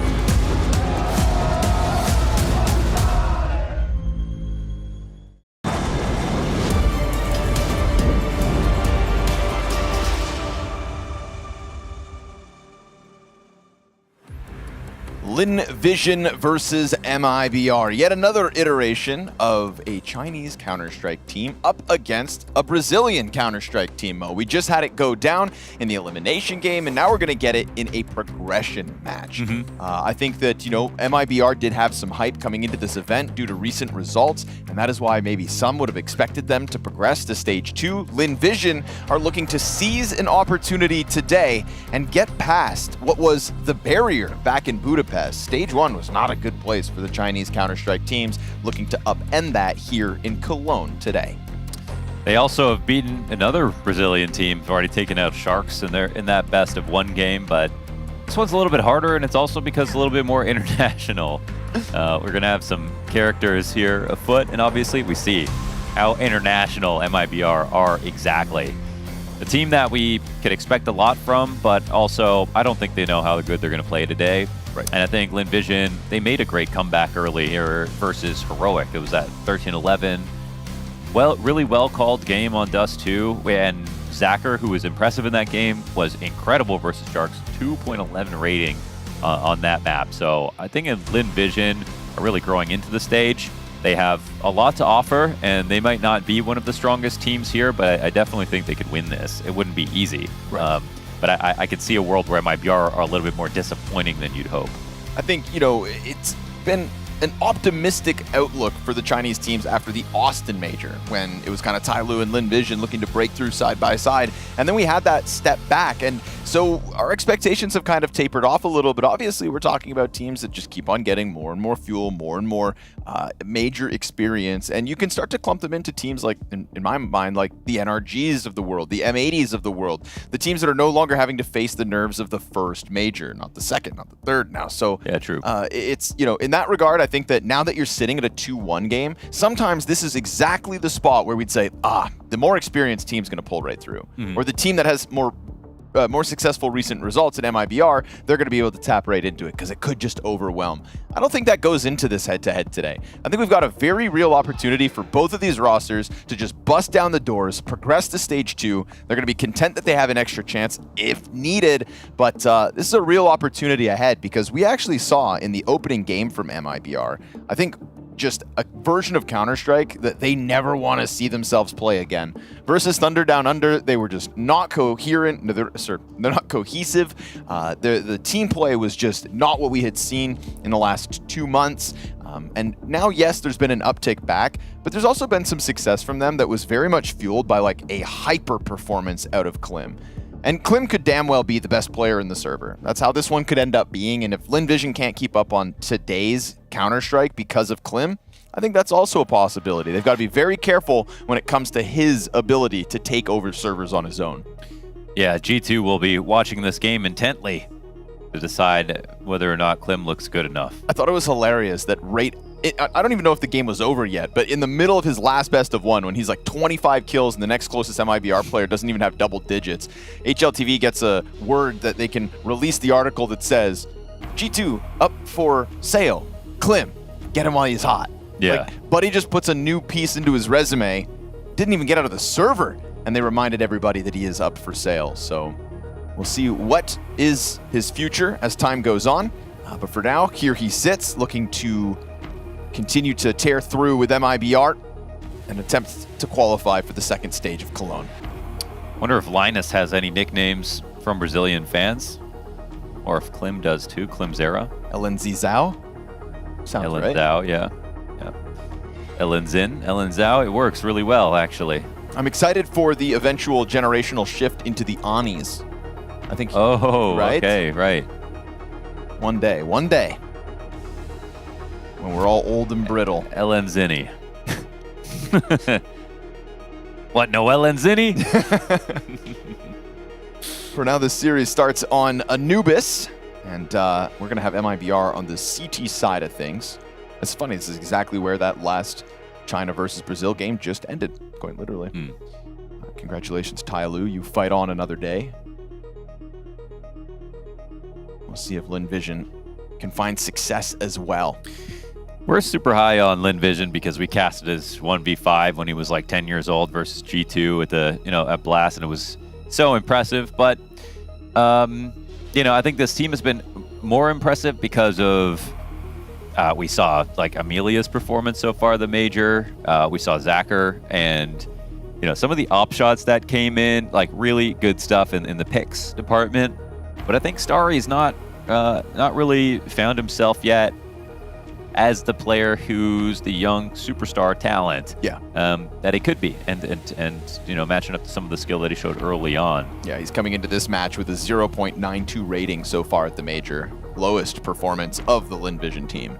I would have never thought that. I would have always thought he's the next big thing coming out of China, and maybe there's still some time to bring that back. I mean, whenever you see the ceiling and you see the potential, it's a memory that sticks with you with a player that you're going to hold on to for many years, and you're just always going to assume eventually they'll be able to get back to. Because some people never show you a ceiling like that. But if you're going to blossom, now's the time to do it. Your stage is on the line. What they go up against is a 1.27 rating Klim and Venomzera. Right now, the two driving forces of the success for MIBR. Nice to see that it's not just that European injection of talent that's kind of got MIBR propped up at the moment. Venomzera is somebody who I think we've kind of talked about promise in the past, but then we've also seen shortcomings in some major outings. So it's nice to see him starting off stage 1 here in Cologne successfully, and it's nice that this game is about to get underway. Lynn Vision versus MIBR. a progression game at a 2-1 pool, and a high hope that Cologne bodes well for both these regions. And always great that it's a matchup that, you know, you might lean one way or the other, but you know is open to the team who plays better today. Both expecting to be able to pick up the series.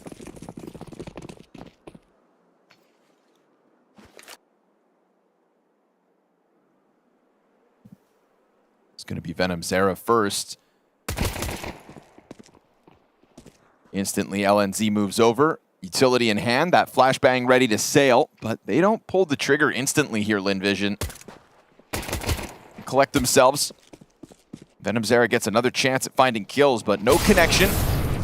So now the interruptive utility thrown forward. They will blind him slightly, but it's LNZ with a team kill in the middle of that to make it a little weird. Still 4v3 for MIBR as the Berettas get onto the scene, but they drop empty-handed. West Melon, 2 headshots back. Yo, they're going B. They run right through this, man. There's a CT flanking, and they said, let's get out of here. They're even fanning out a little bit, which is interesting. Starry in a perfect position to punish this. Lovely play out of Starry. Great exit. Although Insani is, oddly, by this bomb site, closer to the bomb than any of the Lynn Vision players. For them, so they'll just lean back deep into the CT spawn to deal with any diffuse. Doesn't have a kit. Oof, doesn't have a head. Call Me Sue ends this one. Great pause there inside of the opposite bomb site. They decide, let's get out of here, and they're fast enough to skate by. Starry finding that kill in CT spawn really solidifies the pistol win. Love that they're able to run it up through camera, and they just knew exactly what to do next. I mean, I don't know if they had confirmed information on both players who were remaining or just were, you know, reading who's on bomb sites. But I guess when they saw the flank was in, they're like, why not? Let's run this train together. So into the second round we go. MIBR invest fully. They come up with an MP9 and a good position for LNZ. Ooh, that's going to hurt. Zacker's dead. He was just out on a default looking for some information.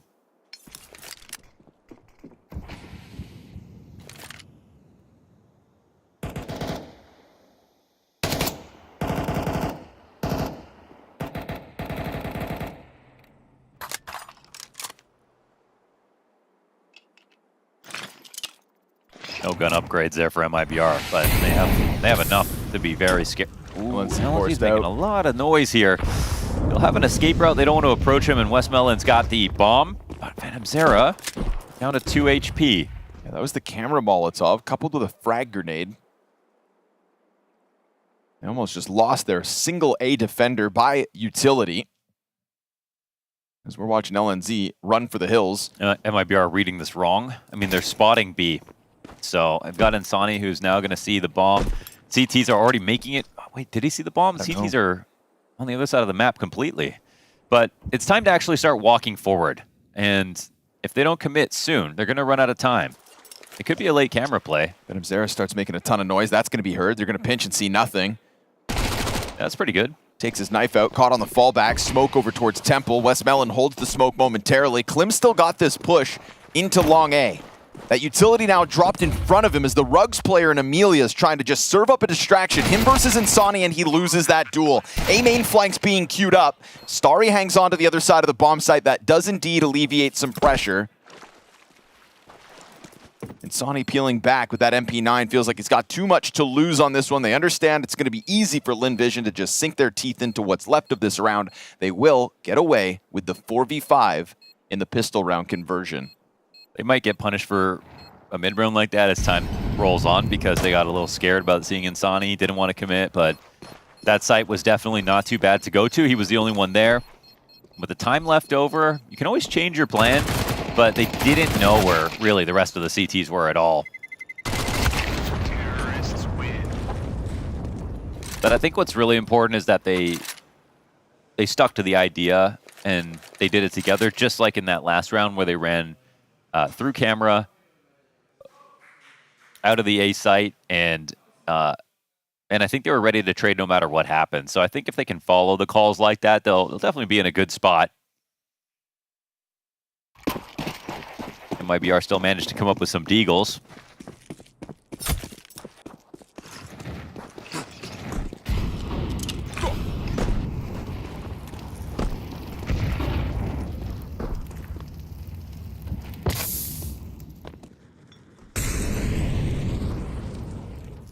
Gonna push their luck outside A site and go unchecked.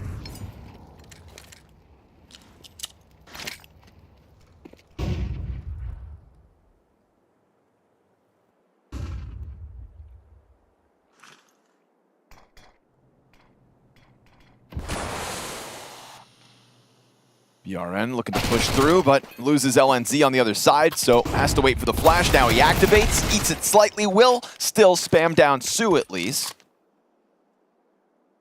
But it's a trade back. There's lots of bodies out middle for Lynn Vision. They continue to walk this map and continue to catch MIBR players off guard left, right, and center. Kind of is like it's hard to say who's floating. You know, it's like, it feels like MIBR are lurking around and Lynn Vision are happy to play this default where they're all like fanned out, and I can't tell if it's because they have full control of the situation or just the individuals are at the right place at the right time. But so far it's 3 straight for Lynn Vision. They've had the good guns. Uh-oh, Klim gets out of there. Free exit ticket. We'll get him back in the server real quick, and that's going to be the Lynn Vision 3-0 start. Pistol conversion, very slow, very tempered, no rushing, you know. And they're right that, you know, MIBR just walking around and pushing things, so I guess if a team's doing that, you might as well take your time. Certainly haven't seen any panic out of Lynn Vision.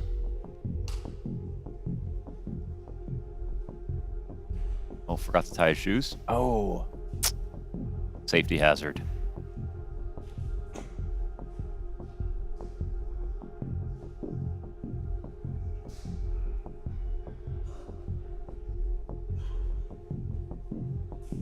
Somebody make sure Dumau gets that memo. What? Loves a barefoot trophy lift, Oh. that guy. What you doing, Amelia? Lindsay and Amelia flirting.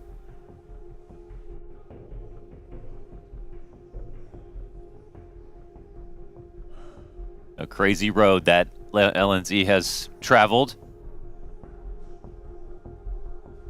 From playing with Device to playing in Brazil. Hey. Gotta give credit to the grind. It feels like it could start to be the years where the players on those crazy journeys, you know, start to continue to emerge, right? You look at Fuzi. I think that's still always my favorite. And ZTR and him. I mean, Fuzi's been to every region. Oh, I thought you were trying to say BRN. No. BRN is N. Yeah, I don't know. No. Bruno, yeah. I've really been copping out lately, going with the Bruno or the BRN. Oh, yeah? We used to really commit to the B Ara Anazen. No, I can warm it back up. So we're going with Bruno? B Ara Anazen. Okay. Try one time, We'll Mohan. see what kind of man you are when there's a big moment. Yeah. B Ara Anazen.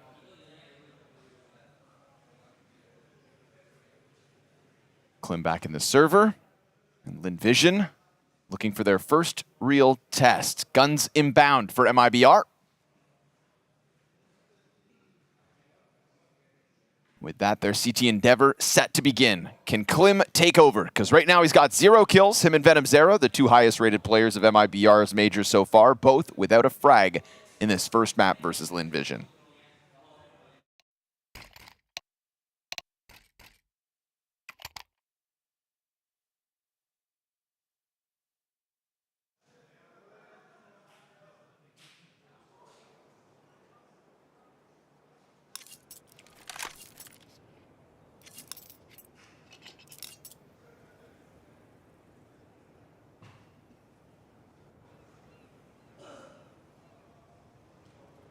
Bought enough time, saved enough money. We've got an op on only Klim. No sniper on the side of Lynn Vision. But again, you're going to have to wait to put it to work, bucko.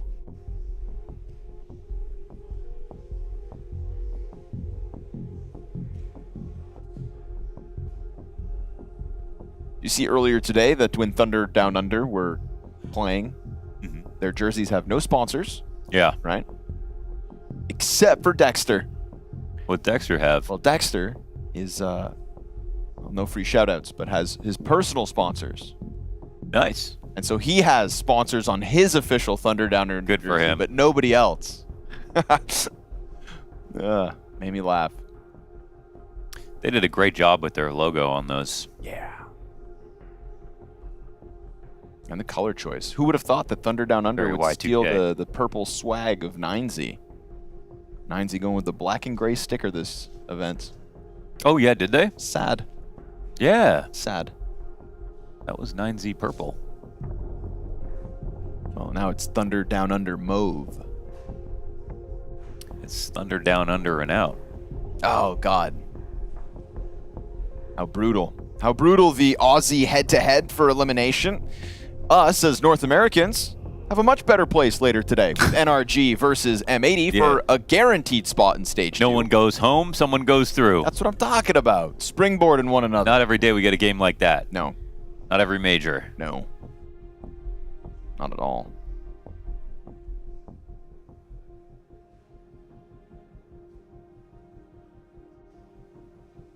Having a little pit stop here for Klim. Yeah, we got to replace his cables, Mo. One day there won't be any cables. I know, and everything will be wireless. And these people, I mean, us, will look like Neanderthals with our cables. Cables are really the umbilical cords of the technology world. But we still have umbilical cords. One day we won't. Can't wait for the first Petri dish, baby.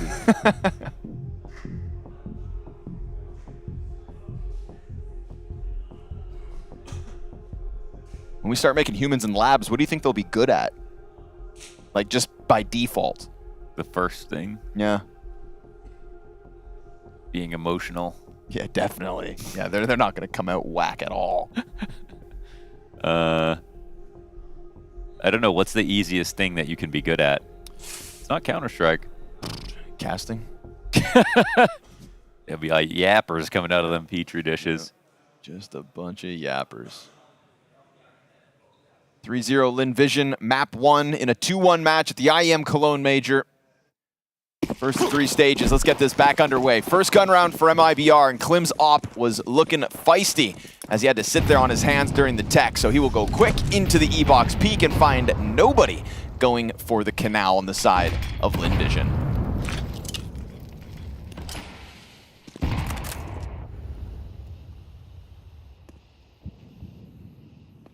Now we get to kind of see if everything was a bit of RNG and timings, or if Lynn Vision really know how to swirl and confuse MIBR with the way that they work the map.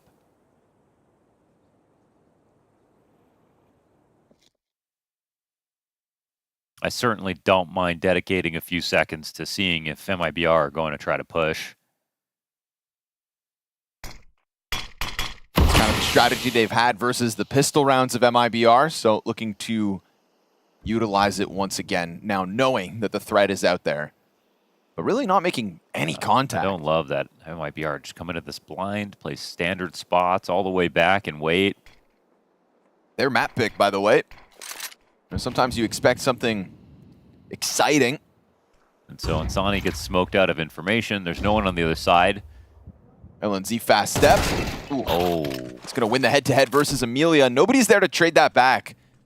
Klim now still on that angle towards Canal, but we get this 3-player walkout through middle from Lynn Vision. They're just going to go through, cheese the smoke to camera, and Venom Zera confirms that presence. This is going to bring Insani back. Oh, meant to blindside them. Instead, he goes down empty-handed. A bit of damage. Now a bomb drop thanks to Venom Zera, who just draws them in and chops them down.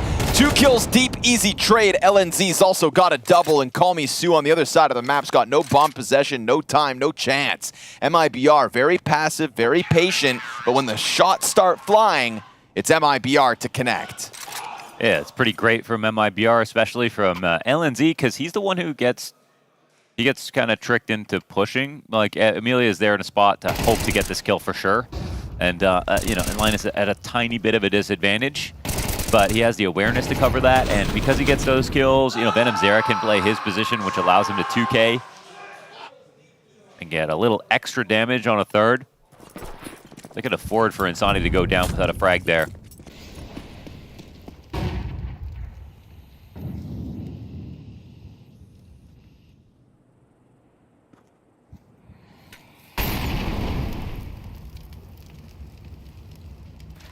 Early grenade usage and a quick clumping of the Lynn Vision players.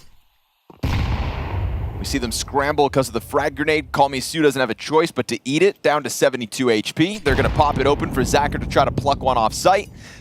His counterpart in Klim is here now, walking out through Temple. But it's gonna look like Lynn Vision want to throw a bit of attention back towards middle. It's been a kind of mainstay to some of their rounds. Question will be how much is actually behind it. Right now, Westmelon and Starry, bomb included, start to take that bridge cross.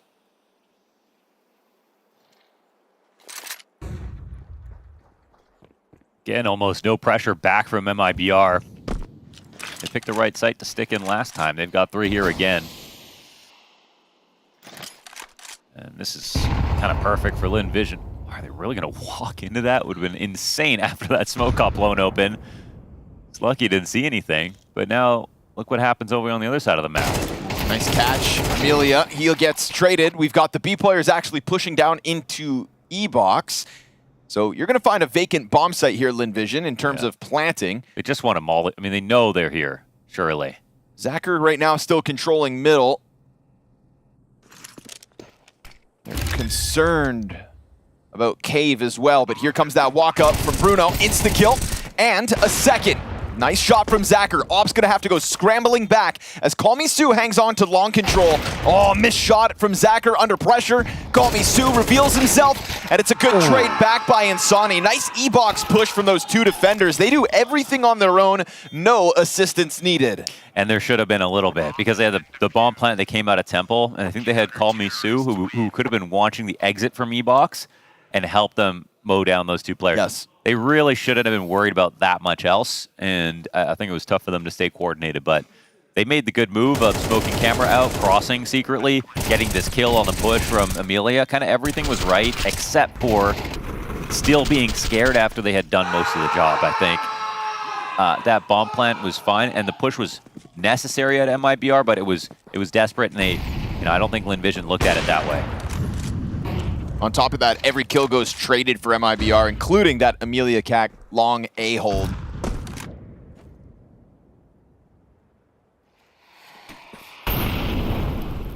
Couple Desert Eagles and a P250, but already gonna find that out with a bit of a duel towards bridge. There's a lot of bodies here. The Deagle did more than the op through the wall. Ain't that something? I guess it wasn't a wall bang for him.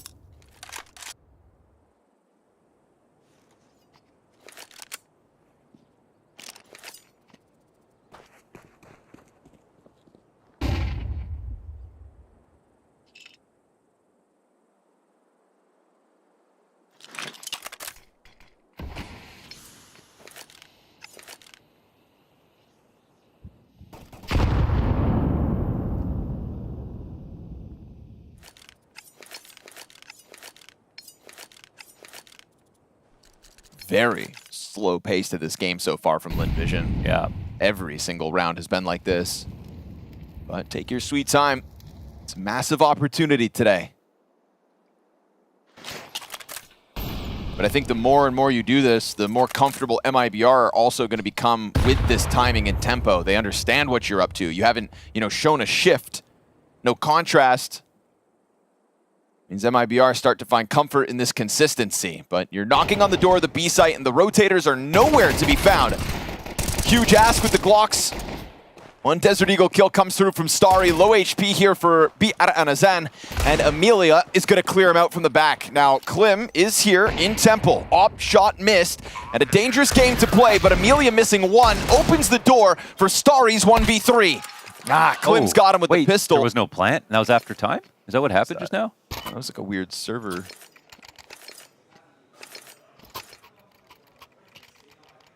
No, he had planted?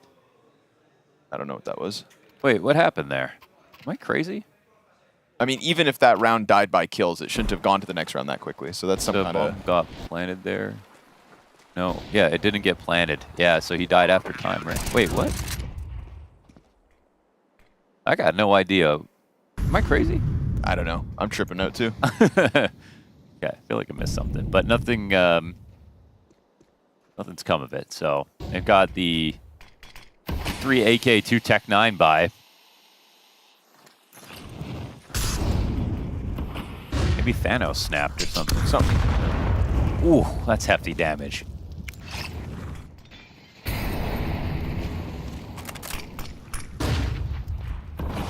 And this time MIBR are going to be fighting into middle a little bit, and it's good from LNZ. He also knows there's more than one. This Molly isn't enough to push him back. No one's scaling up on the wall. It's great to pair with Insani.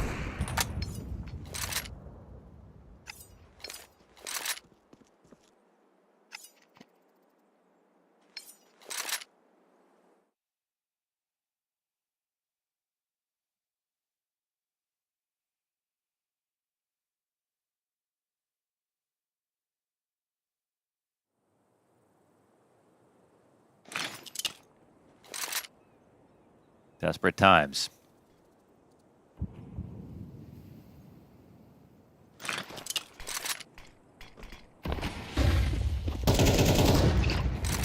Molly, it's the right spot though. Oh, especially with a headshot like that. Thing is, inside the fire, we get that peek from LNZ. And now down to the 2v2, Venom Zera. Gonna try to pressure through E-Box quietly as the other player takes all the attention. And we get that clear. So nicely done. MIBR find their lead 4-3. Well, I've gotten to the bottom of it. Okay. Via HLTV here. Are we insane? Yeah, we are insane. Okay. I mean, we got that replay with the close-up zoom on the bomb plant attempt, and that was a miss. He missed the timer. Okay. Oh, he missed the timer, but it showed that. I know. I would love to watch it back. In my confusion, I've missed something, but I'm looking at the HLTV scorebot. Yeah. And the round was over before the bomb got planted. So the only explanation is he missed the timer. But I swear it said 6 seconds, and then we saw the bomb get planted. Yeah, it went red with the time bar and everything, right? Losing it.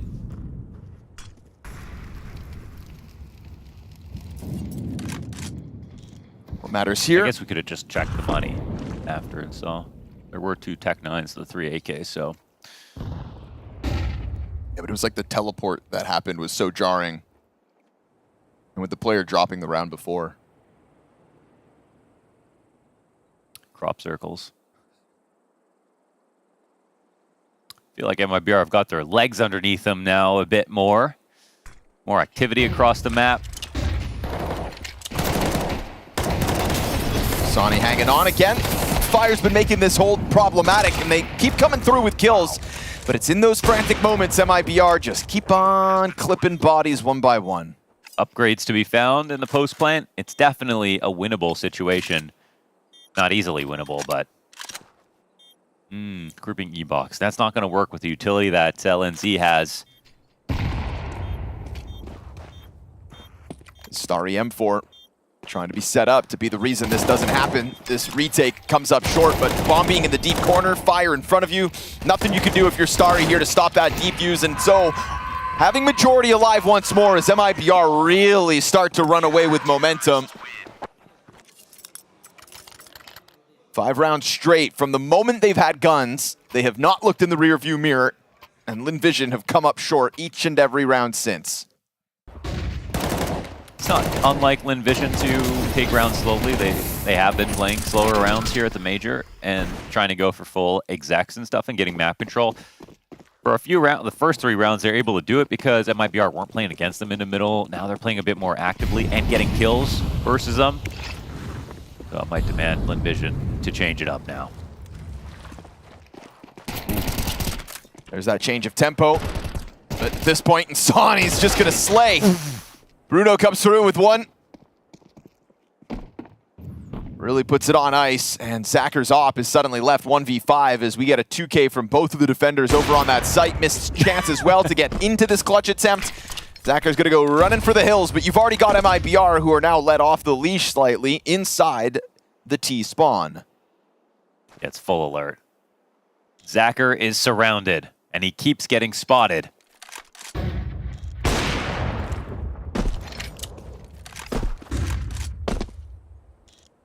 He finds a way out of this. He's a genius. Shadow advantage will help. Go ahead and find your first. Puts Insani down to 12 and 8, but MIBR keep these rounds rolling forward. Like you said, you know, we're waiting for that change of tempo after all the walk rounds didn't quite work, and this one comes at Insani and Bruno towards the B site, and they hold strong, 2 kills a pop.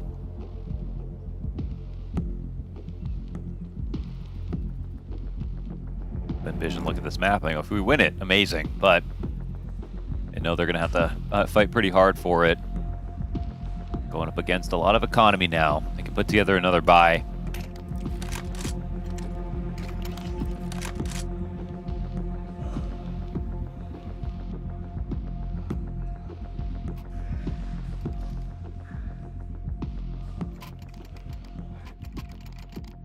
Still see some good ideas, you know, kind of coming together. What, you know, when they need to make mid-round moments, they're right up until a certain point, and then they do one thing where it's like, oh, this won't close the round though. So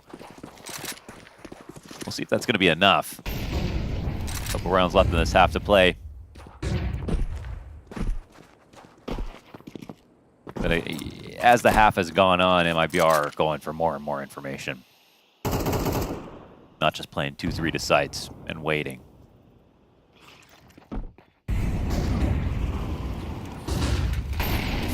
Still willing to go through flames. Starry really looking for this duel versus LNZ, and he waits for that camera flash to come out from the A defense, threatens that he's going to go for some kind of a swing to get Lynn Vision back onto their side of the doors, and then they're happy to just leave. So I like this transition. Double Look, smoke. it's happening as the B players have both left. They double smoked this and left E-box open. Scrambling back now from Temple. You've already got Westmelon close to the site. Oh, CTs do still get back onto the platform, and the molly comes up short. BRN able to hang on to the back plat, a position that he has been burned out of one too many times for MIBR's liking, and I thought Lynn Vision had enough footing in that site to try to take it over, but MIBR scramble back in, showing an ability to play these faster moments, and of course, now sit comfortably 5-3 in their 7th consecutive round win, potentially. Certainly feels like it. There was the molly from the T side in E-box, but there's also one from guys running out of Temple that landed right in front of it, and they couldn't get out into the site. They did have a small window of timing where it was vacant, but like you said, MIBR very quick to react. Didn't waste a second to pounce back in. Westmelon beat out on Zen's next victim. He'll line up 2 of those, and LNZ's there to clean up. So MIBR feeling ferocious now, surely. It's very difficult to put a dent in this momentum with the way that they've just survived so many rounds of majority. I don't remember Venom Zera being the loudest one on the team ever, but I love it. He's got reasons to be hyped nowadays. Performance like this at the major. I mean, usually it's the bottom guys, to be honest, that are always freaking out. Well, he's 3-5 right now. But it's been a great event. Yeah. Yeah. And you're getting excited about the right things. Winning. You know? He doesn't want to make it about him.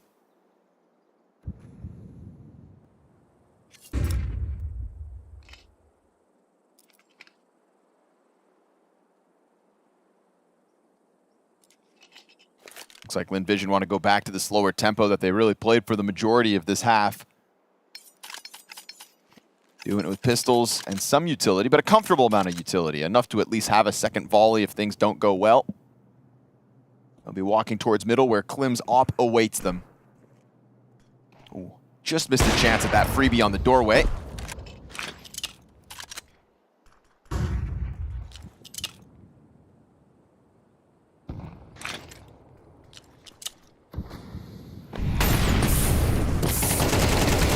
Through the flames once more, Tech9 prevails, at least dealing with Insani and catching a player with a nade out. That's a sight. That's what we needed for Lynn Vision. It's a sudden pop, and not with the best guns, but with enough weapons. LNZ, got to get that primary back. Will be able to react fast enough to Zacher. Now Long becomes contested. Venom Zera tucked in towards Canal is going to have a good timing because they did not see this. They may think they've got a bigger window than they do. Problem is he still hasn't moved a muscle. Yeah, he wants to get moving now. They're kind of... There's a world where Starry reconsiders it at this timing, but looks like Venom Zera's going to get away with it. And now your player behind the pillars, flushed out. Call Me Sue brings one with him. And here inside of the platform, he can't finish it off. It's going to need to push through. Klim gets the frag, but I don't think he's got the time. He'll jump back on that bomb and cut it close. Real close.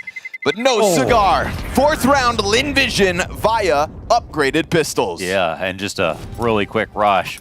Whoa, that one comes down to the wire. Venom Zera just needed to speed up, to be honest, on that flank. He did the right thing by dodging the flash. They didn't come and search for him, because if they did come and search for him, they would have been able to clear him and kill him. So it was time to peek at some point, and when he didn't hear anybody walking anymore. Of course, he could have got the kill in the end and still won the round, but for Lynn Vision, they're just going to be happy. This is just a moment of reprieve for them. T-side was just such a good start into nothing, and I don't think they care how they win at this point. They got a round on the boards.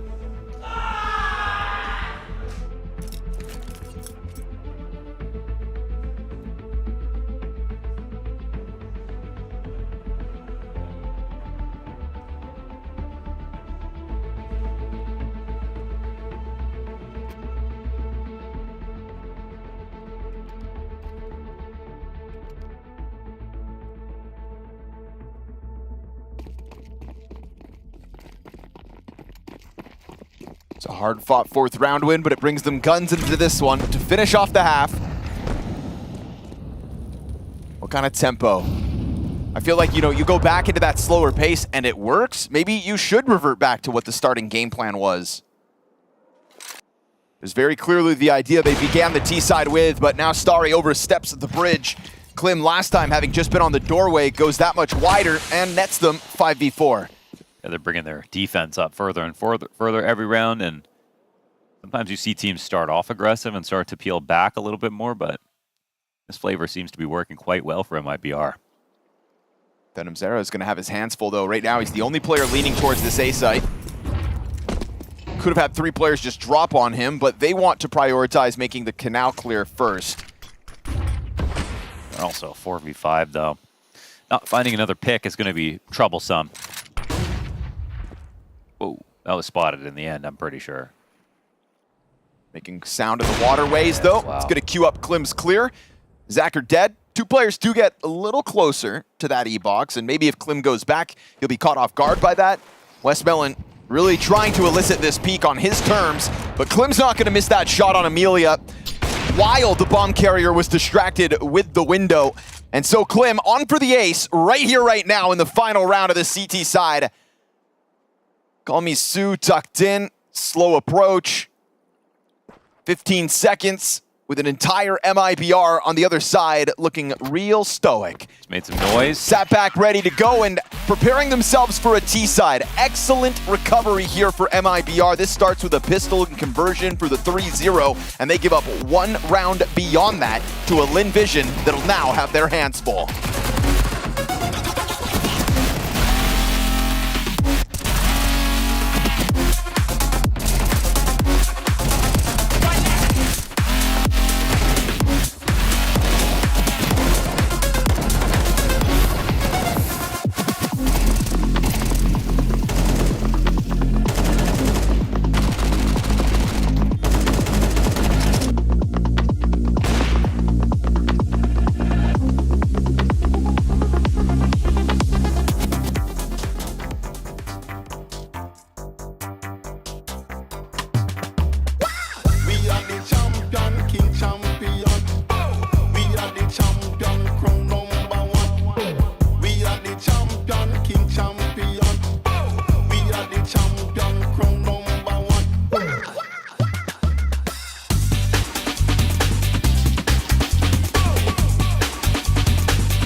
are the champion, crown #1.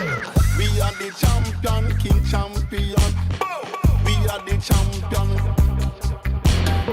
We are the champion, king champion. We are the champion, crown #1.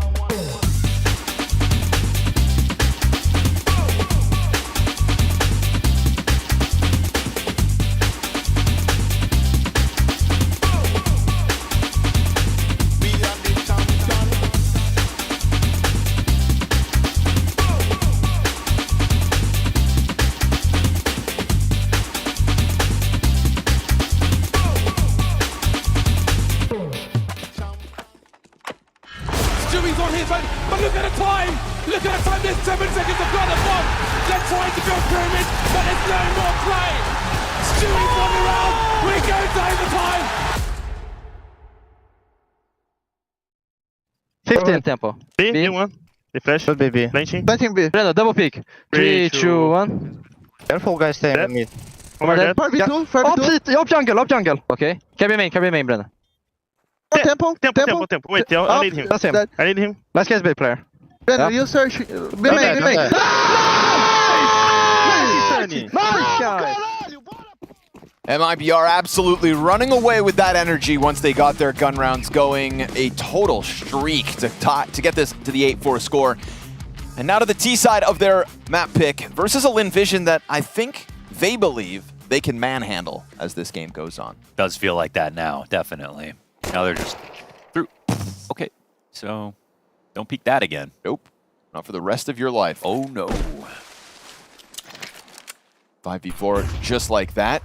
I think MIBR are also just going to be happy to kind of have the ability to set the tempo of the game. There's a lot of slow crawls by Lynn Vision last map. Which is like this you mean last half? Yeah, it's not their map pick, and they already play kind of slow, but you know, at least they had ideas. It took a little long to get together. Important flank here for Amelia. And eventually he will go down. Got a flashbang for Zacher to try to get Starry and Westmelon into the site. Looking for where MIBR have gotten off to. They lean heavy emphasis over on long, banking if there's no smoke to block them in the right. No utility, no chance. MIBR pick up second pistol, making it way too easy as this game's gone on. I mean, being able to get the bomb down, get 5 kills, and not lose a single player, that is having your cake and eating it too.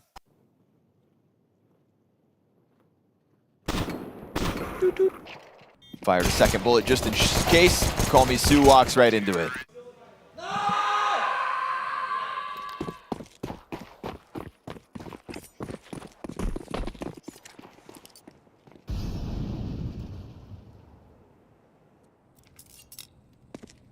And so the gambles begin for Lynn Vision with this B stack. We'll see just how much time MIBR decide to wait. Ooh. You get jebaited by the set of hands of LNZ, and Klim's got him covered. Klim was constantly looking for that duel from the other end as the CT. He just fits in so nicely. Calm presence, op shots are really good. He's not doing anything super aggressive, going crazy. Just kind of hitting every shot.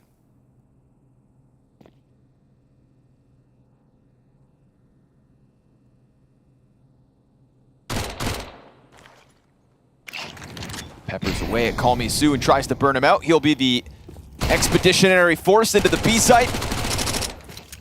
Finds life and eats the flashbang.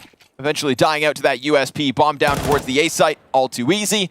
And damn it. Damn it. You're doing super well, though. I got to give you credit. Biara and Azan here to just make sure that that MAC-10 stays where it belongs, on the ground and not in Amelia's hands.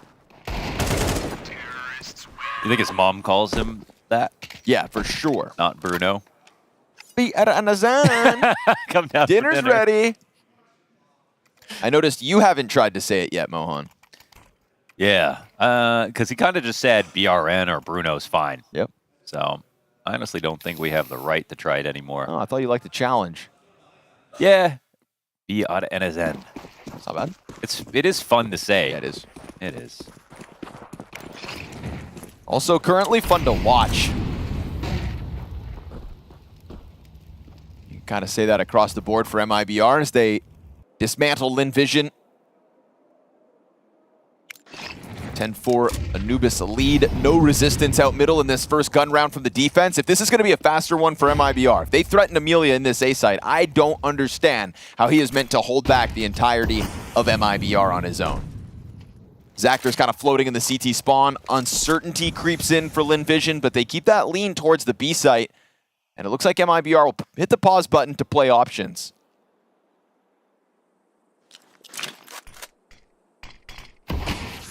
Can already see how much more comfortable their default looks.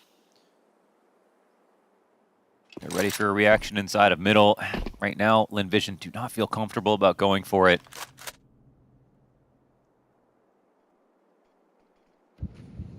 Laying all the way back in spawn. You know, it might not be the wrong idea, but they are just leaving it up to MIBR to make a mistake. This time, they won't really. In through camera, Amelia goes down. They got a second player on rotation. He dies too.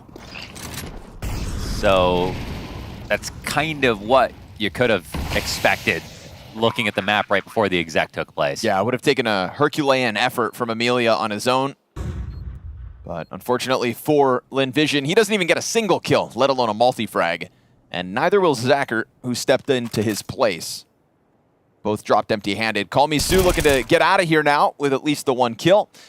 But things are already awkward, and Sonny's inside of the temple. Nothing's going to feel safe here for Lynn Vision, but there is still a world where they get away with this save.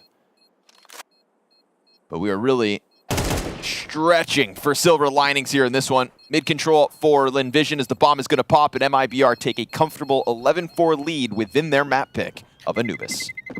Maybe MIBR weren't extremely comfortable about who they were going to beat today, and they came in playing a little passive and waiting a lot, and actually did lose the first 3 rounds, but as the game has grown, they've kind of let their confidence grow with them. They kind of warmed up into the match, and I feel like based on what we've seen from them so far in the stage, I think that makes sense. You know, they come out too wildly and they start losing, then they might get in their own heads a little bit because, again, they could have been a team that played a little bit better so far this week.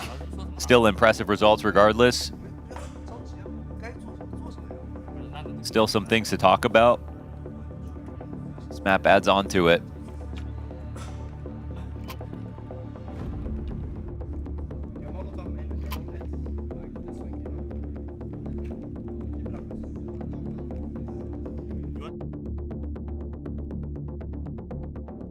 Anubis sightings so far at Cologne are rare.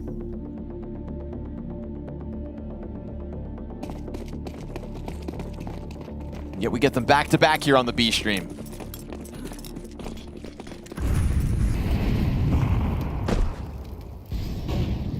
It's rifle sightings that are rare here for Lynn Vision. Single gun on West Melon. Flash gives West Melon something to work with, now knowing there's a player down beneath him. LNZ doesn't try to hide it, and they'll give themselves a chance to get that frag off this. Whoa. West Melon, doesn't dive out, but just checks down beneath, and good on MIBR to have not picked up a position there. He heard enough to know that people are around, but it's the only bit of aggressive map control they go for. Come out with not much to show for it. They've got this M4 that they continue to roam with. We've got a 4A setup, which could be fruitful. Full on attacks coming in.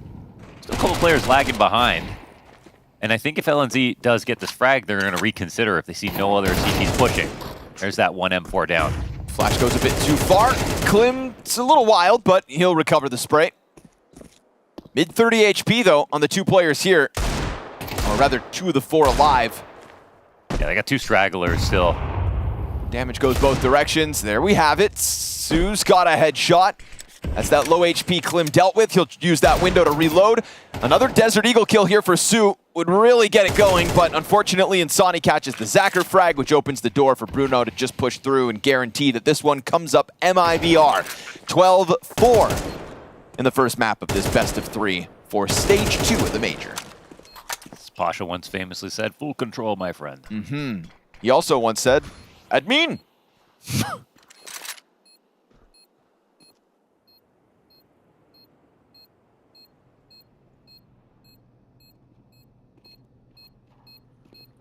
What you gonna get up to, Star? You want a frag, don't you? Well, it's right there for the taking. But it's gonna be 3 standing for MIBR as they secure themselves 8 map points. Not too great on the kill department. Not too great in the rounds department.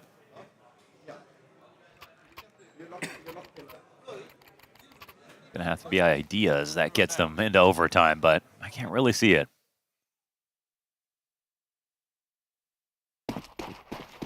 You know, this will be an MIBR that gets into the next map of Inferno, Lynn Vision's pick. Their biggest win on that map is actually a 13-1 over Bait. So if we're talking about caliber of competition, doesn't get any easier from here.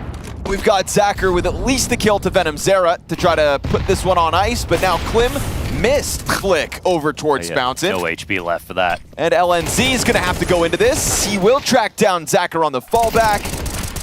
But now we've got kills coming through across the map, and this 4v2 is looking like Lynn Vision's chance to at least extend play a little longer here on Anubis. All right, let's go. They get the money in, they get the op in, and the op starts to have impact. I mean, Zacher's 5-16 here, but we've already seen him have some great maps so far. Wouldn't be right if it was too slow for the entire game.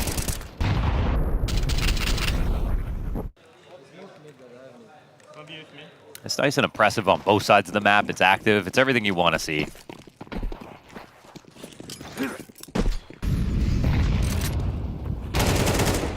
Starry seeing multiple players as he goes for that, and Klim can't land the op shot.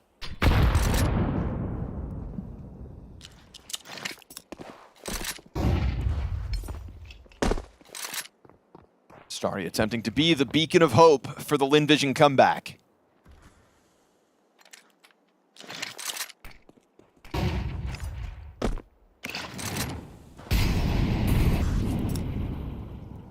There's no idea what's actually going down middle for Lynn Vision. They just hear that multiple Molotov approach. Whether there's body behind it or not, they won't know.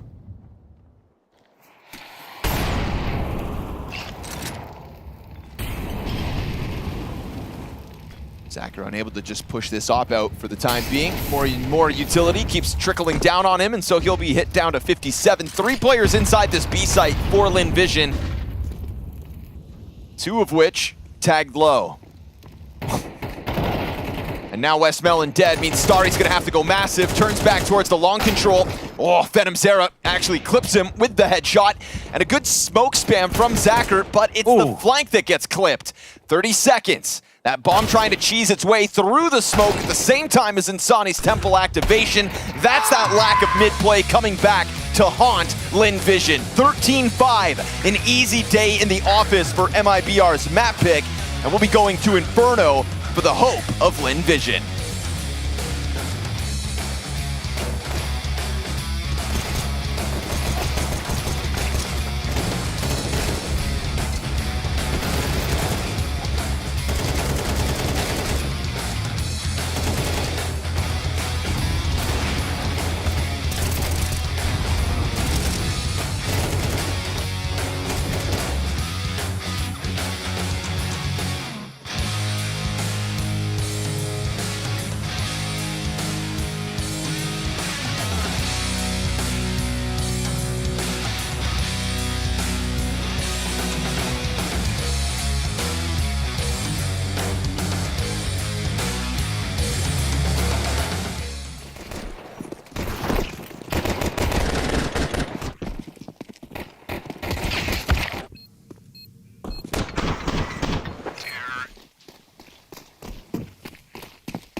What if we actually went B?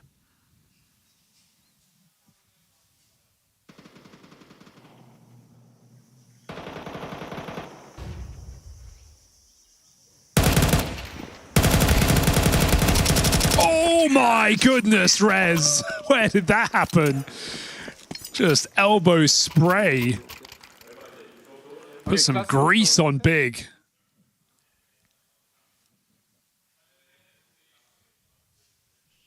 Yeah, rest of the map just feeling a little too quiet for Rez.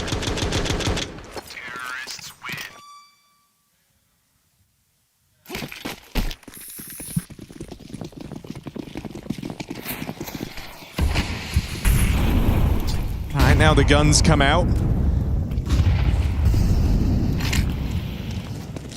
A slow round for Gamer Legion. They're not rushing anything here. Showing respect to the lane take, not looking for the mid fight. They've done some good early damage with the util. This is going to be a slower round.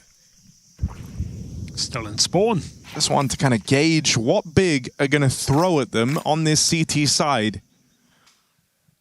And it looks like a lot of control. Big clearing out of all of B lane, pushing down as well. Got to expect flashes around this corner, so got to be very careful, does tabseN. Tucks in.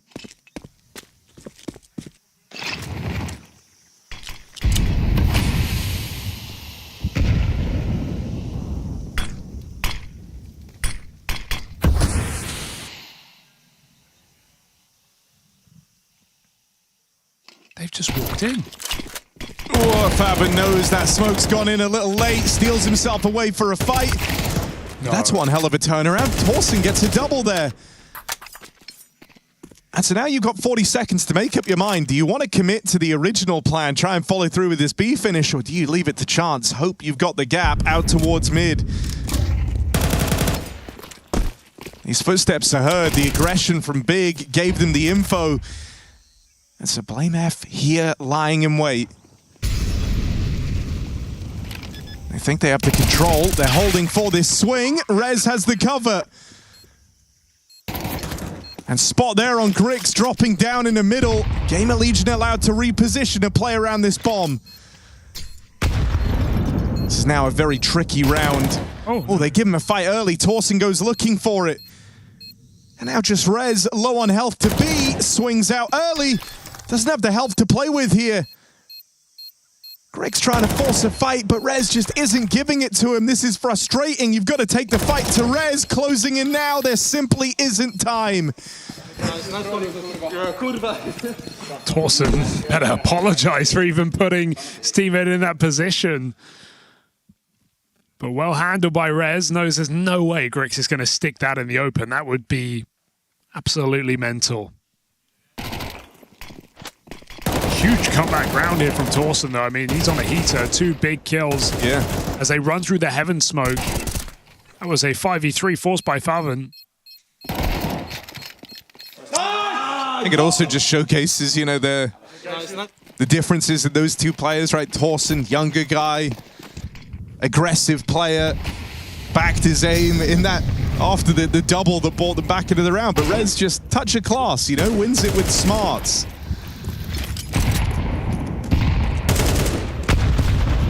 Oh, lots of nades here for Big, but they've all been used now and no kill.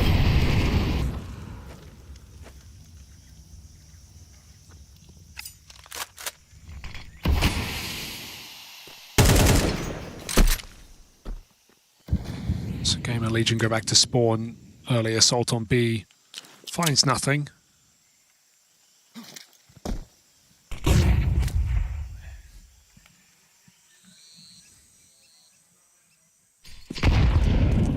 Control taken, and that just opens up an easy avenue. Although Grix is the one rifle and he is in position, puffing up his chest, giving Big a reason to believe as they rotate hard.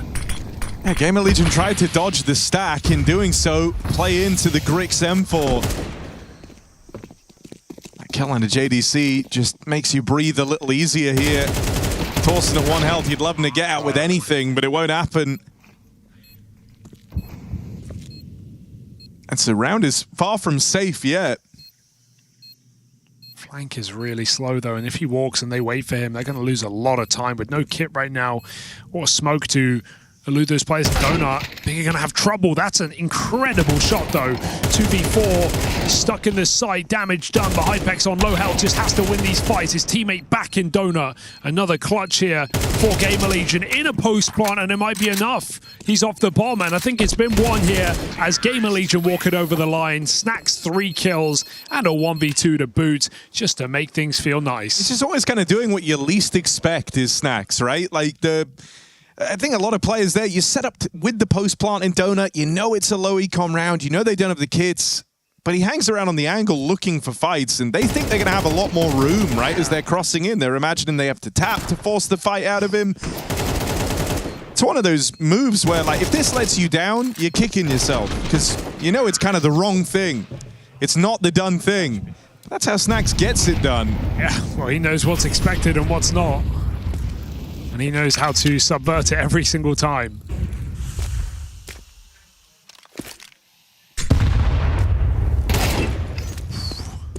Ouch. All right, big. Can't be like Overpass. Can't see them as slow to start.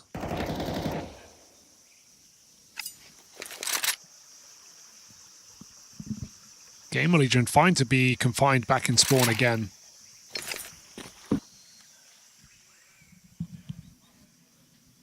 This one's going to get convoluted because you'll notice Snax is outside of B with the bomb. So whatever you see, don't believe it. Gamer Legion go for the mid-take. Ollie is well timed to hold them back. Snax just got spammed on B as well. So bomb under scrutiny might have to go back. This is a really rough start for Gamer Legion, right? They're slow to get going. They wait for the big util, the big map control to come through at the start, hoping to exist in the mid-round. But I mean, look at the health. Snax down low from the brawl at ramp. PR. Swiss round 4, MIBR, Lynn Vision with Westmoreland. Let's talk a little bit about this game in front of you. It's definitely one where you're closer to where you want to be. Tell me about some of the struggles or problems that Lynn Vision has had to now. I think Lynn Vision, we have good at aim, but we like details we not good. Yeah, and with communication not good. We need how to say? Hold on. Come here a little bit. What'd you say? All right, and let's go back to our regularly scheduled programming. Okay, where were we? Yeah, we're talking about some of the problems for Lynn Vision. So like I talk, it's we good at trade, good at aim, but we bad at communication, bad at details. So we need grow up. Yeah. No, it does check out. I mean, one win from stage 2. When you see a team across the way like MIBR, how do you feel a Lynn Vision playstyle and Asian Counter-Strike playstyle matches up against with South America? Like, I think they have Brazil style, I think, and they play very aggressive. It's different with Asia. It's in Asian, is think play like more tactic, more how to say it's just everyone play 死板. I think I don't know how to say in English. Yeah, we just can't play in the middle of the game. Yeah, and like MIBR, I think they very good at in round. Yeah, they can communicate and they can how to say it's play together, I think. As a team, as a unit. In this moment, I think it's fair. It's appropriate.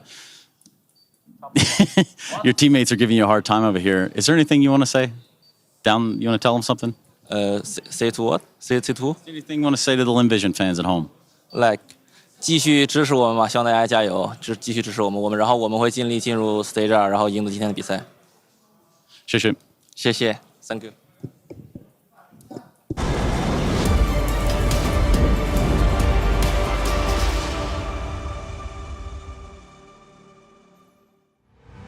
Well, if you wanted tactics and you wanted to have a chance to implore them, you kind of did. It was MIBR to sort of sit back and relax in the first half. They really did let Lynn Vision play their hand and come to them. Problem being, once you hit those bomb sites, MIBR, just on an explosive level, held them back so many times. And once that T-site started, it was pretty much done. 3 rounds on the attack is all we needed for MIBR to scoop up their map pick of Anubis. This series now heads to Inferno. Inferno. It's it's a map that could just bring out the best. Now, in Lynn Vision, absolutely. In the interview, Lynn Vision, it's true, they try to play with a bit more strategy and a bit more tactics, and they play more slowly. The way that MIBR were described as being more aggressive, we didn't really see that much. I mean, it's true in Brazil, like that has always been the prevalent play style, but now that we got a couple of teams going international at region, I don't really know what to make of what the style is exactly.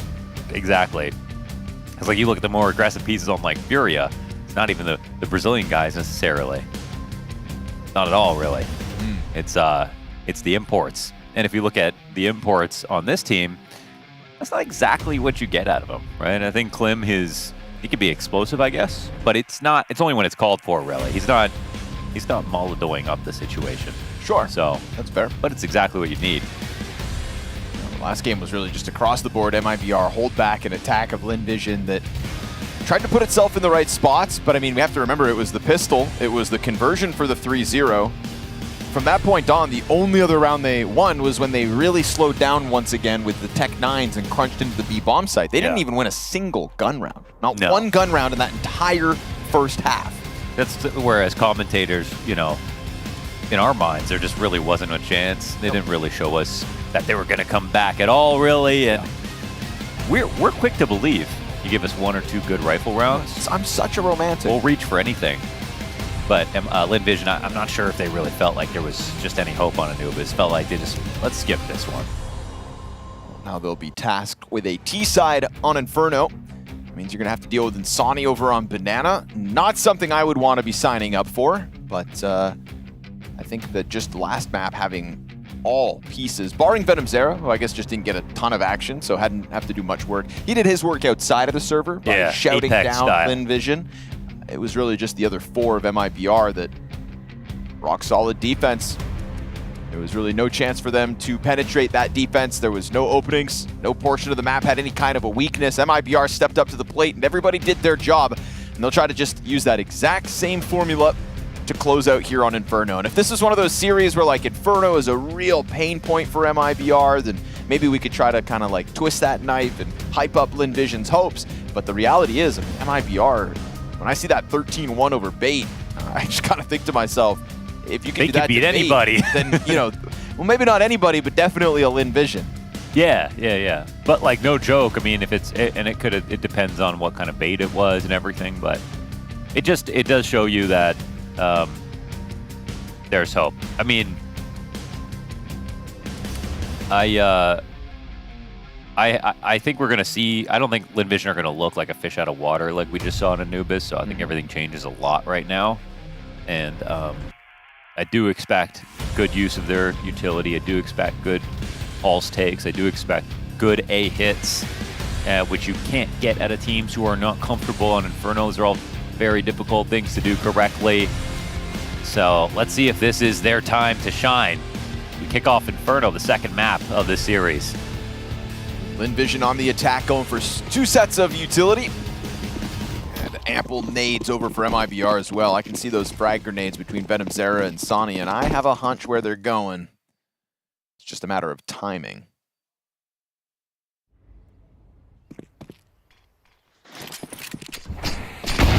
Yeah. Flushes Amelia. He still got the the open. kill. Good on him. As Berettas lie on the ground momentarily, we'll see if Venom Zera scoops him up. How did he get that kill? He got tagged down to 1 hit. Cheeky headshot for the road. That was a coordinated attack on Bell, exactly where he was standing.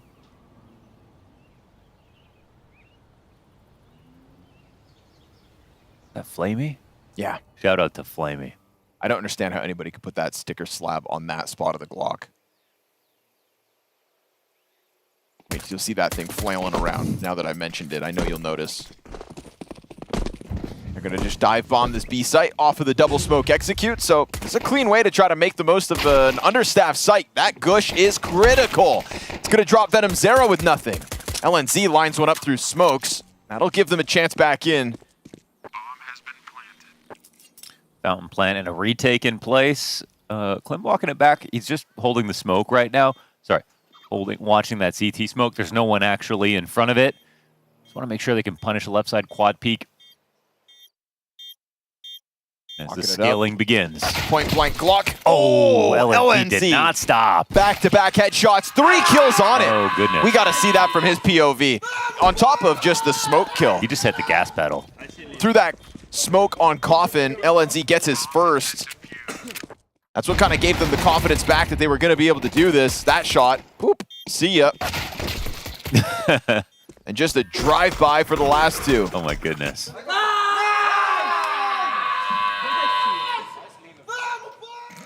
I really just don't remember him being that guy. Man, just believes in this team. Little European fusions got him hyped. And I think knowing that stage 2 is on the other side of this map now, that excitement justified.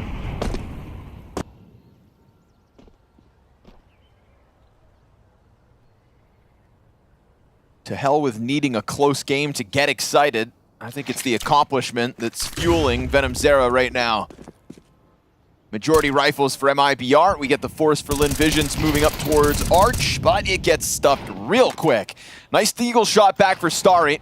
That's something to work with. Cues up the FAMAS from Bruno, and Starry finds a second. The only player of the 5 on Lynn Vision to get a kill this round. And with a bit more damage, that's something to work with. Venom Zera quad kill for MIBR's conversion. Now he has reasons to get loud on an individual level as well. So it's a really strong hold here for MIBR. They're very comfortable, all their nade protocols. And yeah, they got to be happy to have a matchup. I mean, both teams probably are to get it in a 2-1 situation, but no one happier than MIBR for sure.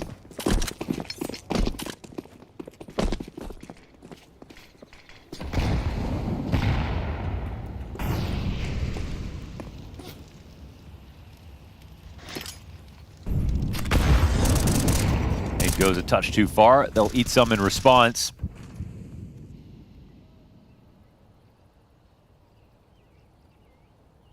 We'll see how Lynn Vision respond to the full court press on Banana.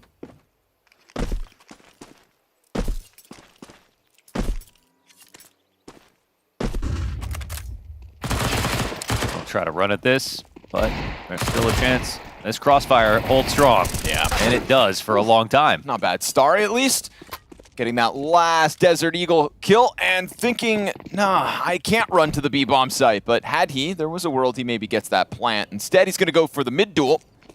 You kill Bruno here, you for sure can go plant A. But that's been spotted both directions, and now he's just kind of stuck in the no man's land. Yeah, he was right. He wouldn't have made it to be, spoke for the cross. No one's giving you that jumping shot again.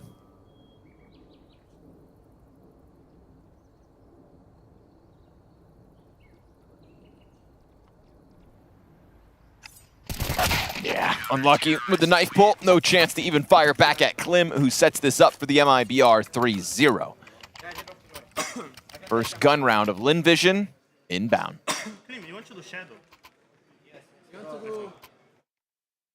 MIBR showing us some discipline, but also going for some deep map control at the same time. Looking good on the utility front.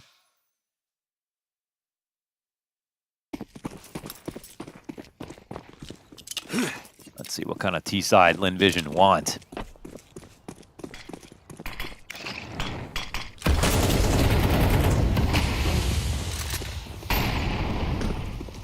There's a pocket here between the flames of MIBR and the position of Lynn Vision. Nades. He's dead, yeah. It's LNZ. Excellent. Whittled down. Shrapnel gets the job done.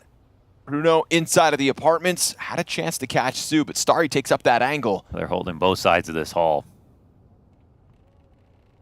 Bruno extends, and Klim can't trade him. Crazy because they're 4v5. He's not moving. All the CTs are coming over. That's a great punish. Now, it's still hard mode. They're going through 3 more guys here on A. Gambles here. They rotate in time. Fight for West Melon. Oh, the lineup for the CTs gets 2 kills there. Klim's op shot collects 1, and he's got a 1v2 left over, knowing a player's still back in the apartment. He actually can't plant right now. Unless he doubles back. Okay, that's the call. Yeah, that's it. Oh, but Klim also returning back to this A site. He's so smart. He doesn't believe it, because if his teammate's over here waiting. So the question is he going to go for, like... Here's that flash. Here's the steps. Library player runs bomb back site. Yeah. And for a second, they might allow a walk-up. They might also think that he could have gone B, right? If they think they've actually out-rotated him, then his timing could at least still catch them off guard. And he's going for the walk-up. Amelia backside, Starry deep pit. It's a tough crossfire. And now that pit player looks to get in. Good trade by Starry just before Klim's allowed to slide into the center box coverage. Lynn Vision will find a round, but considering that was a 5v3, it still comes down to the nitty-gritty. Because they had to kill everybody to win. Running into the A site, that was where all of MIBR rotated over to. So quite a scary situation. They still had the numbers to do it. And honestly, it was kind of an impressive read for MIBR to take everyone over there as quickly as they did. Now we got a weird buy. Everyone's got a different gun. All the way from a deagle to an op. I mean, over on the other side, it's not that pretty either.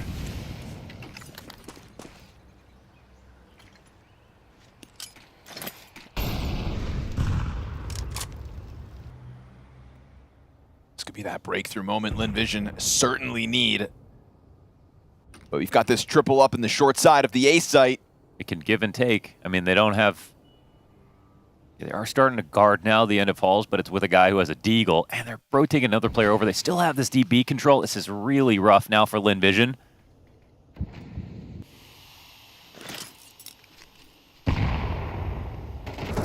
Side into it. Zacker's got the headshot. Okay. Nice. Him and Starry both just slay the first two.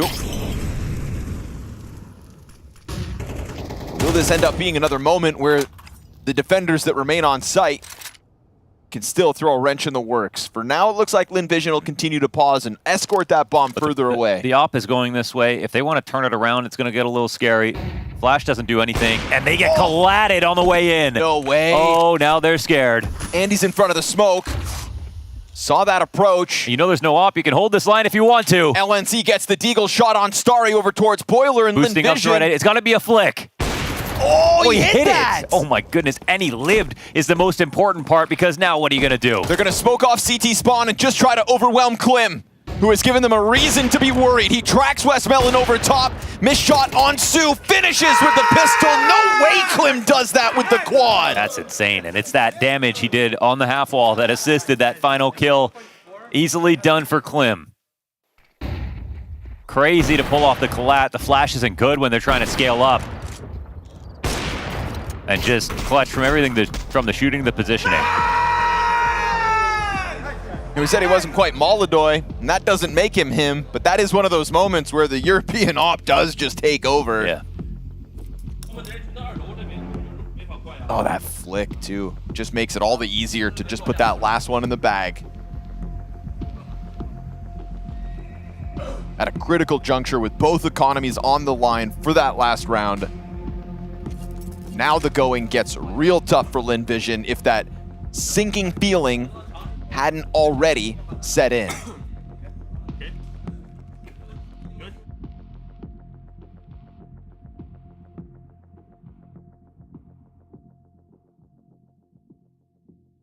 Hero AK Zacher. Tidbits of utility. But only 2 sets of Kevlar on the play for Lynn Vision here in round 6. Oh! Damn! What is that? Oh, the jumping shot. I mean, it could have been a pre-aim for the guy jumping across. That's insane. Slammed. That is a sick reaction from after the round he just had, too.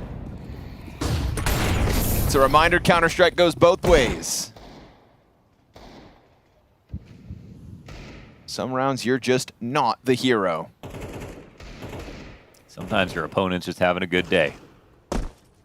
That's Sue's first kill of the map. And then he what gets spammed through smoke right after, dude. Oh, yeah, who else wants to hit a good shot? That's the 2 sides of Counter-Strike in this one round.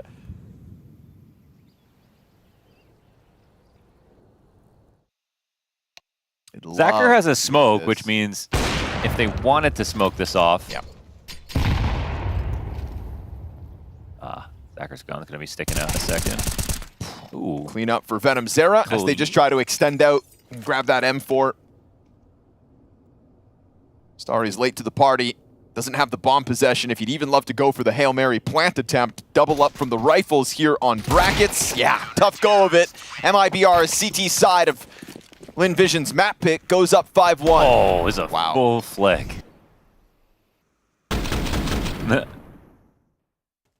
No good deed goes unpunished. What a round.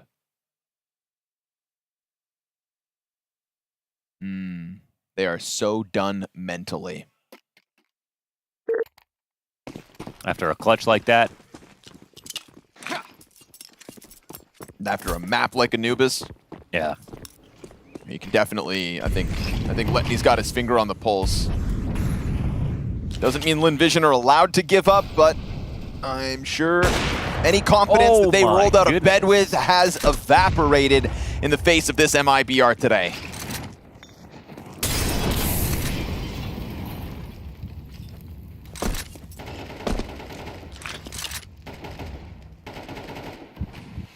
Smoke goes out in front.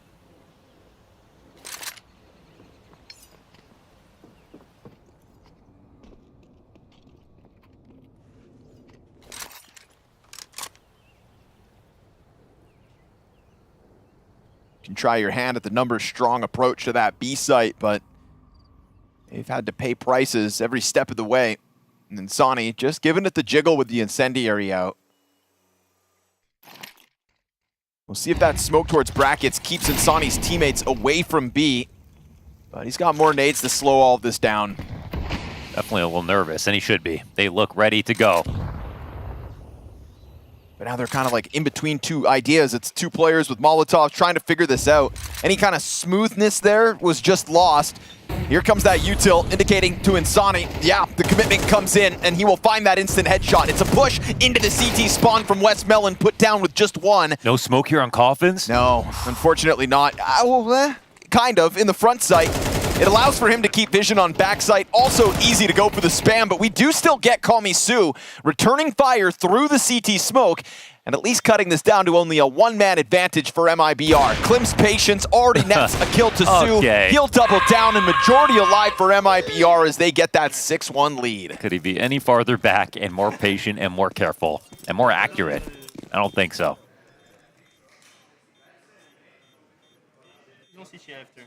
Oh, this is smooth sailing. That really is.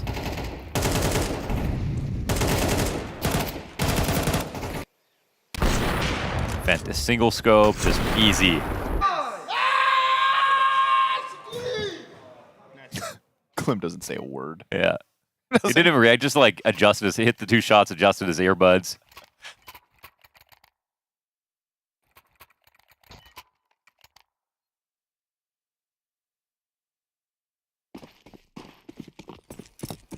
But they get every round they got the thought of advancing. It's just easier and easier. Like, it's got to be pretty exciting.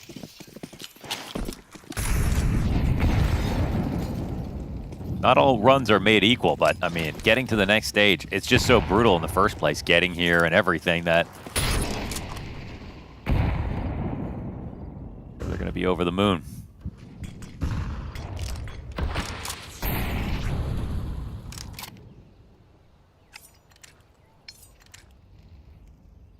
It almost feels like some of the MIBR players, it's already a foregone conclusion. That nade was unreal.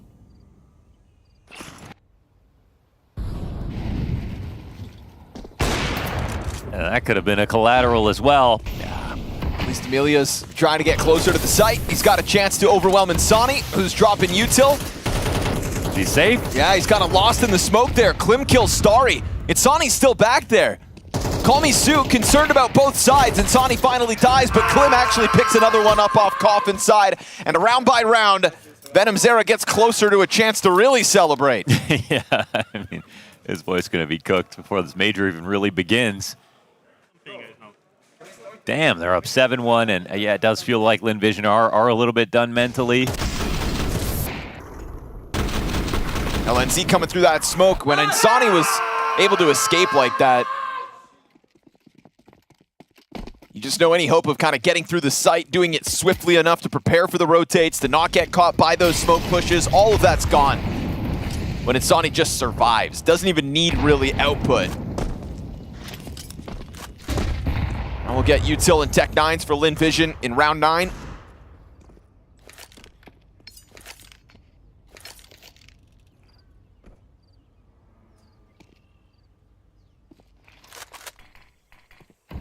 Insani here's the approach, goes wide, and will keep on mowing him down. That's a clip for Insani. Easy triple, and LNZ on cleanup. It's got the last one confirmed. Full house between the two B-site defenders, and the pistols aren't going to be enough. A lot of these rounds have not been enough. Yeah. Lynn Vision. I mean, you're not getting eliminated, but you are coming in tomorrow like, we didn't show anything the day before. I mean,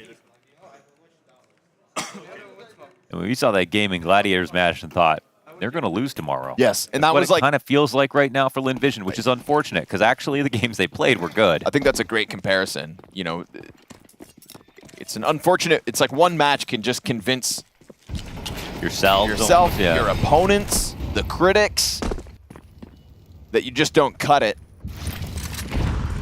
Right now, this is scary because those games are. You know, sometimes you see teams lose, but then you see teams like just get totally blown out, and this is one of those sorts of blowouts. We haven't had a lot of those at this stage beyond the Gaming Gladiator games. But just as we start to write the obituary of Lynn Vision, they bounce back into this one, and they try to trudge along with that bomb towards the A site. Sue lets him know where he is. You've got Venom Zera in the site. I mean, he is absolutely amped. Has good reason to be with his individual level on this map. And now he starts dropping that util in anticipation. But he gets a little too excited, oversteps into the 3 players ready for the challenge.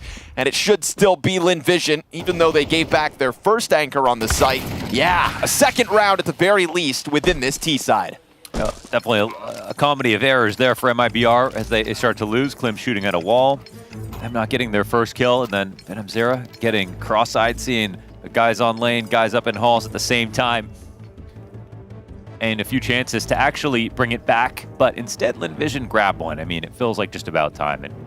And yeah, unfortunately, we're kind of kicking the funeral off. But the map isn't over. It really just comes down to what Lynn Vision can show us. Because like I said earlier, we'll look for any reason to believe.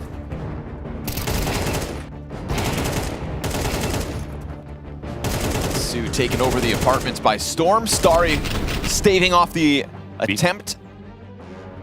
Be funny if Venom Zera just went, no, like every time he died instead as well, just for something every time. I'm waiting for the first player that just starts screaming like that in the middle of the round. Sonny down to 60. Yeah, Utility's gonna zone him again. But Amelia, you can't just be walking through that smoke. Yeah. He thought that util damage would have Insani scared. Instead, he extends wide, finds first blood in round 11, and it's going to be a tough go of it once again for Lynn Vision if they try to convert this. They have not won consecutive rounds in this series since the first 3 rounds of map 1. Damn. It's not a fun stat. No, it kind of sucked to have to say it out loud. But I'll be that guy. No stranger to a dirty job.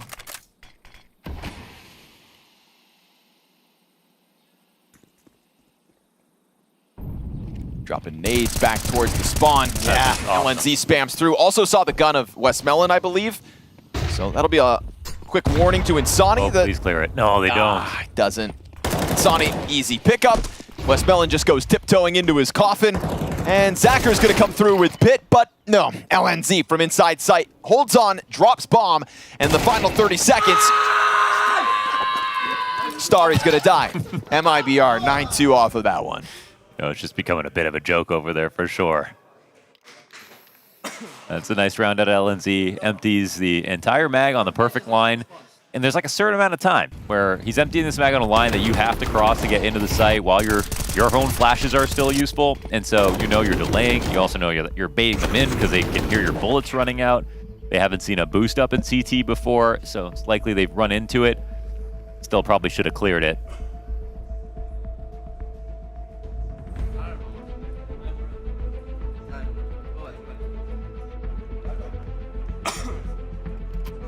Definitely some different atmospheres when we go across the tables. Because, you know, at this point for Lynn Vision, it's more than just a game, and your game plan coming into it has evaporated. Gone, yeah. You do all that prep, all that homework, you walk into the class in the morning, you slide it across the table to your teacher that is MIBR, and they've just simply lit it on fire. All that effort, all that prep, all that time invested, and it just doesn't feel like anything materialized in this game today. So much util damage to kick off every round. Nothing has come for free for Lynn Vision's T-side, but a final attempt at a third-round win. That's going to be 3 bodies confirmed. Amelia does play in front of the fire, but it's spread slightly. Insani's going to pick that up. Starry's down after just his 1, and it's starting to feel like another round that simply fizzles out. Zacker's up. Could have been the chance, but more utility damage even. And we're not out of the gate approaching this B site. This is at a minute 15. That nade comes over top and lands to perfection. They're going to have to tiptoe their way back and grab the bomb. This is a gut-wrenching feeling for Lynn Vision in the final round of their attack. It's an objectively, you know, a round where you save, but you can't because it's the last round of the half. So Klim will sit inside the pit with his AWP and 15 kills this half.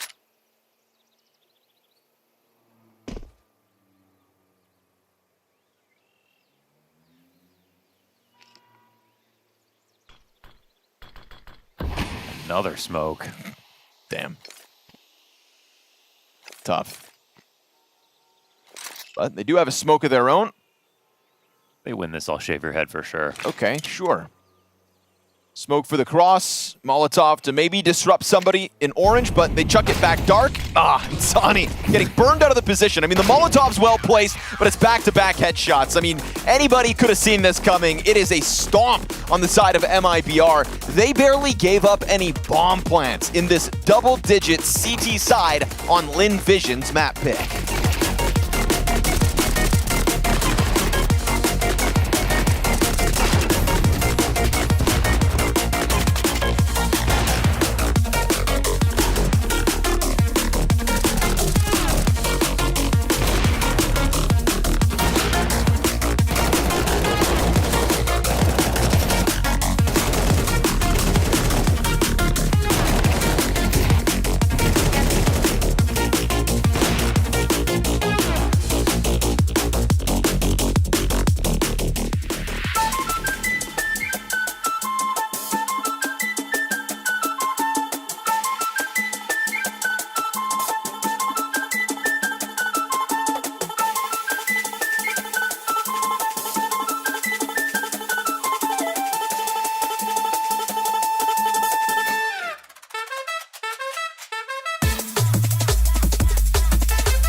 I leave.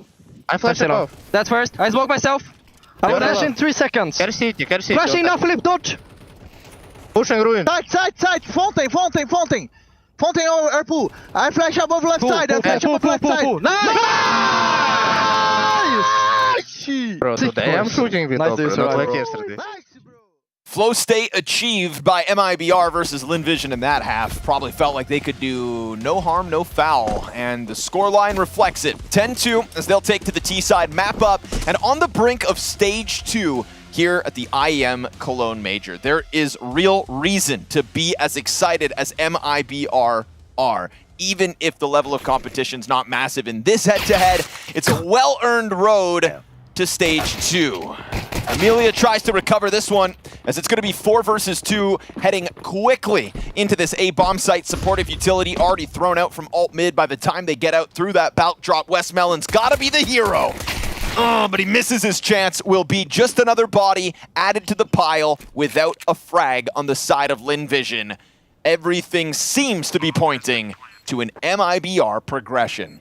Entirely. Yeah, real tough that you start off with a Hall setup and a Hall's attack is coming your way. Well, now you've got a second kill. It must be the clutch of the century here for Sue. He's got a lot to work with. Kevlar, Berettas, smoke, flash, no kit. That's the one missing piece of this formula. Picks up another Molotov, in fact. Tries to now get on top of Bomb, but it's as he goes running in that Insani decides to strike from behind like a cobra. 11-2 MIBR. Real chance to close this out with ease. Venom Zera. There is a Cobra Zera. There actually. is, true. Yeah. True. Oh, it's looking, I mean, on the other side of it, in terms of what do we make of MIBR going into the next stage? Like, how much of a threat does this make it? Or is the focus sort of that Lynn Vision really didn't show up at all today? I like that. They actually had some very good utility and stuff, too. I think that if this result in an isolated case wouldn't be enough to be like, damn, MIBR are real threats. Yeah. But I think in the case of their success at the most recent events, Yeah. and then coupled with a blowout victory like this going into stage 2, 3-1, yeah. They believe truly that they can get right back to the same results that turned our heads. And those results do make them a threat in stage 2. So, We'll find out on Connor's pickups 30 minutes before they're locked. Before, no, I'm not making that mistake again. LNZ dead to the B push, but it is all about this A bomb site and whether or not Amelia can be any sort of a difference maker. Will catch one getting into the pit, but it's only the 13 damage, and Sonny's gonna come attack him as he's midair. Ooh, things go from bad to worse, and MIBR will be sitting pretty on 10 map and match points.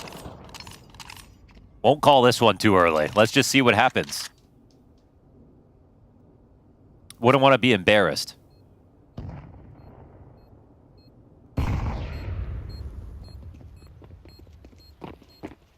$13-4. 13-4, okay.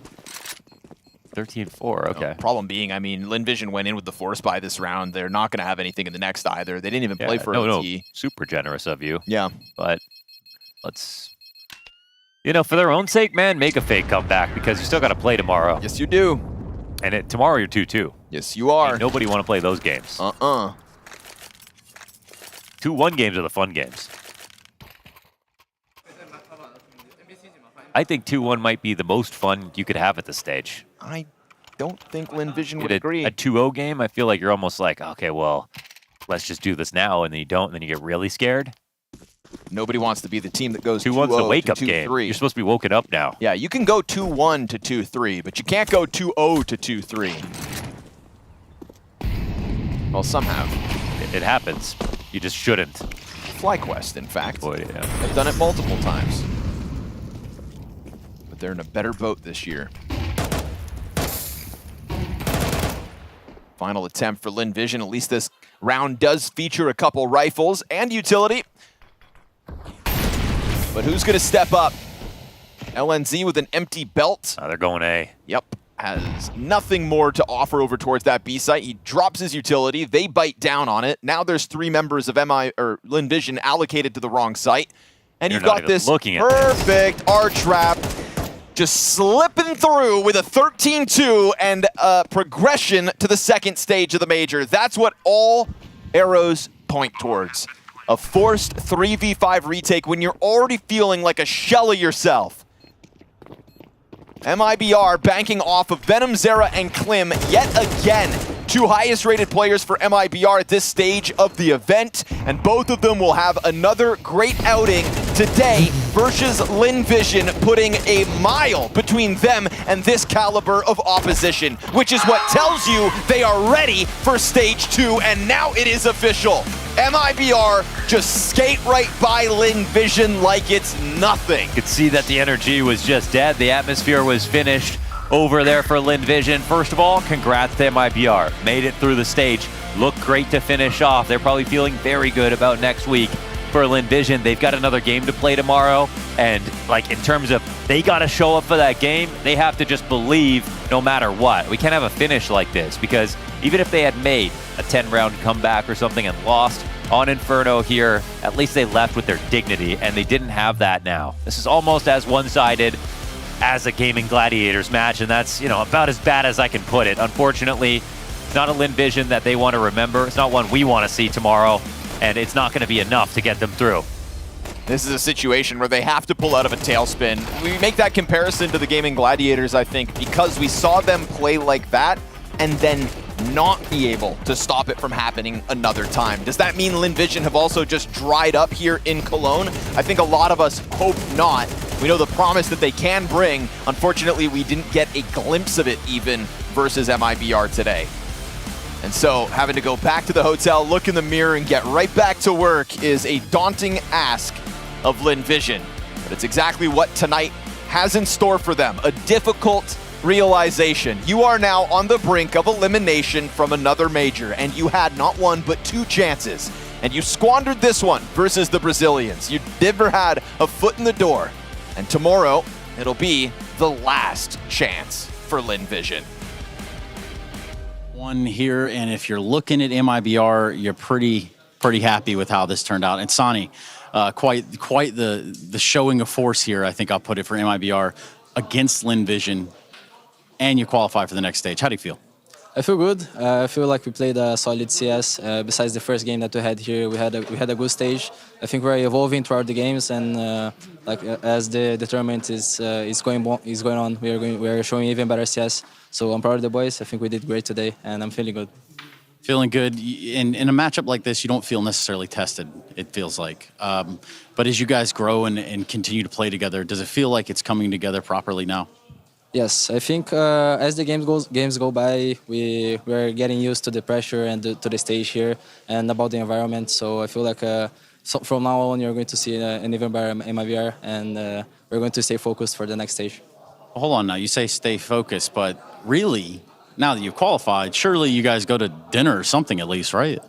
I mean, we can, but job's not done, and we have still a lot of games to play, and we are playing the long run here because we qualified only to the stage 1, so we still have more stages to play, and we still have a lot of work to do. Look, MIBR as a brand is almost as old as I am, and I know that's a crazy sentence to even come out of my mouth. Is there anything you want to say to the Brazilians? Yeah, sure. Thank you for all support. I know games can be in the morning, it's a little bit tough to watch, but thanks for everyone that's tuning in. And you can expect an even better MIBR, as I said here. And yeah, let's go. Let's see how it goes. Let's go. Vamos. Vamos.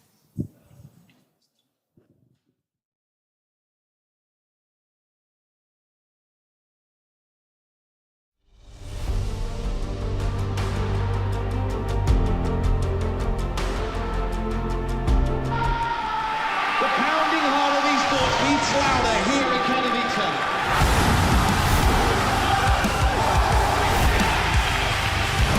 They have to double peek, he's getting his shot. No, unbelievable!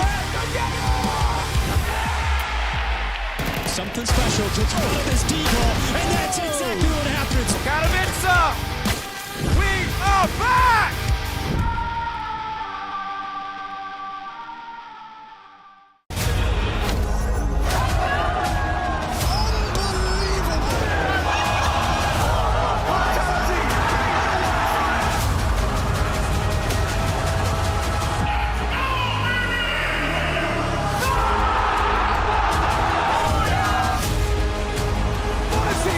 Control of the game!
Stay close.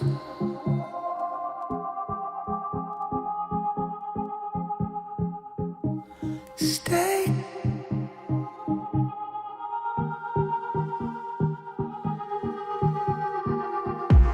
Stay close.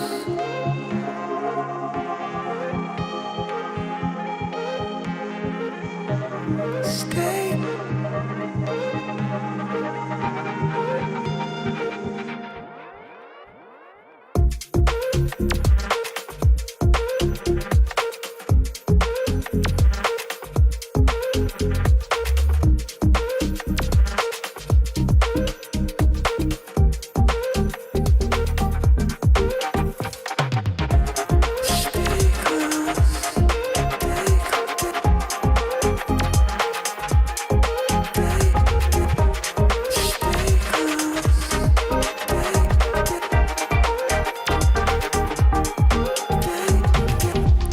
Stay close, you know I need your love. It's falling deep enough. You know I need you. Stay close, you know I need your love. It's falling deep enough. You know I need you. Stay close, stay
Lake and OC, some of the faces of North America's generation of Counter-Strike at this point. Very big point, too, a pivotal one at that.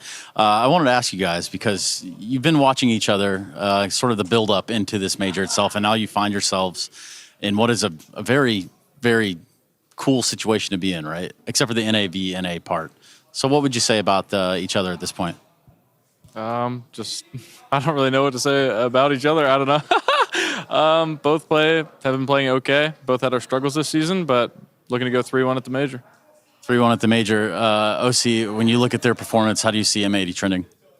Kind of agree with what you said. Like, we both have been struggling, but they've obviously been a little bit on the upswing now. They've been playing well at the majors, so yeah, I mean, I think it's going to be a really good game.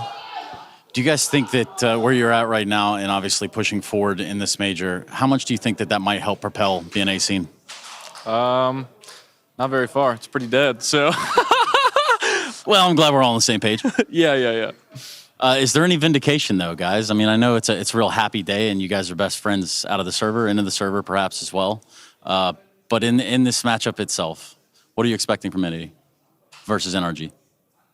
But what am I expecting versus M80? Yeah.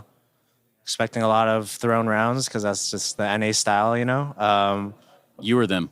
Both, okay, of course. But I think it's going to be a brawl. You know, it's I know the maps are going to be Ancient, Inferno, Mirage, which like pretty, you know, puggy maps. So I think it's going to be a fun game, like I said. And yeah, I don't know. I don't know what to expect in these matches. You know, we know each other really well, how we play with. So yeah, it's always, you know, we'll see. It's always a spectacle for you. Like, I think you were looking forward to playing NRG. Is that correct? Is that what the little birdies have told me? I mean, you're never mad at it, you know? It's always fun playing them. Know them well. It's going to be an absolute slugfest, which I tend to love, so let's get into it. Yeah, let's get right into it. You guys want to shake hands or just save that for after? Yeah, sure. Good luck, boss. Good luck. Let's do it. The Intel Extreme Masters Cologne Major 2026 is brought to you by ESL in partnership with Intel, Acer Predator, DHL,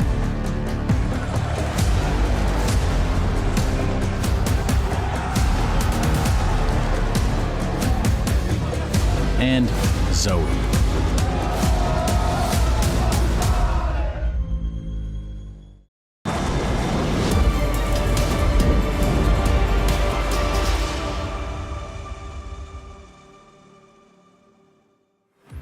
Welcome to the fireworks display. We've got M80 and NRG queued up.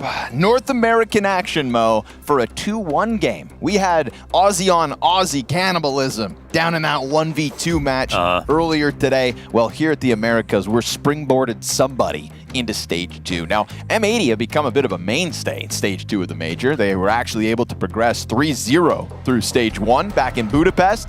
And, well, Bait had other ideas last night, so we find them now with their second chance to progress into the second stage up against a team they know real well from domestic competition in NRG.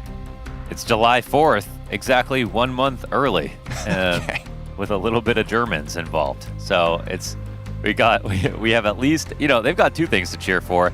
But the thing we all have to cheer for is the fact that, like, no one usually we get an 0-2 match, a 1-2 match, a 2-2 match, but never the 2-1 match with two NA teams. Weird. I mean, this is a world's first. I'm super happy about it. I mean, normally the NA teams did start off slow. Maybe we get through in the 2-2 or something like that. So it's actually a pretty good day. I don't know, man. I'm kind of confused. I feel like there's still a way they can both lose. Yeah, but it's not going to happen. Someone's going on to the next stage of the Major, and I think for that reason, it's a pretty jovial interview. I think they're both kind of happy to be playing against each other. OC saying that, you know, M80 a little bit more on the upswing than they are, but overall they're comfortable playing this matchup. I could totally see it be a game where, just like M80's match yesterday, that they could be better overall, more prepared overall, but still lose on nerves again.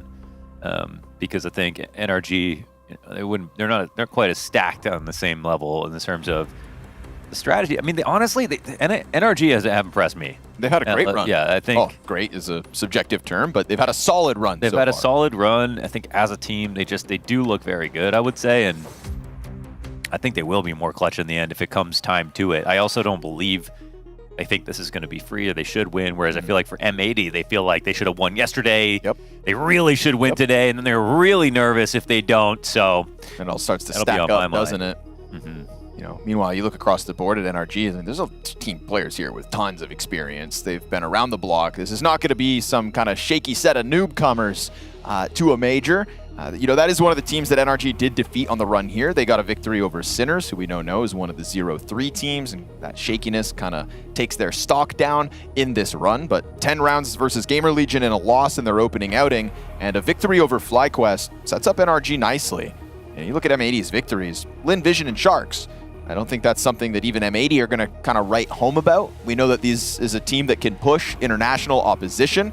Maybe they haven't in the last 3 months, but they have as this team, or at least this 4-player core, in the last year. So we look to that.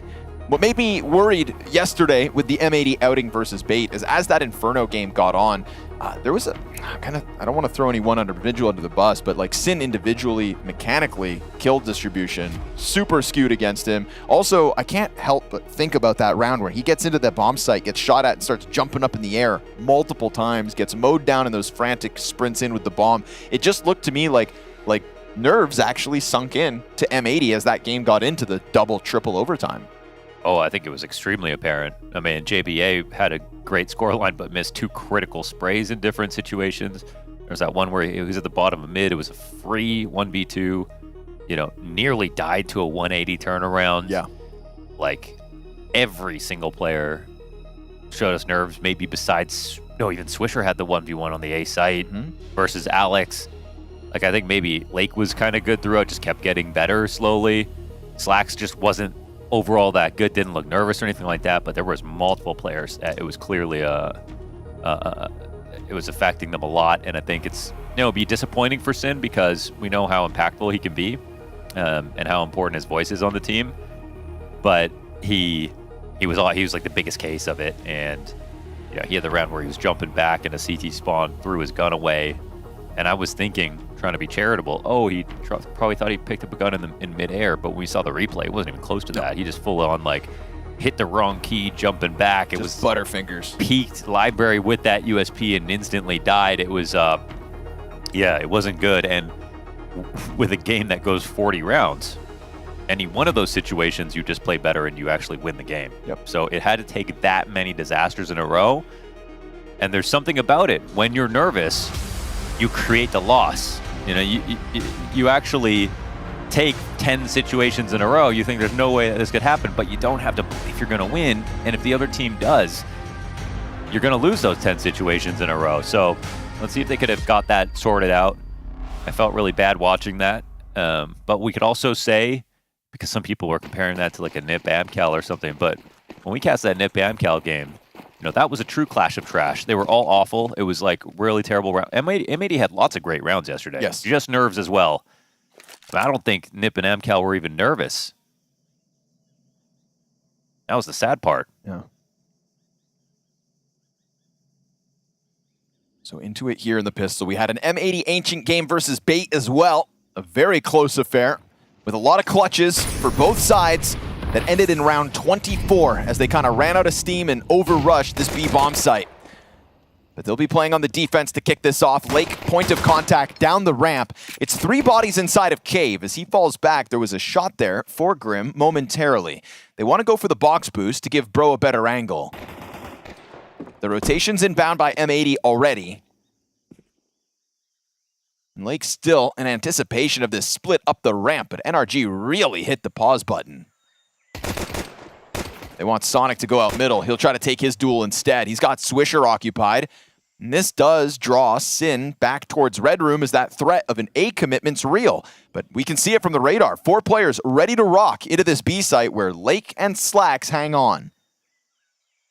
Kind of don't mind being M80 in this spot, still within the site. Lots of rotations close by, just barely spotting A. Might not be enough to hold, but Lake with the dualies is kind of the, I think, key person to watch. After Slacks takes contact, everyone's going to explode on him, and he has nowhere to go. Here comes that nade to confirm it. Grim just barreling through with jumps. It's the first 2 kills the way of M80. Bro looks to bring it back with that deep peek into long. It's a reloading USP, a lot of rotators right there with it, so it's at least numbers confirmed.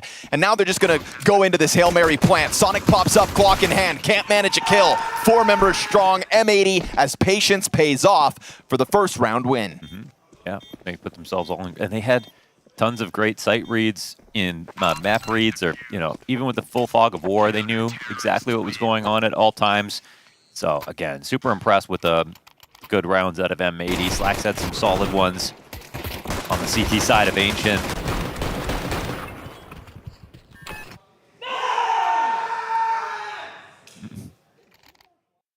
And even if they, try to fake it till they make it, they always look like they were having fun. They were laughing through mistakes in triple overtime. Yeah, which honestly, better than silence. But even though they're still getting nervous, I'll take anything over silence, to be honest, if I'm on a team with someone.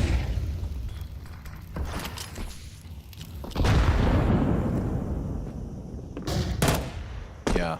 Loud crazy isn't as scary as quiet crazy. Yeah. I'll give that guy a knife. Here comes the execute over top. NRG taking a lot of damage by the utility. We'll see whether they just get mopped up by damage now, but they push inside of the cave, M80. They get off the site, they forfeit it. And within that, you've opened a door for the bomb plant in a 5v5. Swisher to face Smoke versus Grim. This is a pretty fair fight, but Sonic goes through the cave first. Now Swisher's taking a bullet to the head. Nitro tries to press in and he loses his. Swisher forced back towards ramp, almost gave his life away. But as long as he stays alive here, Sonic's going to remain preoccupied. Galil picked up, Bro dead as Jaba gets the rotate going. They've got the cleanup, and it will be majority alive, M80. 2 action-packed rounds on this B site to kick off. Very hard to hold on to the site. Cave control is like one of those things where it can offer you up some nice kills on the way in. It grants you like an important place where you can post plant in like a 1v1. In the 5v5, it's like, it's the thing you're not really scared of as a CT until the very end of the round. So it can just get smoked off, it can get mollied, like, a guy can spam from back there, but it's not a real threat. And as you can see, the CT's coming in, they're hoping the first thing someone peeks is from Cave. So that's what makes the B site kind of tricky to just actually complete the round in, but getting the plant is always good.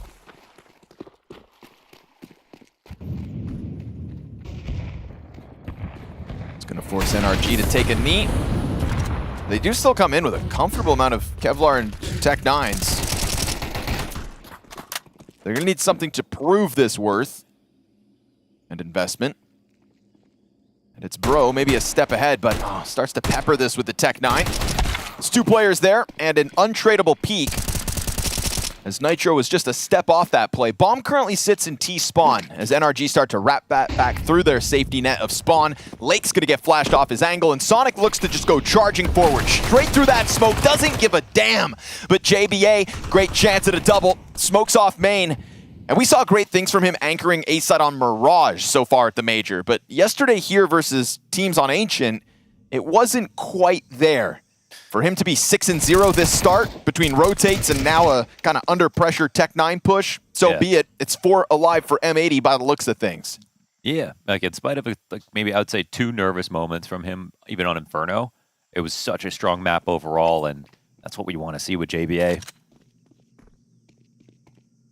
Nitro set to die in this spot, just got a Tech 9.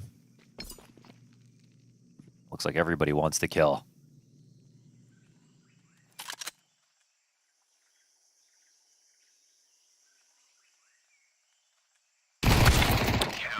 That'll be another for JBA. 3 up. 7-0 start for the kid.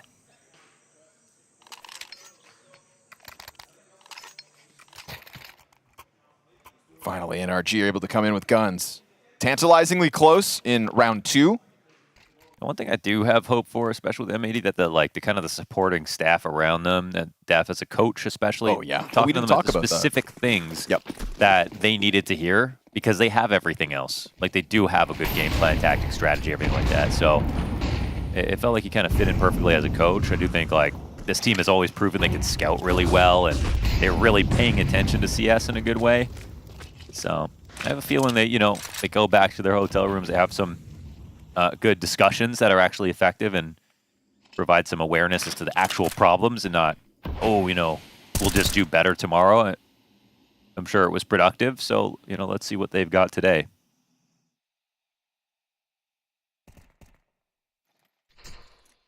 Let's crawl up the ramp by the looks of things. Little challenge into the cave smoke.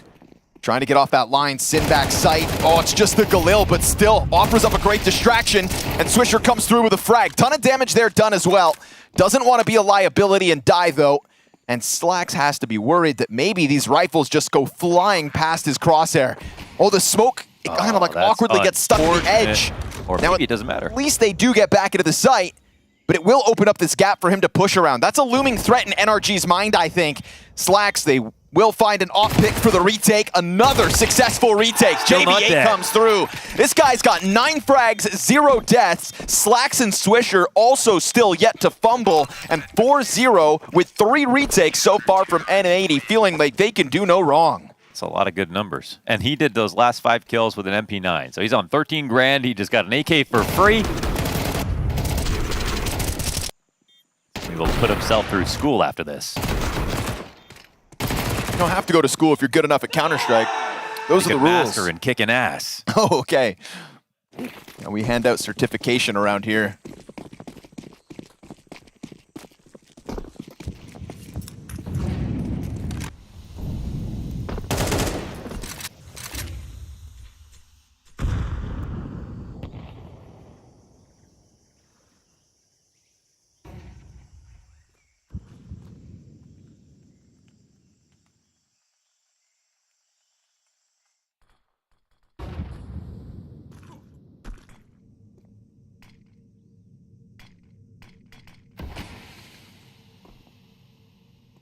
You mentioned the organization around M80 kind of being really tapped into Counter-Strike, and I just want to give a thank you for reverting their logo back to the smoke can. You know, I actually like their new logo. I don't often like rebrands, and I actually like their rebrand. But no problem with this one at all. I just, yeah. At least this way both are now in the game. JBA this time operating alone. It's got Slacks with an op on the CT line, and until NRG smoke that, if they smoke that, they'll be trying to pick one off. JBA activates, can't manage to get the kill on the guy boosting, and it's Grim fast enough to at least answer back with a 4v4, but again, retakes have bode well for M80, and Swisher will stop that bomb plant for the time being. Another good lineup, but it does cost Sin some health. It's a duel for Bro. As his hand's now busy with the bomb plant, OC spams through off an AK, but it is still Lake now. His first kill of this map secured. Slacks with a good line. Chill. Grim with one better. Doubles up, 3 kills on the round, and a quad kill out of Grim. Most performing player for NRG goes ahead and puts their first round on the board. Absolutely filthy clutch out of 1v3 or 1v4? 1v3 at least, 4K on the round. Total. Damn, Grim. More kills now than the rest of NRG combined. He gets that quick trade on this play as he's getting boosted. And then the 1-on-3. Great spray down, great peek, and I mean, Slacks knew it was coming, but couldn't do anything about it. I think Grim grows a little faster than your average rifler. Here comes the mid pounce. Lake is under pressure. Great counter flash. Swisher dead with just the one. Here comes the Bro commitment. But JBA by that point's ready, right? They've got Lake holding off to elbow, so JBA's freed up to just watch for that extension and maybe call it an overextension by Bro, giving up that duel. You saw 2 players in the kill feed on T-side die, and I think Bro knew. It was like, oh, I needed them to at least go 1 for 1, and then they would be tied up, looking at elbow, not able to refocus up on heaven. And yeah, that timing window was gone, but he's also right. They're down numbers. If he got another crazy headshot, they're back in the round, but now it looks very unlikely. Nitro yet to frag, OC on 1.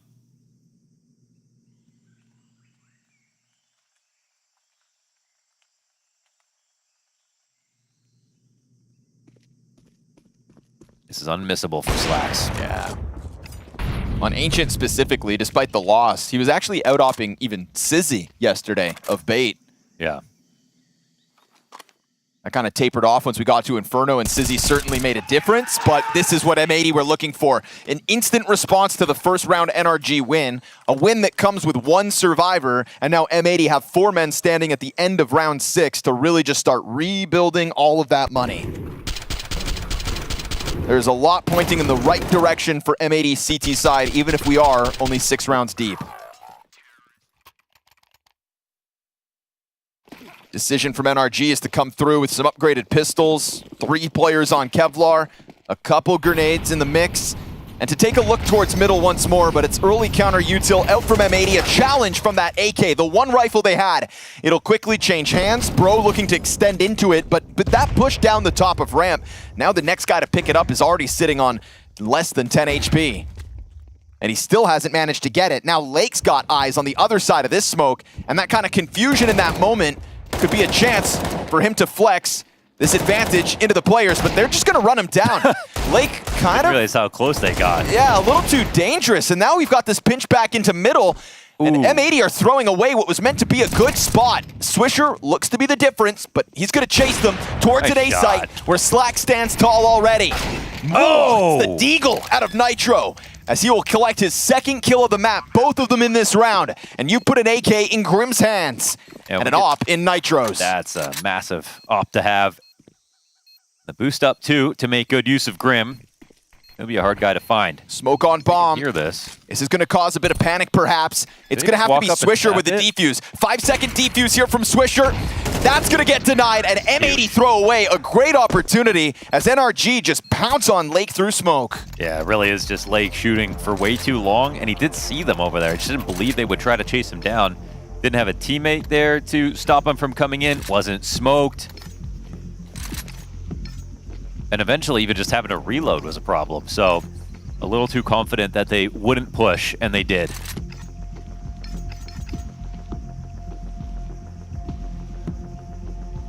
Now we get some new pieces of NRG online. Now he's at the bottom of Lake Ontario. Ooh.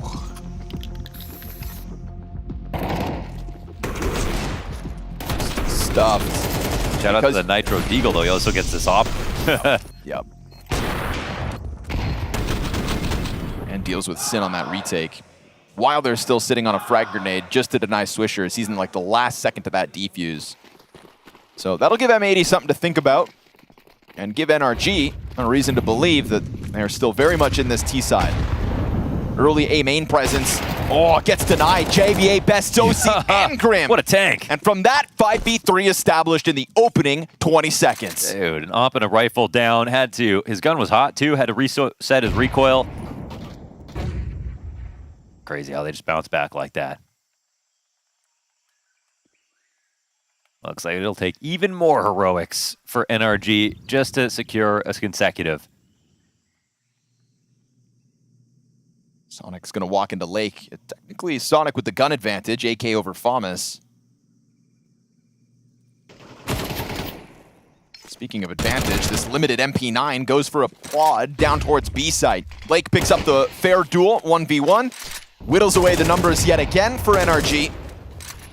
And now we're in actually economically a very weird place, because NRG sprinkled these back and forth rounds, right? But now also the round loss low.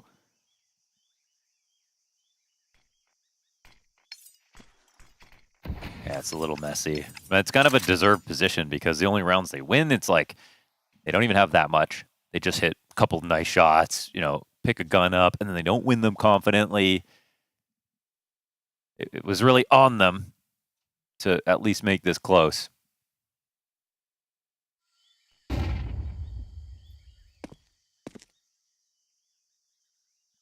And we were impressed by NRG. Didn't expect to see this much of a skill gap. I think the only, again, but the, you know, we wouldn't even be talking about NRG. They could have won yesterday. This could have been, this is a situation brought to you because the games got close and then they couldn't hold it together. But NRG, if they can't make it close, M80 won't even get nervous.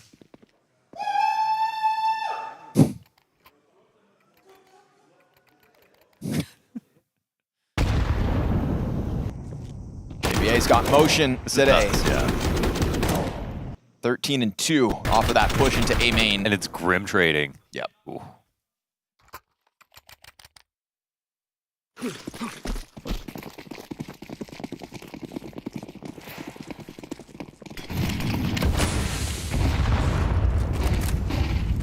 Clash set towards mid as M80 go 3 members strong for the fast climb up to get eyes outside B. Oh, but Lake invites the spam back with that frag grenade. And that's going to be man advantage NRG in a gun round. A gun round they need to win because it's real saves on the other side of this one. I mean, they've got full mid control, and they got JBA up heaven. He's sort of weapon X in this spot, and they're going to let the smoke come up. Is it going to get re-smoked? Actually, JBA's got it himself.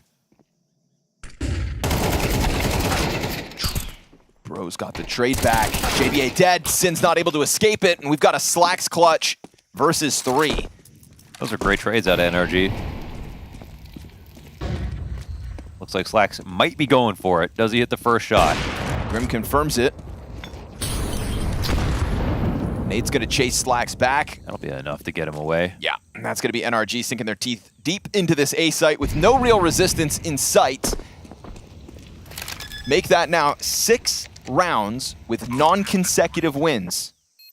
This game just going back and forth on a knife's edge, and the money keeps getting lower and lower for M80. They started really well with JBA racking up all that cash off MP9s. That's why they had that kind of buffer to survive this trend.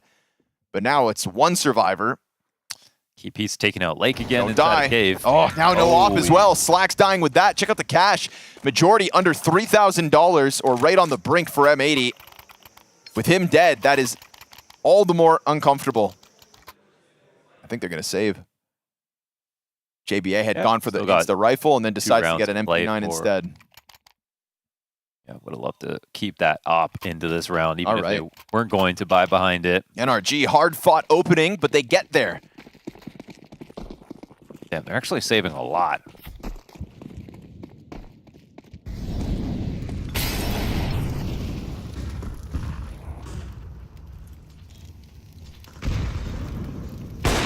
I'm surprised they're not even putting a little bit more into it, but their priority is just round 11 and 12.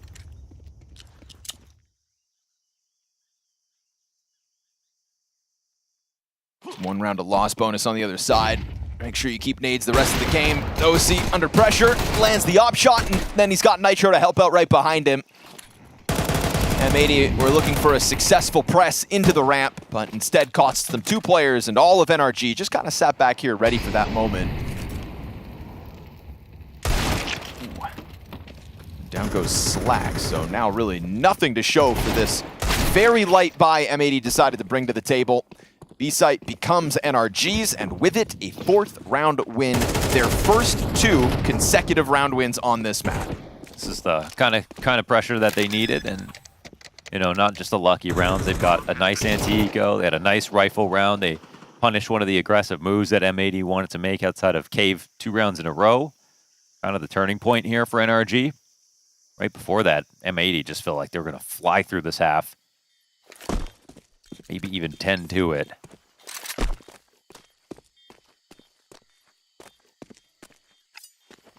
You never want to feel like you got too ahead of yourself by the end of a half, but it has been Lake, you know, a kind of contrast story to JBA, who's been so good when the bomb comes his way on A site, but also when he's had to rotate into the B for the retake. Got a lot of impact early on in this game. We've seen Lake die as he tried to maybe overcommit to spams outside of the cave push. We've seen him climb up through middle in that last round and die outside of the cave push. And so Lake's 3 and 8 scoreline, not quite what your A anchor is outputting.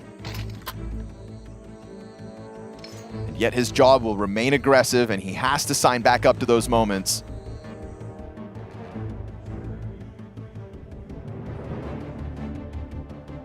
Yeah, come on, you're a Launders Land champion. So are you, NRG. You won the second one. I've created these monsters. It's a good thing they saved as much as they did, because it's everything right back in for M80.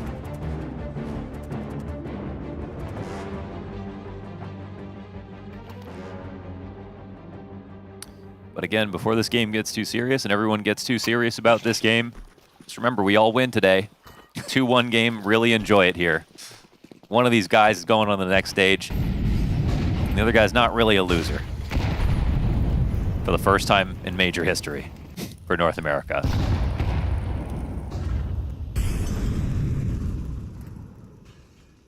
keep saying that like M80 didn't 3-0 last major, Mo. Yeah, scary to see them in a 2-2 maybe. Well, hopefully for their sake, this 6-4 lead's enough. OC lands the shot, but JBA survives it. Nades chucked out through Red Room. Lake in front of the smoke. Sonic. Oh, he does get the better of him. AK bests the M4. Headshot makes a difference, and Lake a bit cold now, 3-9. It's like frustrating deaths as well that are going to start racking up against him.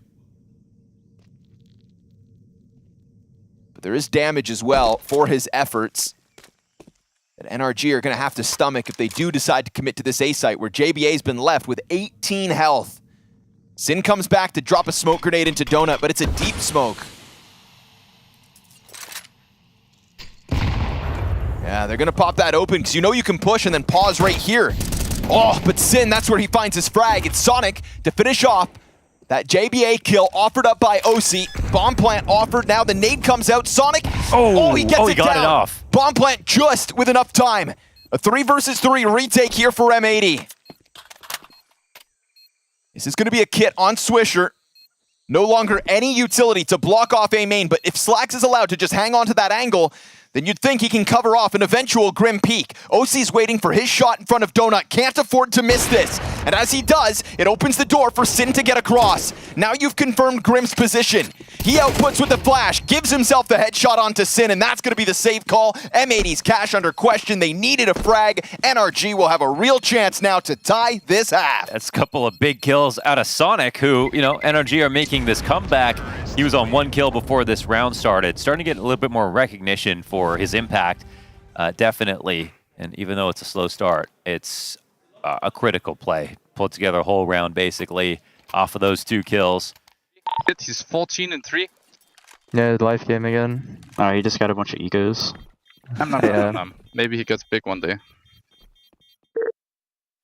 Gets a big one day? Maybe he gets big one day. Oh, okay. Which, compared to the size he was when he started playing Counter-Strike. Also, Donk's the tiniest guy in the circuit. What the hell does size have to do with this? You probably want to be Donk size if that helps. There we go. All the time in the world to react to that because the flash was so good.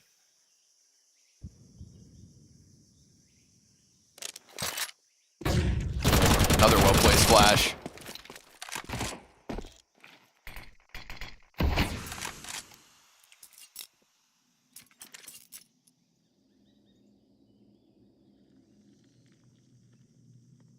Now Grim getting it through the Red Room. This could be the moment that catches M80 off guard, but what's going to happen if nobody else is alive by the time Grim pulls this trigger? Oh, yo! Hey, just a bunch of ecos. That's what they said. Just another life game. Well, if he's making it consistent, I think that's contradictory. Don't undermine JBA and his ability to hold these bomb sites. Grim gets rocked, and Sonic gonna attempt this 1v5. 30 seconds left. MP9 swing into him to end it, and that'll be M80 at least grabbing 1 more for the road. But NRG did break the door down and found that 3-round streak at the end to keep this North American Derby interesting.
there's the first bomb frag. Hiko gets a double. There's still 2 players left. They got no health on them. 13 and 3. Oh my goodness, how does he do this? How does Hiko do it again?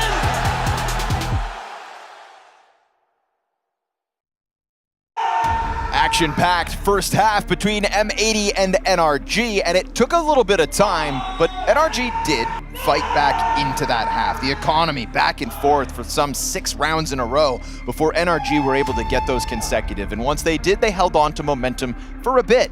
Last round goes M80's way. Should be a reminder that they did have that game in their hands for a moment, and now we're off to the T side of NRG's map pick.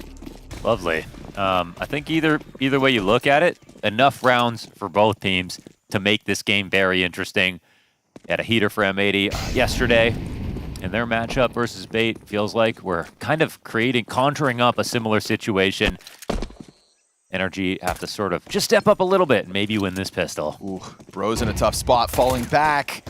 Gets into the site cover at least. Jumping Glock comes over top. And that smoke's going to afford them a bomb plant. Slacks gives a little space over in case they want to test Temple. And this is a pistol that does not feature a kit for NRG. Oh, and Grim on this flank gets hit upside the head. Now he's got to work with a quarter health. Not what you want from the Beretta's guy. Yeah, and he's got to clear this somehow. Nightmare situation. Yep, got the flank. Oh, okay. No problem. Scary for a second. Pistols in the back of the head. Nobody wants to be there, but M80 will take that site by storm and never look back. 8-5 off the back of a T-side pistol win. And pistols, something that were elusive versus Bait last night. Here they are, picking one up again. That's true. They lost both of them. Bait were kind of fierce with it.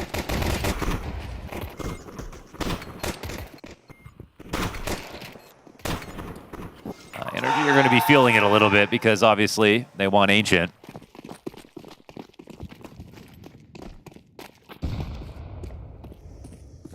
We're going to kick off with their economy in a tough spot.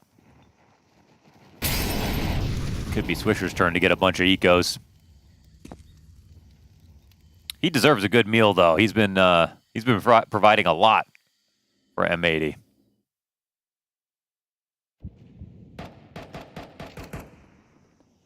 Sin's got that cave push dealt with already. Time to feast, brother. 2 kills Swisher. And they'll grab his Galil as the bomb will inevitably go down on that A site, and M80 find themselves one step closer to double digits.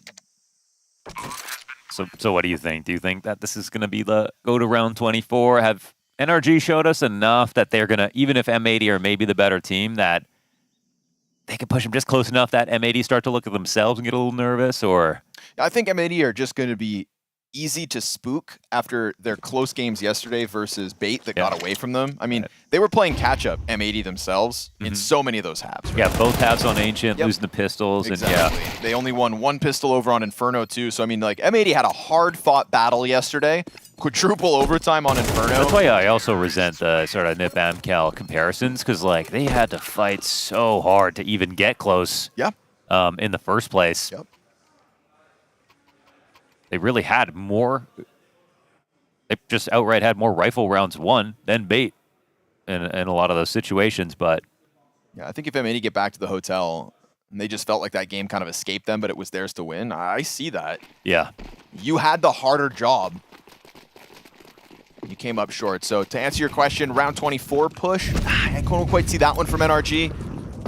I could see them getting closer to 10 for sure. We'll see when the gun rounds come out, as they do now. And Bro, very quick to just dive into the backside, but it is very simple here from M80. They storm through into this A site looking for the plant. JBA off the angle is going to punch that in and now find himself back up with gun in hand. But Swisher gives himself away there. I don't think a 4-bullet MAC-10 spray is not worth giving away your spot. Rifles on the other side now have a man advantage to retake with, and you've got 2 teammates with lower HP. They're not in the best positions ever. JBA will find one. At least Lake has shaped a player off. He'll double down. And as you draw these CTs out through Donut, Lake is just going to have to start playing time. The lineup's right there. Oh, the ammo isn't, however. Unfortunate. 35 bullets, seemingly not enough. This is a 10-second defuse as well for OC, so it's going to get dangerously close. Ooh, surely he's got it, though? Yeah, he's good, but dangerously close considering all it would have taken was Lake maybe getting back into that cover or maybe 3 more bullets to spray away with.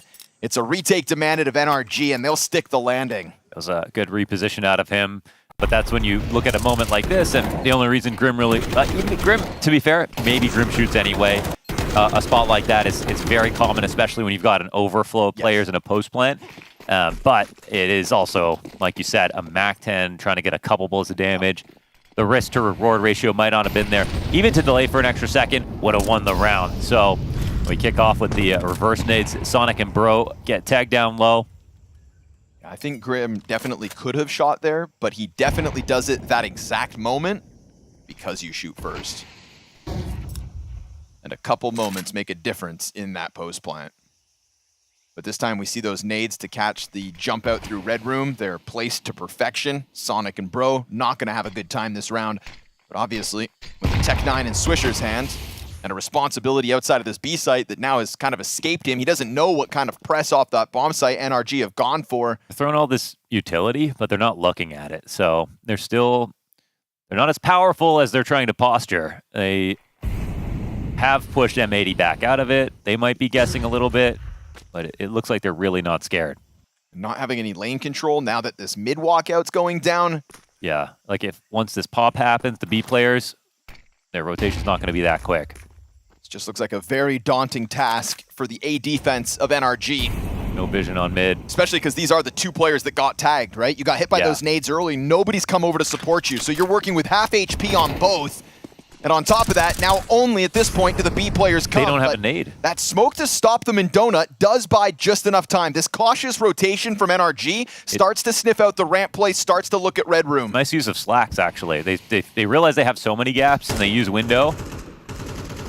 15 onto the clock. JBA's got to get active. Nitro does kill Slacks. Now he's going to throw himself at this site. Sonic wrapping around the smoke's going to be a problem. Kills go back and forth. And time is okay. Oh, the cover's great. Squeezed down to the final few seconds. Lake says, you guys suck, as he gets 4 kills He lets and him totally know. recovers his scoreline. 6 and 12 ahead of that quad kill. I like how he pointed at 2 or 3 people there. Finger guns. Look at me, Ricky. Lake really one of the kings of North American on North American trash talk. Waited a long time to kind of get his chance to play in the best orgs of NA. And I think he had a tough time in that first half. He's really raring to go. Critical round that sends NRG into an awkward spot. Nitro, it's not 2017. What's this CZ There was doing on the field? got a CZ3K earlier. I refuse to acknowledge it. Oh no. A nice change of pace though.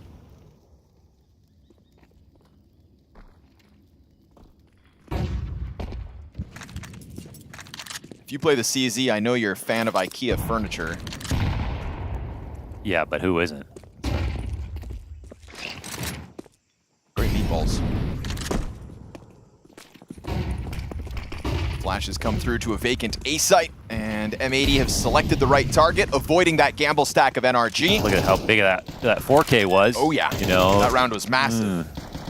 It was the last one was a 1v1. Now it's a frictionless anti-force buy. They're happy there's no CTs to fight, honestly.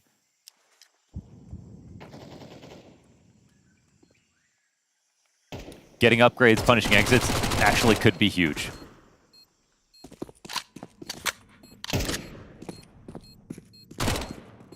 I've already seen 2 players holding there, so they know the rest of them are also going to be, which means it's time to exit through spawn. Sonic's 5-7's just been looking for something to shoot at, but Fisher denies, and it's OC instead with the 1. Have the MAC-10. Nope, you don't even get that. Who planted that damn bomb? One step closer, M80, 11-6 over NRG now. Looking steady, man. I mean, and Sin's got a good score line. They do look locked in. Yeah, we have to bring that up just because unfortunately fell apart a bit on Inferno as we got into the damn near quadruple overtime. But yeah, steady is the right word to describe this M80 game so far on Ancient. And steady does win maps of Counter-Strike. Full buy back in NRG's hands. We'll see what they can do in terms of pushing M80, but that's M80 2 rounds from victory. They're ahead of the team Molly and K, but it's just going to get smoked. Again, last time they postured but didn't actually take much map control. Didn't have vision on mid. That got used against them. They let M80 get into all of their most important spots before that A hit came down. And even though there wasn't a lot of time, they had so many ways to win. NRG are just trying to remedy that before that problem happens again. They're at least holding on to Donut. Have vision here. You don't have to go aggressive on B. But they got a lot of members tied up, and no one's actually guarding the A site besides Sonic. Sonic's had a couple of critical kills, but not a lot of them. And no set of helping hands for him at the moment. He goes for the signpost angle. It gets predicted by Slacks, who disengages. They exchange a bit of damage. This sends Bro scrambling over from CT lane as more utility comes out from A main. And now this Red Room push has also happened. Lake has gotten through Red Room as a third defender has allocated themselves to the A site. Sonic's going to start to pick up responsibility of Donut, and it's in this moment that M80 emerge. They just kind of pop out, catch you off guard. Bro's been lost in the middle of it, but Sin catches him with a headshot, and Lake's position never known to NRG. They get outclassed in this one, and just one too many gunfights that NRG get caught off guard by. It's just such an excellent round, really, because they make it feel like a full exec. They get the CTs to all come over to the A site, but they all end up moving into position, not worried about the mid lurk. Like, Lake ends up coming through to spawn before he even sees anyone, kills rotators coming over from B. That's how out of hand that round was, where NRG didn't even realize it. They thought they were just going to have an honest duel versus the guys in Donut and the guys in A main, but no, M80, like, that was a real full-strength default, the map control, the exec to come with it, and layers.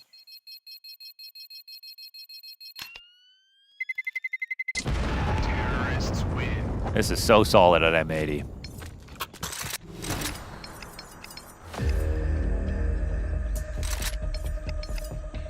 Haven't had to see a timeout out of depth. That's something that we didn't really bring back up. If you missed the game versus Bait yesterday, we talked about already M80 getting back into multiple halves, but each time they did that and strung streaks together when they were losing a half, it did come off of a def tack pause. And we never really know exactly how much you allocate to him, but we did have a couple listen-ins when it felt like he said the right things.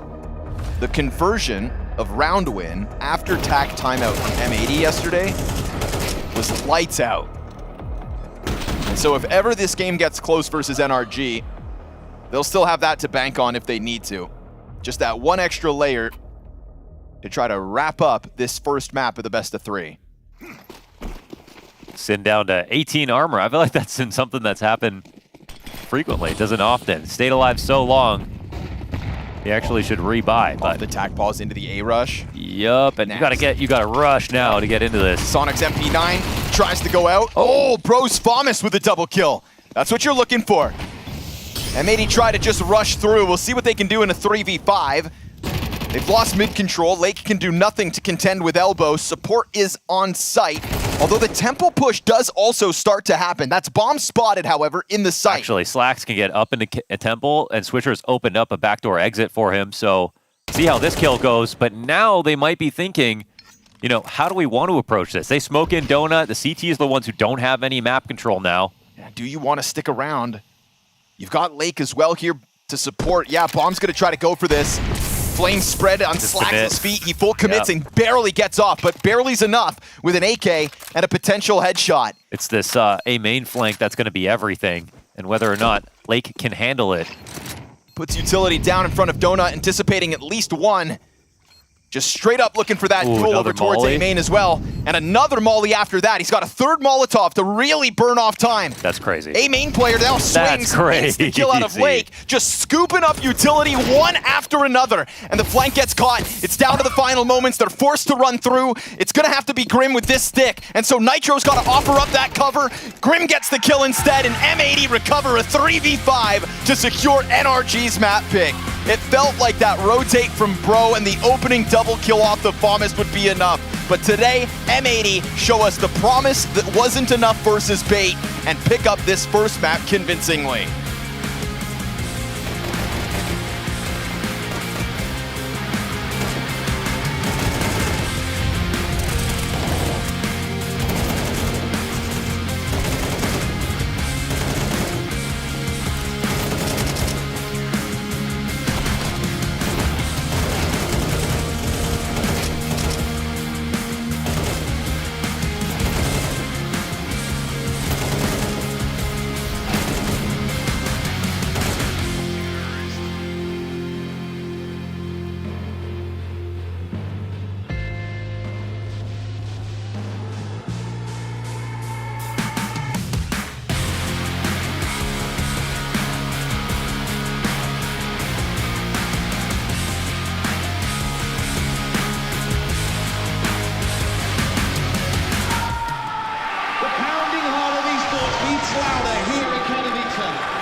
the double peak. He's getting his shot. Unbelievable! Something special to throw up this decoy, and that's exactly what happens. Katowice! We are back!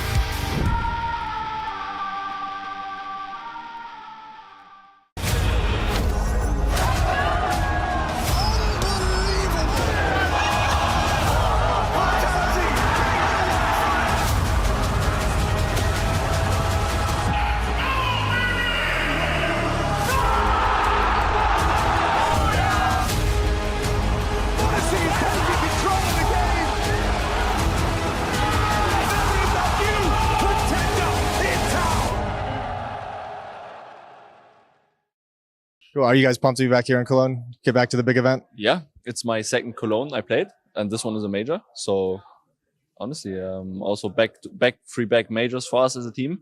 So we're looking to one up, and let's fucking go.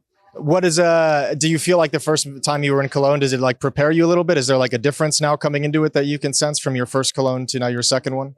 As far as playing goes, I think now we've also as a team, but also me individually, we've played so many ESL events. So I'm kind of used to the vibe. But I think the biggest thing is that when we played Cologne, I stayed for the weekend after. So I just met all the German fans, and I made probably 1,000 pictures over this period of time. So I want to have this vibe when the fans are cheering for us. So we got to make the stage 3.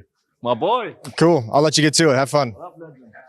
They're fixing things. We're going to let them get to it for a little bit. All right, boys, I'm going to come talk to you guys tucked into a corner, trying to stay away from me. How's everything going? Welcome to Cologne. Welcome back. Thank you. This is your first time here? What's it like for you? Have you watched these before, the events over the years? Yeah. Is it exciting being here? Yeah, I mean, to me, it's just another tournament. Okay, it just feels... Major. Yeah. Just another major. A location. It's like, I don't know. For me, it's like, I've traveled so many places now, so it's like, first time in Germany, of course it's cool, but it's just like another location that I've been. Another hotel, another tournament area, another hotel, practice room. Yeah. Cool. How are you guys feeling coming into this? Team's all prepared? You guys down on the other end said everyone was feeling really good coming into the event. Yeah, we're ready. We're happy to be here. You know, it's the hometown for me and Elias, hometown major or home country. Yeah. And we are feeling good. We've been finally improving a little bit. Yeah. And yeah, we're shooting, I think. Some stumbles it felt like leading into this, but all the conversation was positive. You guys seem to be like taking away positive out of losses over the past month. Yeah, we had really rough month after our big Dracula run. Yeah. We played horrible, honestly. So now we have this positivity coming into it because we finally improved a little bit and we are not all down bad. So yeah. Okay, cool. Who you guys have in your pick'ems going over? I'm gonna grab a couple players for the wall, but just out of curiosity, who you guys got going through 3-0? I think Game Legion and Batboom. Batboom? I think so. Okay. I have Game Legion and Bait. Bait. Okay, the Batboom and Bait seems to be a pretty popular 3-0 conversation.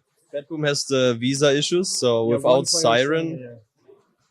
But who knows? Those crazy guys, they always like turn it on in stage 1 of the major. Either one, I'm gonna let you guys get to it. Have fun. Good luck this week. Thank you. Cool. So I guess we can start off with us. I'll be your display. Okay. So we'll start off with us down there at the bottom. Yep. Now, not going to go 3-0 because we do like to troll. So we're going to go 3-1, 3-2.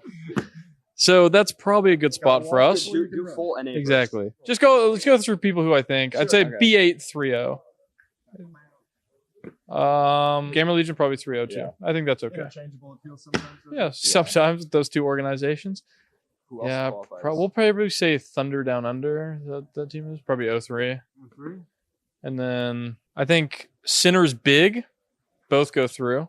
So really, what is that? Is that shocking, dude? Sinners. I think Sinners is a popular 0-3 pick. Well, maybe not Sinners. We'll see. We'll keep going. Put Batboom through. Bro, they don't have their opper. It doesn't matter. I think MIBR been playing with Insani playing how he's been playing. I think they go through. Yeah. Okay, take out Sinners and Batboom. Okay. I'm trying to decide which one of the two I'd put through. Would you rather put Liquid or Energy? Liquid. Liquid go through? Okay, then put Liquid through. Energy hasn't been playing that well. Fair enough. I think we have to keep TYLOO Lynn Vision out.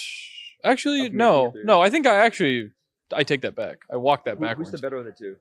I think it's TYLOO. I think it's whoever's the better of the two go through, and then we can leave everybody else down. Because of Jam Young, I'd take TYLOO. Yeah. And there's one more. Hey, did you put us through? Have you done this yet? Yeah. He hasn't done this yet for us. Oh, okay. Did you put us through? Hey! I love it, love it, love it. Hey, we'll take that. We'll take that. Love a good appearance from G, huh? Who's the last one? It's hard. Because honestly, out of I think you're crazy. I'm going to side with your boy here and tell you, I think the stand-in situation has got you really nervous. It's tweaked you out. It's put you on your back foot, and you're not thinking clearly. I do think they're a good team, but no op scares me. But I mean, I'll take my thinking process out of it. I'd put them there if they weren't. I'd probably put them almost 3-0 if they weren't having a stand-in. So honestly, you can throw them in there. I think so. I mean, think he opts for Bet Boom. Oh, okay. Well, just a player. Just a player, but still, having a sub is brutal either way. Sharks, I haven't watched much. FlyQuest, they've been down under yonder. Yeah, struggling down. Same thing with the Asian teams. We've played them once. And then NRG is just NRG. They could be 3-0 one day or 0-3 the next. Yeah, but no, this is a petty thing. It's with Energy 03. Okay, I'm they in. always rank us last. I'm in. They always rank us last. You know what? I don't want to think about it anymore. I'll take it. Fuck them. Now, I brought you over to this Pick'em's board. As you can see, it's been filled out. That was filled out by Bait just before you got here. Is this offensive to you? Not really. I mean, as I said to you before the camera got turned on, at least we win 2 games in this scenario. It's better than 1 or 0. So, you think they were kind? They were kind. I'm sure they are. But recent events, we have beat them. So just to be like annoying, I would do this. Oh wow. Okay. But NPL and I, we just had a laugh about it as well. Spoken to him. He's a good guy. What would your Pick'ems look like though if you were going to do them? Right? If you were going to set them up here for me, what would you be changing? I can even give you the microphone if you want, and you can go nuts. It's up to you. Give me this. I think this is pretty good, but I think this Sinners is not fair. I think they are a decent team and they could do something. And what the hell, Liquid here as well. They can fix some stuff as well. I know they boot camp it. What is this lineup? This is the Australian lineup, right? Thunder down under. Oh, you want players? Yeah. Alistair, Dexter, TJP, ASAP, and Liaz. Okay, I'm gonna keep this here for now. Okay. FlyQuest, unlucky mate. I don't even. This is the Brazilian team. These will go here. I will put this back here. Fuck, this is difficult. Yeah. Shit, excuse my language. Okay, this one I actually think this is a stretch.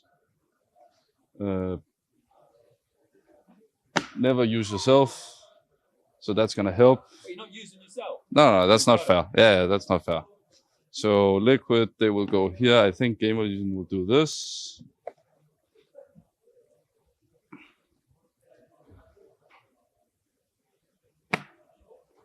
I think that's it. You're not placing yourself. Nah, that's unfair. Right? I can use that excuse, right? You can. I will. But if, let's say if, right? That's more likely. You got the confidence now. There we go. Right. There we go. Do you want to do a sign off to the camera? Sign off. Yeah. Sign off. That's it? Sign off. That's the sign off. Sign off. Thanks, mate. Appreciate it. Thanks for your help. Cheers. problem. Thank you. Thanks, man.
The most comfortable outing of M80 in their best of threes so far, dispatching of an NRG that had promise after the end of that first half, but just really couldn't keep up into the second. M80's T-side tears through Ancient, and now we head on over to Inferno, where we can definitely say M80 got practice last night versus Bait. Triple overtime defeat, all the rounds, for better or for worse. And that's where they'll be looking to progress to stage 2 of the major. Inferno is where this battle heads. It's got to be big for them that they get to play the same 2 maps again.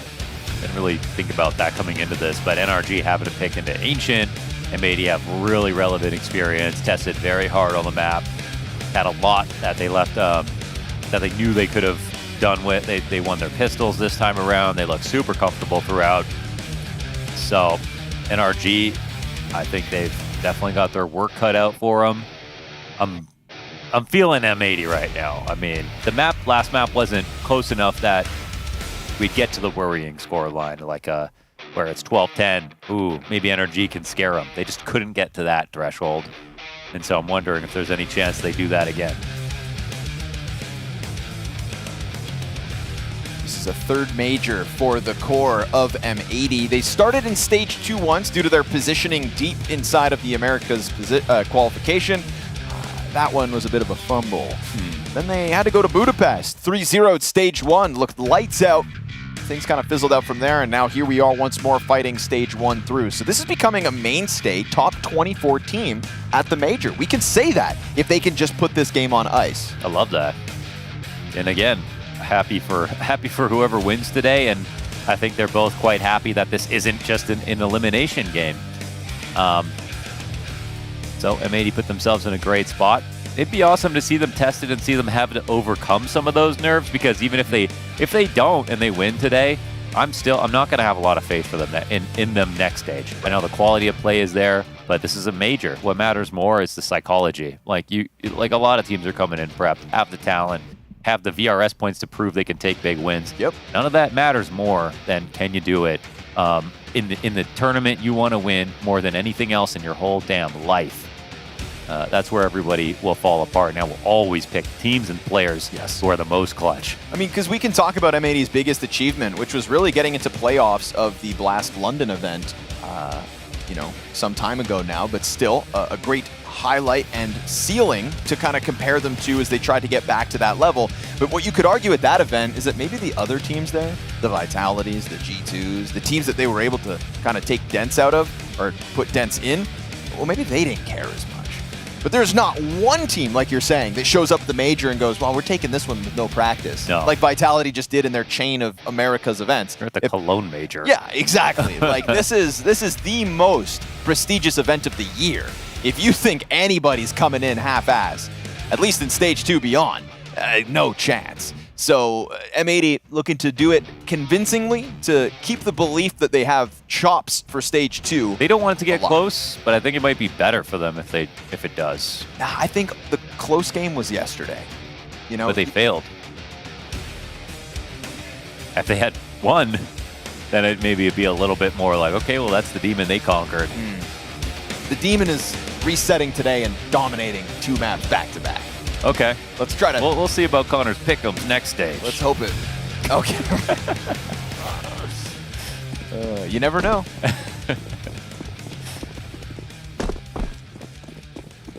M80 to the T side of their own map pick. Look like NRG were going to try to push the envelope in the opener, but game got away from them. And M80 secure that breathing room. Come on, how nice is that? Look at that sticker, Mo. Look at that smoke can. Oh, it's great. Yeah.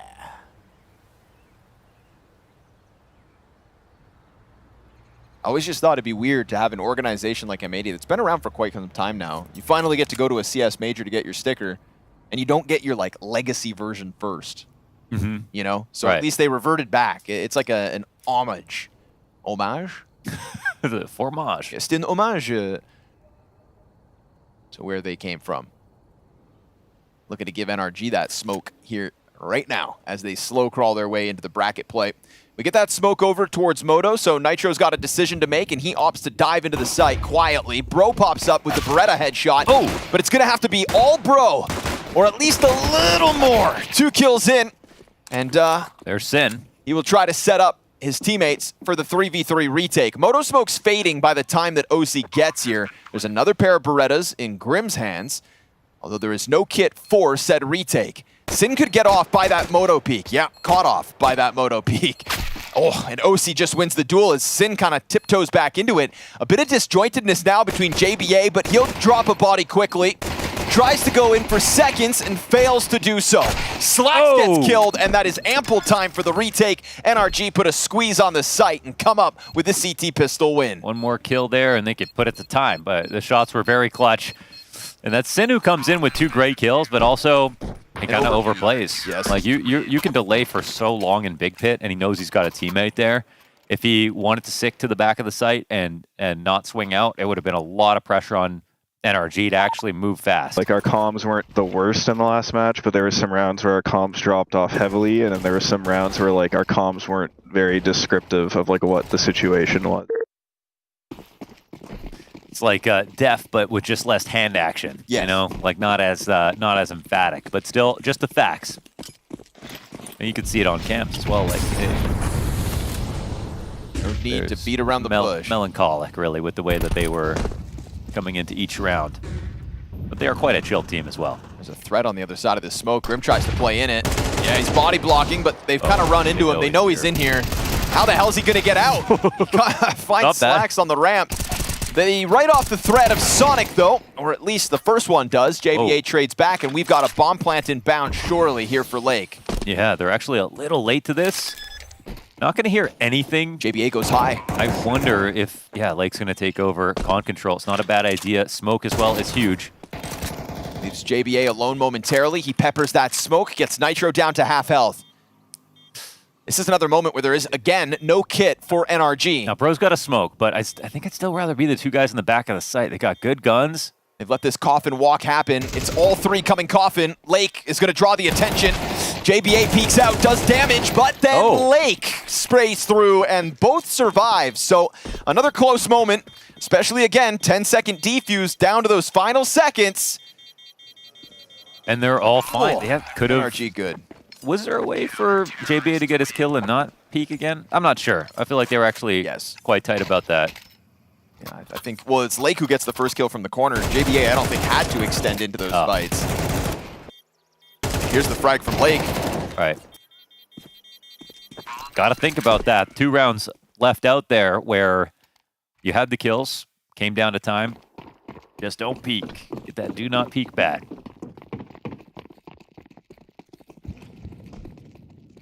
But also, didn't know they'd be coming in on no kits.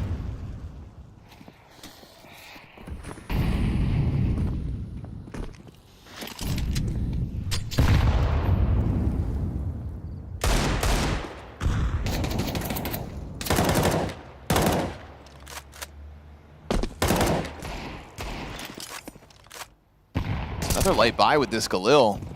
Yeah, Swisher making up for his. No way he hit that headshot and another bullet. First 2 rounds, it was opening deaths from Swisher. This time, they're going to pounce on this. They think they've got the better of it to get past Grim, and Lake with the Galil will get in. Bro's going to chuck out the incendiary, but the bomb commitment's already come through. Fire a little too late for that. Oh, movement was so good. He took a tick of damage. Damn, everything happened so swiftly here. A nasty, nasty entry from Swisher. Sets their team up again. This time it's with a man advantage. And extend that into a 4 versus 2. These last 2 CT players don't want anything to do with the retake now.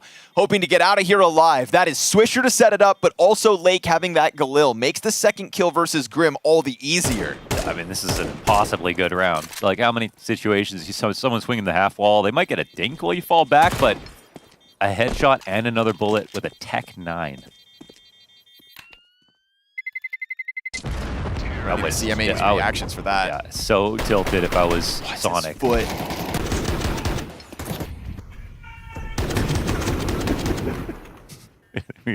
Just heard Lake say, "What are you doing?"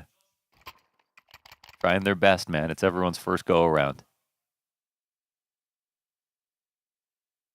We're all just living for the first time. Yeah, man. we're all just living for the first time. Did you think about that, Lake, before you yelled at your friends on the other side? Yeah, they had a bit of like a friendly banter at the start of the series, but I don't know. Writing off JBA's performance last map. Now MAE giving it back to them. See, NRG do their trash talk within their own team speak. Yeah, you know, you're talking to your...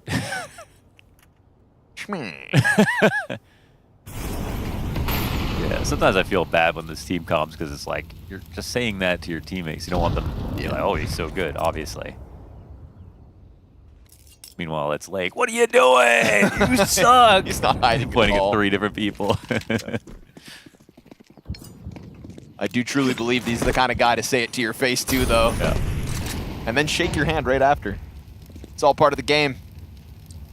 Yeah, Stunna said you could shake on it, but it was OC and him in the interview. He said, all right. Sure. Swisher for another entry Whoa. gets an MP9 bullet upside the head as Sonic gets flashed off the angle. At least he had a bit of damage output, and at least he's still alive, even if it's only 2 health. But the bomb was a little bit late this round, so it's the 3rd player to cross to bring that in. And sketchy. Yep, no Molly, frag grenade no. to stop it. Molly would have been a bit too late. And so you have to ask yourself, do you really want to try this one again? As Sonic gets blown apart by Sin's frag, it is M80 to tie this game 2 rounds apiece, and NRG off to a pretty prosperous save, actually. Yeah, not terrible. But because the actual money, it's kind of awkward. Like, you're going to play around that has utility, but you really don't have great guns. Sonic's not going to have a great gun.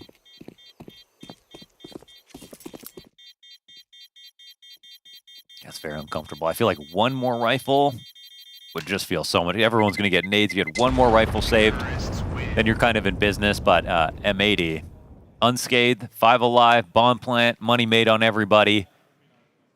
And you're going to have to spend a lot on this utility. Oh, they're actually thinking about this. Yep. Yeah, it's like one of these hard decisions. It's like, obviously, you got to buy to support the 4 guns you have.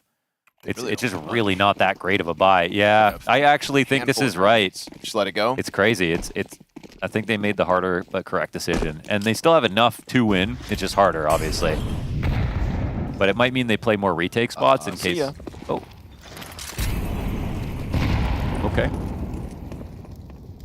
Burnt out of this one. I was up in the apartments. They're grouping up for another B hit, but accordingly, NRG do have this stack. They're inside of it. Orange player spotted, Coffin player spotted. They're going to know that you're hiding in coffins. And Sonic's USP starts to rattle off. There's 2 very wounded players on M80's side, but Lake finds the headshot. Grim's boost over CT, now disassembled as he doubles up over towards the church entrance instead. And a smoke down on the cross gives Sin a chance. If a frag grenade could have found that bomb plant attempt, that'd be one thing. They're going to go for the boost. Being held by Swisher. Oh, he drops the shot, and now the bomb planter's dead. A second out of Grim. Nice. 3rd on the round by Grim, going back into that boost. They want to go and get this plant off again quickly. An extra smoke and the push from Sonic. Is he going to commit? Yes, he will. But he gets the USP kill. Now it's on Nitro. CT cross. Oh, the what a headshot! clear out of JBA. 4 kills on the round in a big moment, too. Just some ecos. Just another life game. That was actually fantastic. I mean, he actually took a bullet of damage and hit the instant headshot. He visualized it perfectly. He knew he was coming into a swing. They know where he is. Got 17 health. Had to line up the crosshair placement perfect. Believe in it. That's star player stuff. Really well done.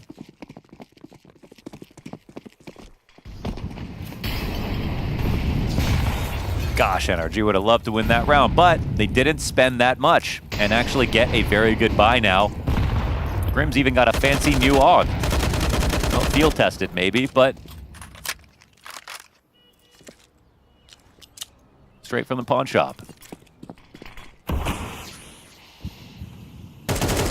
That's where he buys his whips and chains.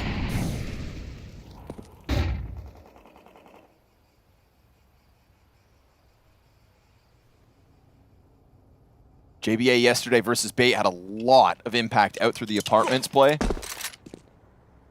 We'll see what Nitro can do to stop him as Nitro sits without a kill so far this second map. And it's not like it was JBA constant in that Apps threat, but just sprinkling it in when needed. It was a great fallback, a great jackknife kind of tool to... How good was that nade? Perfect. Just a cheeky underhanded dunk. 35 seconds. M80 have no control. Yeah, that's kind of crazy. Shots come through the half wall. Does Grim want to bite on that? There's a Lake push in front of it with the bomb. Grim's got the AUG kill. Seconds his. Sin trades that one out, but they weren't able to kill that second banana player. It was Swisher here on Arch that got active for a frag. This is getting tight. They need a frag now. 12 seconds. There's a smoke inside of the apartments. That's going to block off Bro momentarily, but he could still catch them off guard. Are they ready for this? He strikes, but he doesn't go for the bomb planter. Sin, no time, no head. Bro comes through with the double headshot, and they are just not ready for that Apps push. Took a little too much time to get organized right there. You pointed it out, but yeah, almost no map control as that clock bled off, and full default from NRG, deep E control. They had a full bait setup over there, like lots of ways to kill the clock and have some good rotations. I think that's a really good moment for Def to come in, to be honest. It's really early, but that's where you want to get ahead of the problem.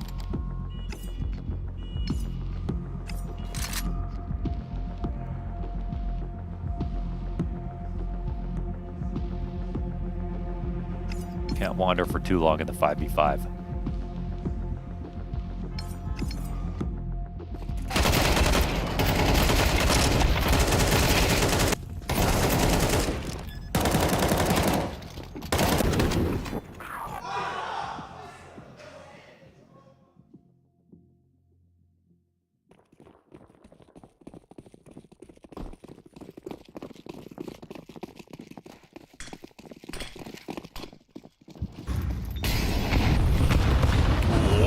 That is tough to stomach.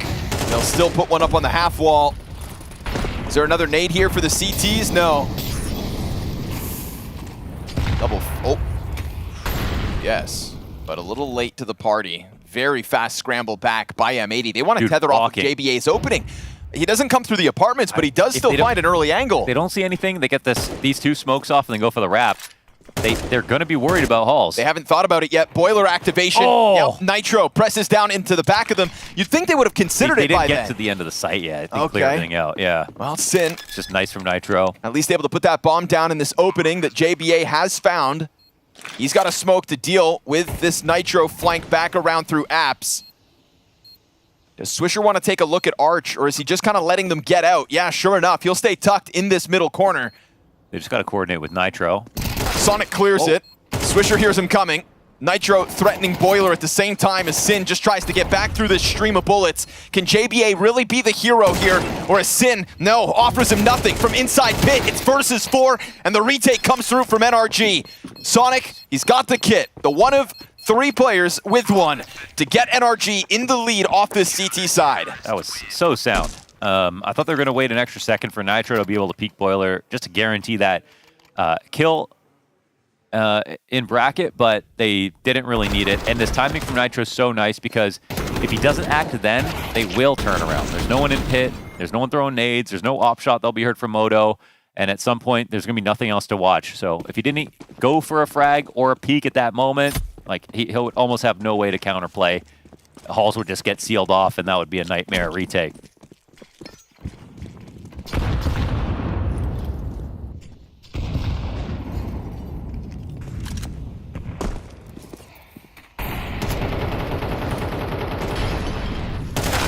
Oh!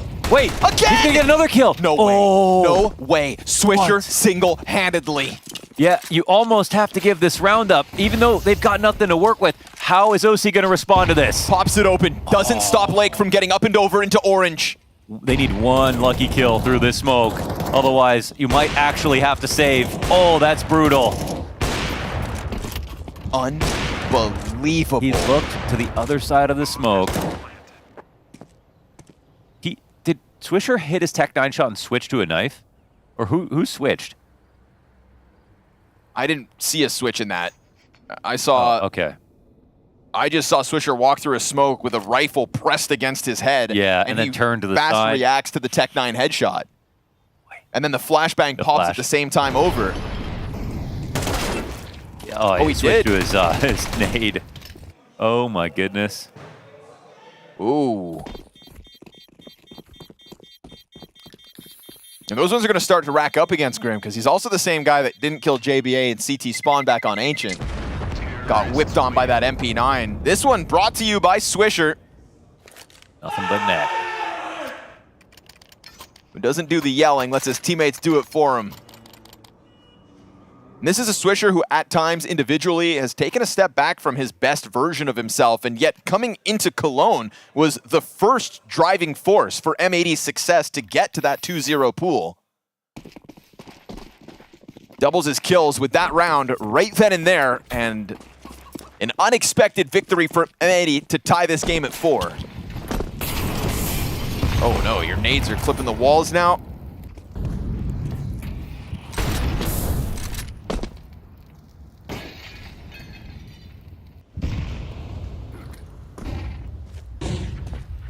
JBA looking to get work inside the apartments. I pick their timing to go for the B plays. I mean, Energy's utility has been pretty good. But this time M80 don't need any of it, and they still at least gets a bit of map control to come forward. Got to be careful. You want to give up car control, but we do have Grim waiting to punish them. There you go. Swisher didn't like that.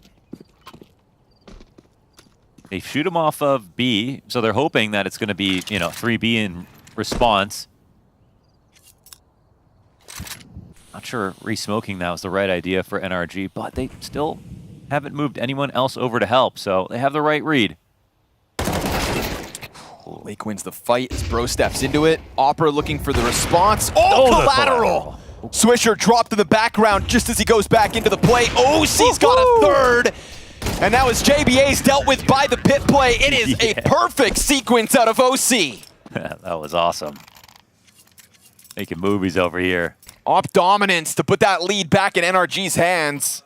Enough money to get a rifle on 2 guys, and everybody else could save. Lake goes for a Galil instead of an AK, even with some spare change.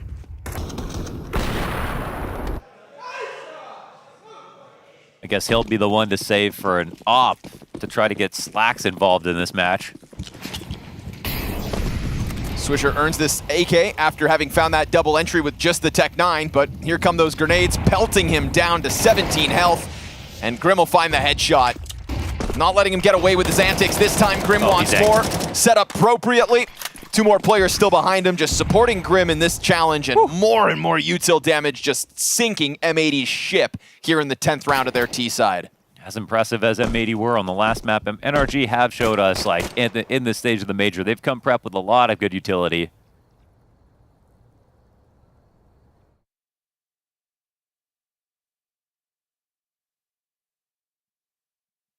And Grim peeked out with the same confidence that, that's not happening again.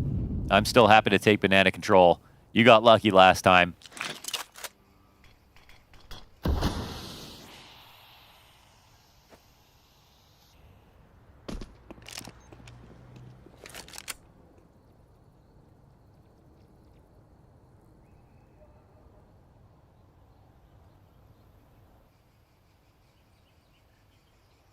And a long save that JBA doesn't want to get himself involved with. He's got a Glock to get rid of.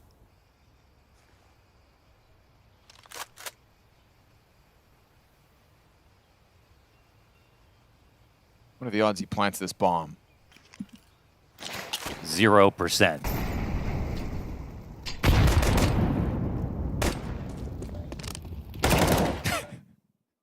Tried. Yeah, he had to die. Gotta give him credit. He tried.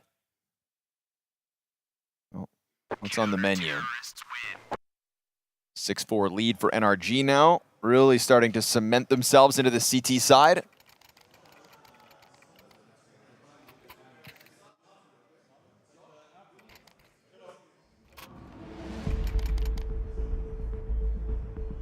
know Grimferno is a thing.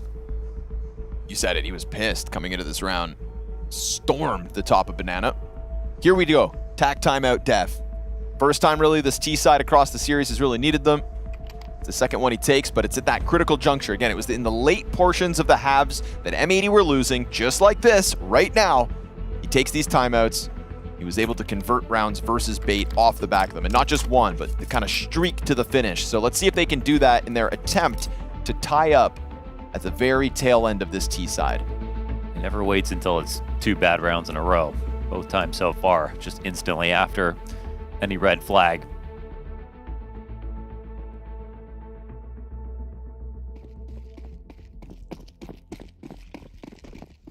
But also, what's the idea? It's not like they got too jumbled up and made a ton of mistakes. I mean, again, avoiding utility, huge part of the plan. HEs have been very effective for NRG. Ooh, there you go. And a massive opener at OC. It's a deep peek, too, into alt mid. They were so distracted trying to throw themselves into the banana smokes and frag grenades that there's just this deep angle out of OC into alt.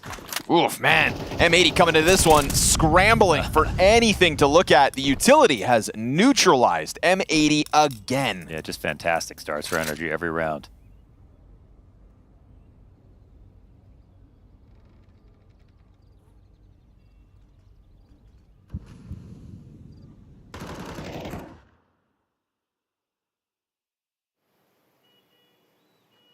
Give it the Hail Mary at the minute mark, rounds the corner to Banana, and layered rifles gonna put this one to rest. 7 rounds NRG. This has been a rock-solid CT side. It was made easier by way of an economy that kind of failed M80 in 2 of these rounds. They've come through with like that 1 or 2 rifle buy, but here we go again with just pistols. They'll buy everything they can for the final attempt. Now, the real success is like really just slipping into B site, but they also had the first and second round that came of a 10 by way of a 10-second stick where they could have delayed and had a couple of chances there. But overall, quality of play-wise, can't ask for much more for NRG.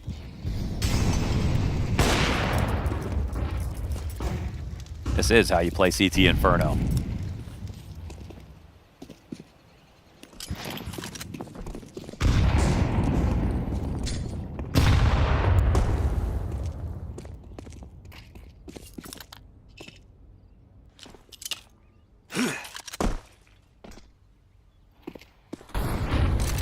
That smoke grenade up and over gets NRG to bite with the response in their own grenades. And this is one of those times where you've got the defenders in the back of the site with only a smoke in between them, but they've got the better of the edge in the guns. And there's Grim to mow down 3. Sure, Swisher able to push in through the CT smoke, tries to gun him down with the Tech 9 again. Oh, last shot, essentially. 2 more bullets to go, no reload attempt, just goes for the attack and stuff. 4 in a row for NRG in a comfortable 8-4 lead.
Smoke's on a shit. I'm gonna push holes. Bomb there. One long. One more bottom B, guys. One long. I think he's going A. K.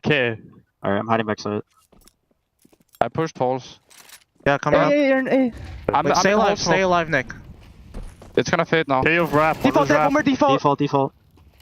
Planning, inside. Planner, Nico. Nice, Alex. Nice, Mike. Very smooth moment for Bro there, and one of the few times we actually saw M80 head towards that A site, but it was elusive. Terrorist round wins. Their map pick, their defense, also capable when it comes to utility, and they will make this interesting out of the gates. Lake trying to crawl forward into this smoke as Swisher's, that's a perfect distraction. And now all of a sudden Lake's gonna come through, surely. He's got Nitro killing his teammates in the middle of this. Another, oh my God, quad kill. Back. Whoa. All those kills in the blink of an eye. And that one smoke at mid held off that flank on the side of him. Nitro did everything by himself. 3v5. Oh, that counter flash. It's OC's flash that buys him a bit more time. Nitro eats it as well, but it works in his favor. Whoa. There's definitely a part of M80 that thought they had that in the bag. 4 players up on Banana. Died in a matter of seconds. Oh, but Slacks, okay. His first kill, yeah. of I was just looking at that. I was like, did he get a kill last half? JBA's got to be careful here trying to press into he's that got M9. 8 HP and breaks his knees on the way down. I mean, winning a pistol's great, but we don't want this conversion.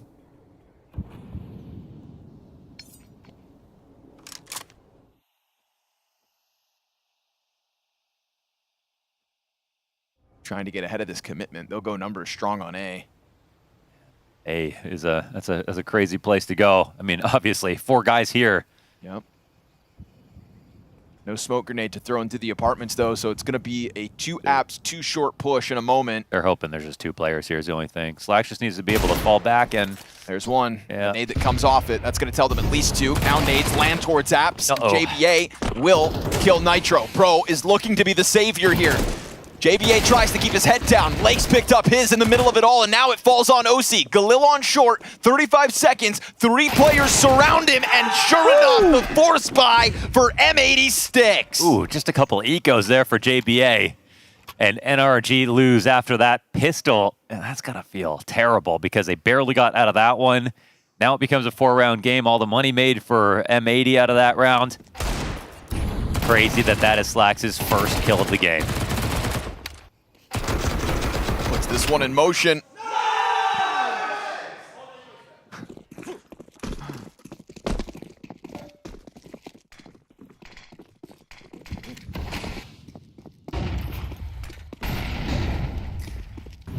I don't think many people are going to remember it, only the ones that watch this game, but just a couple of ecos is going to be my tagline for JBA for the rest of his career, I think. Here he is back at it versus upgraded pistols.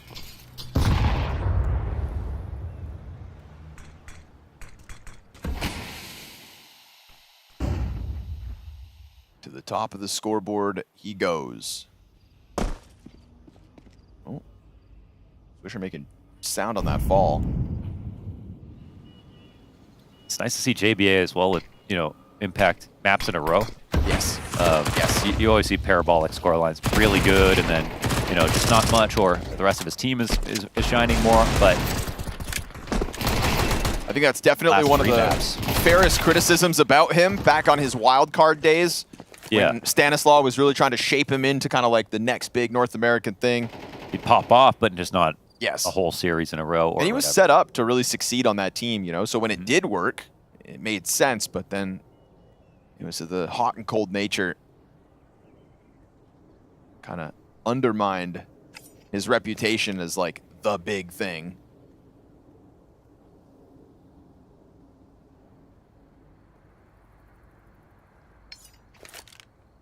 Nitro 1v3 attempt, MP9 and a deagle, but just gets caught off by a well-timed clear from Swisher in the brackets, and this becomes a 3-round game. It's a big multi-kill for Swisher. 4 frags in that one. It's going to tie his score and close the distance to JBA. And they're starting to have fun.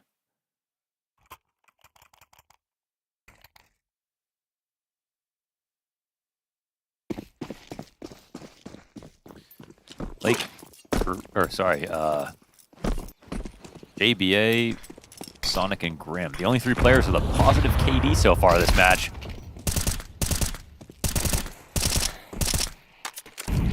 Well, Lake could change that if he finds any more of these ecos.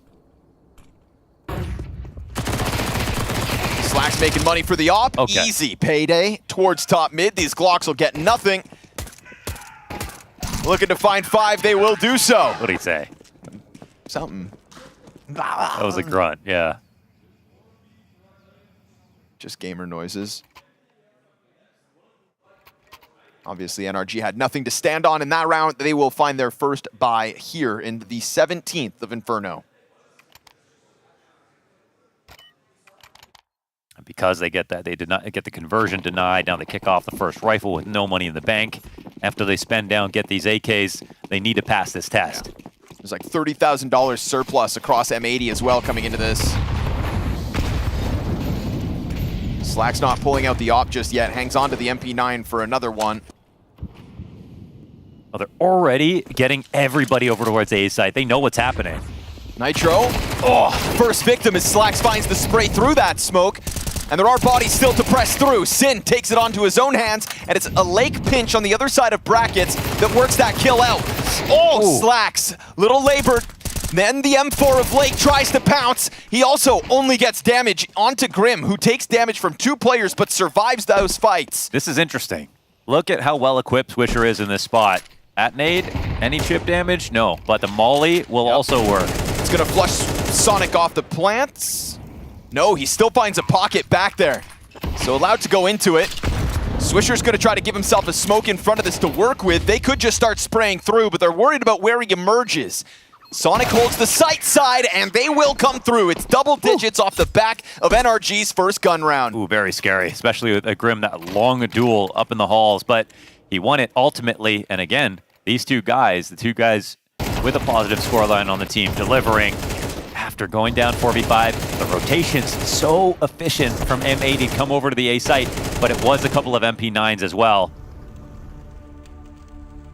That was their bonus moment. So the test is passed. And it's not 3 players alive, so they don't like make money on this round, but they have enough to still get a very good buy.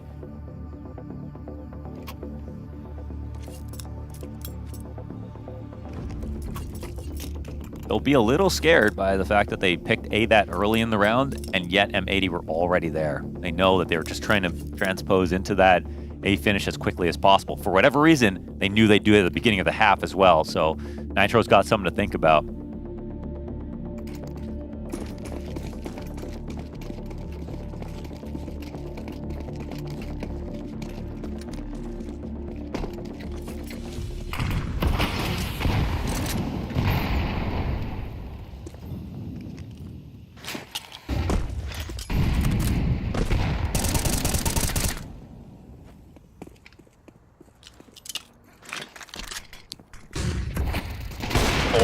See the jump across, 3 players brackets.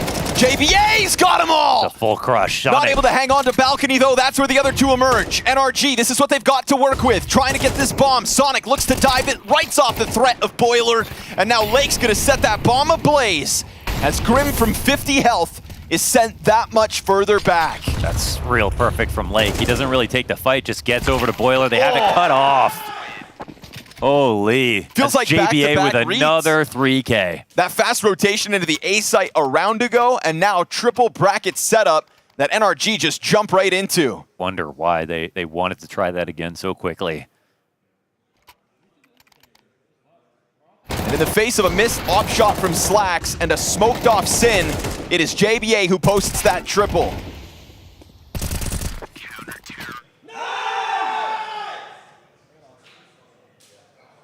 The bank accounts grow even larger.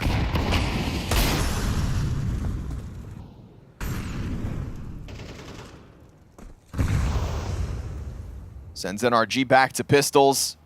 Closes the gap to 2. Bonus round be damned. It was about that one. And M80 stick the landing. Doesn't feel like anybody's going to overstep. Not without util support. Sin just takes a peek and sees nothing has extended out just yet. But be careful, because those Deagles, well, the first one steps too far. Grim gets shot in the back of the head. No trade immediate. There's a threat here for Sin. And Slacks doesn't have a flash for him, so he's just going to start dumping his nades, get a little more chip damage in, and really just burn time and take their attention. He knows they can't molly him out. Now Lake's on the scene to throw a flash if he has to.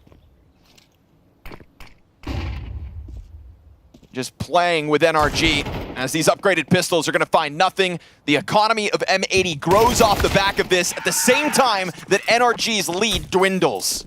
Crazy, pulling off a comeback now. Again, second round conversions, everything. Even though they, NRG passed that test just to keep their money afloat a little bit, but they immediately lose right after. 5 save cycle for NRG.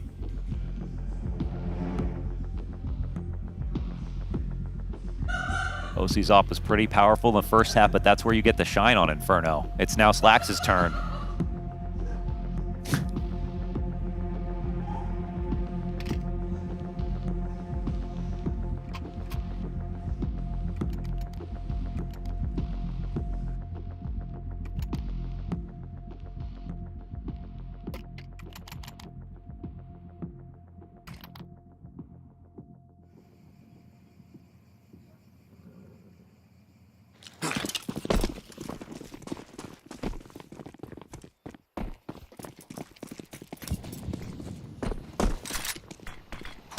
Push off. Okay. Aggressive play. All right, Lake trying to do the same thing towards Banana. Oh, he's managed to get along the wall. But Bro's tucked into him. Once Bro tries to push forward. He's not throwing any more utility. He's just going to phase this smoke, and he pushes at the perfect time. My goodness. Good spray back from Bro, but in that moment, Sin strikes on the other side of Banana. Now he's going to feel this squeeze. Yeah. Knows inevitably somebody's going to come clear him, so Swisher gets active on the other side, and so now bad. he can fixate back towards the apps. He will drop Grim in the process, and a confident move from M80 is about to tie this game, barring something special out of Sonic. That was such a nice move out of Swisher. Needed to get that to make his teammate feel comfortable inside of mid, who was getting squeezed, even though he couldn't see the players who were up in alt. Everything else was cleared out, and he just dealt with that problem so swiftly. Strong on all fronts.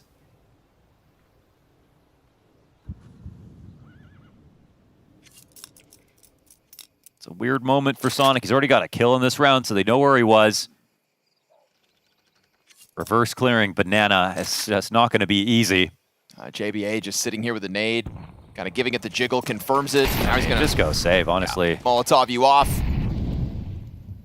Fortunately here for Sonic, you are not going to win this round. No way. Has to concede it.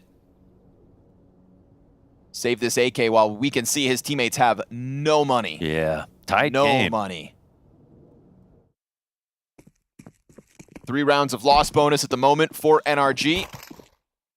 It's impressive. The communication stayed good. Yeah. Very crazy situation. They went for an aggressive play, but had an escape route. This is an amazing timing out of Lake. Like the prep in terms of them knowing NRG are going to go for A early. That timing on their smoke where they push back, yep. It's a lot of preparation coming into this. And if there's one way to cure nerves, it's by prep, 3 totally different starts to the rounds as well so far from M80.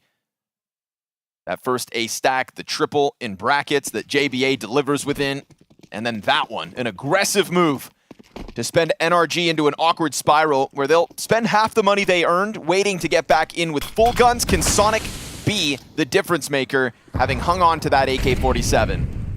Nobody inside of the apartments to stop Grim if he wants to start tiptoeing through apps, and he'll bring that bomb with him. We've seen early A stacks. We saw that forward bracket control. NRG will take a sniff at this site yet again.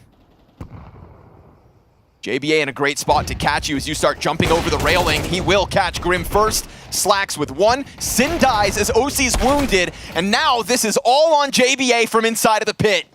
It is enough to try to set up the retake, but you've given an op over to OC. It's the only gun picked up so far. JBA hit by the Tech 9 Dink. Bomb crosses over. Now there's a chance. You've got OC inside of the site.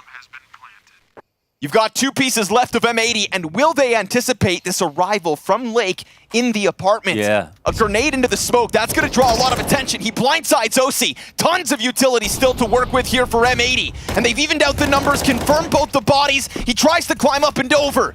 Pit player's not able to get into the play, so Lake slides straight through it. Now it's all about Nitro. Pinned in the corner with the first. Swisher's got him even lower, and that is where it falters. M80 to the 11-10 CT lead. That's an awesome move out of Lake. I mean, blowing up the smoke to cause a distraction is huge. Obviously, it's a great move once again from Swisher as a teammate, but Lake figuring out a way to scale out of halls, take the fight, info on the guy backside, and still approach Pit perfectly. Entirely impossible to read here for Bro. He's just back there fighting Swisher at the same time. Not easy to make moves like that under pressure, and they keep the lead. A real chance for NRG to have hit 11 first. Would have had that bolstered economy to try to get this game then closed out and extended to a third. Mirage beckons NRG, stage 2, right there for the taking if you're M80. And JBA getting frisky in the apps extends because he's got a player watching this boiler exit. We've seen Grim blindsided as he comes out and clears the right. Little warning, and Slacks pulls the trigger a bit too soon. JBA, knowing that the support system's fallen off, also needs to get out of here. One of the first times where M80's opening idea doesn't get them a 5v4. Yeah, Slacks a little light on that trigger.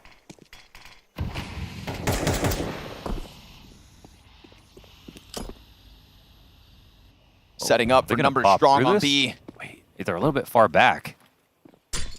CT nade goes up and over. They're gonna try to pop it open again. Lake hanging on it at this corner. Flashes to support it. He's got the first headshot. Great trade by Grim. Swisher for seconds.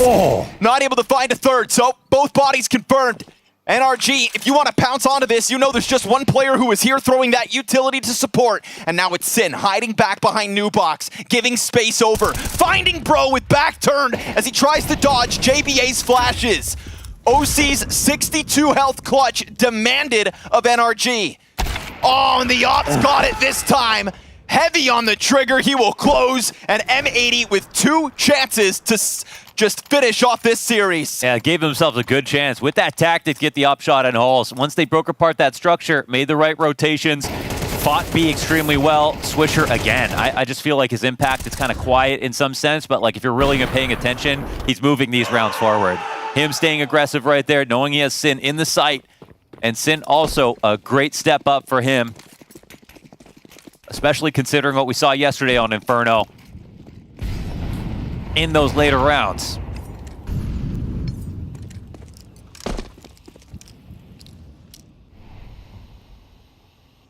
Oh, Lake with a pick off through the smoke, in and out. It's the caller for energy down. 4 kills from it. So many overtimes versus Bait yesterday, so many close calls. But that nade suddenly takes the confidence away from the 5 versus 4. Both your B defenders walking wounded and almost inviting more threat towards them. Utility is gonna find them blind, but it is great cover offered up by Swisher. These 2 tether nicely. 3 players left for NRG, as they will have to now try to take over this A site. JBA gives away his position. Grim unable to get damage in off of that, and there's slowly but surely a duel coming Slacks' way. Right, it becomes a freebie for him on this line as they start to approach and gather towards this lane take. Bomb just behind them. Almost out of time to even consider the arch. What will they try to do? Oh, it's back to B. Oh my goodness, is this the move? Swisher waits for them, jump spotting, throwing utility. They need to move now. 20 seconds. They double back, and as they do, Sonic looking to support it will have his hands busy with that plant. You've got an additional piece over from Library, and it just feels like NRG have been outplayed. Stacked inside the A site again. Every version of this M80 on A. Rock solid defense, and it will be JBA to help fuel them to another stage 2. But it is his first time top 24 at a major, a new version of M80, but an organization that becomes a mainstay here at these majors. And you love that he doesn't just get carried there. He does a lot of the carrying. That was a fantastic performance from virtually everyone on M80. You know, I gotta say, the improvements on all these players over their career so far, short and long, have been really impressive. I think from even yesterday to today, seeing how composed even Sin was, there was no nervous sprays at all, and this was a map that got very close in the end. They had to win a retake on the CT side to keep the lead to make it 11-10. They pulled off a lot of moves that required good communication, good organization, and they did it consistently. So everything that we were looking for to improve upon from yesterday happened. And for NRG, they also put up a fight. That first half was super solid. They won the second pistol, and yet they still lost. So obviously, again, this is a 2-1 matchup. This is M80 who are able to celebrate, and NRG who know they have another chance tomorrow. But this is a domestic rivalry. Competition they know they'd be comfortable versus, and there was a chance that M80, whatever happened to them yesterday versus Bait happened to them again. NRG couldn't bring that out of them today, and now they don't know. The fate is not in their hands anymore. Just so many more convincing rounds from M80's second half there, and it's almost nice that they get to do it via comeback in that second half, because it shows the resilience. You know, when you had all those nail-biter moments and close calls and clutches lost, then all of a sudden, well, this time you secure it. And so with us, up here in the casting nest, congratulations, Swisher. You've done it again, brother. Stage 2 of the major. Not the 3-0 like back in Budapest, but surely after that nail-biter game versus Bait with all those rounds yesterday, that Inferno game compared to this one, how much better does this feel? I mean, a lot better. Yeah. Almost getting like flashbacks though at the beginning of that game, because we threw the pistol, we threw the beaker afterward. It's like, oh my god, it's Full happening round again. First half, yeah. Yeah. I mean, first of all, congratulations. Thank you. Actually, we should all move in a little bit, I think, to make this camera frame proper. Perfect. Yesterday, we were talking about the nerves. Like, that was apparent on Inferno. Extremely. Like, could you explain? And I feel comfortable talking about that because you went through it today, too. Like, that was a close match, and you overcame everything. Is that what it felt like, that you overcame the nerves today? Yeah, for sure. There was just some rounds that just weren't going our way again. People were over peeking in post plants and just, peek off me, and then they insta peek. And it's just like, those things were insane yesterday. Like, it was night and day. But we had a pretty good performance today. It was tough to watch yesterday because you actually, and I kept mentioning it, you had so many good rounds as well. Like, you also showed the quality of the play, but I think the prevalence storyline is the fact that it's the majors. So the nervousness ends up kind of, you know, of all the games we've casted in history, the nervousness takes precedent over the preparation, the skill every time in these big games. So it was great to watch. And you in particular, man, so much impact. Like, did you just feel on point? Yeah. Like, I don't know something's happened recently. Okay. I got a few better rolls, and it's just I'm just shooting good. Oh, you'd love to see that. I mean, and also, you know, JPA, like he's up to like 3 super solid maps in a row. We've been trying to get him more into the game as well. Yeah, It's been a big focus for us. It feels like that was something, because we kind of discussed wild card right towards the end of that, is like, you know, Stanislaw was kind of like his first real mentor to kind of get that going. And unfortunately, when he had those cold games, which he can have, you know, even yesterday, like Ancient, I just don't think he had a lot of runway, but it wasn't like he was walking away from that map feeling super proud of himself. Exactly. He is, right? We get this series back to back. This is his first top 24 now, right? You guys have been to the second stage, but back when he played Austin, his first major, they went down in the first stage of the major. He played Shanghai. I think he qualified for stage 3. Well, in that case, it's a good thing you know your teammates better. Just testing you. Okay, yeah, shoo. All right. Well, then in which case but it's still, for him then. it still is it's like the best, it feels like the best version of all you guys individually as a team. Yeah. It just looks so incredibly solid. Yeah, it's just been, I mean, obviously we had a rough patch, like CAC didn't go the way we wanted, Atlanta didn't go the way we wanted, and it's just like, we kind of just had our yelling match at each other going like, this is the time we need to get our stuff together. Yeah. Like right now. Nothing else matters. I know if we're kind of hitting our stride. Noticed yesterday, but it was Def after his tac pauses. You guys won like 3 rounds in a row each time. And when we got the listen in, and it wasn't like super tactical, it was just like reminders. Yeah. Communicate, stuff like that. Exactly. How much has that helped? I mean, it helps a ton. He always is reading the game. He always has good calls. And then on top of that, he's kind of like trying to keep us grounded, right? Because like, we've got some inexperienced players, and kind of just we get sucked into the moment, and that's like all the rounds we throw is just because we're just forgetting the basics, right? So yesterday, how do you solve the nervousness part? Is it conversations, or is it just you showed up today and like everything worked better? I mean, I don't even know. It's like we even said, like, we got into the shuttle yesterday. We're like, don't even talk about it. Okay. And then, like, I was just laughing the whole time because it's just like it was absolutely insane. I don't even know. There's no words to describe it. Right. Yeah, it's almost silly to discuss micro and things that happen when it's like you knew it just all went wrong. Yeah, and like I even got messages on Instagram saying like, please tell me that this match was fixed, right? And I'm like, it would be an easier answer to say yeah, it was. Right. Like at this point, like it was crazy. Yeah. Okay. Do you think that helps you now that you go to the next stage to have a match like that behind you and you've qualified? For sure. Yeah. I would say that has to help us, and like we go into it going like, guys, like reminder, don't let this happen again. Right. Right. So just fresh, laugh it off, but it's done. You know, it's exactly. behind you. So exactly. again, congrats. Thank you. We're just gonna wrap it here. Thank you for coming for the interview, but we'll just throw it quickly over to the A stream because we've still got Liquid and Heroic. If you haven't had enough North American Counter-Strike for your fix-in, head over to the A stream. And yeah, we'll be back tomorrow with the last 3 2-2 matches, all on the A stream. With the B stream, sees you guys for stage 2 in a few days.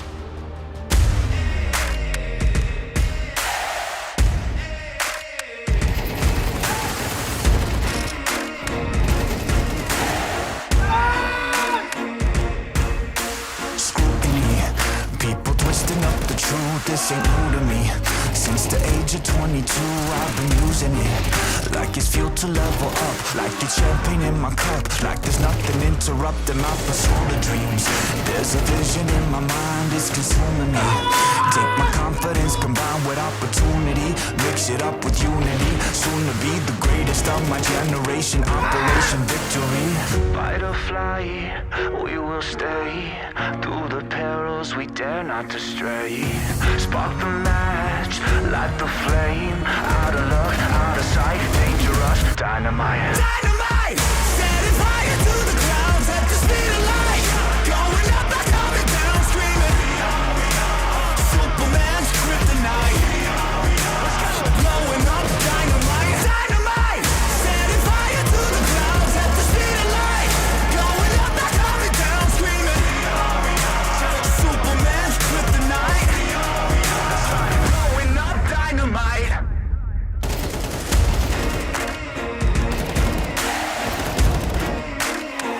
Check it.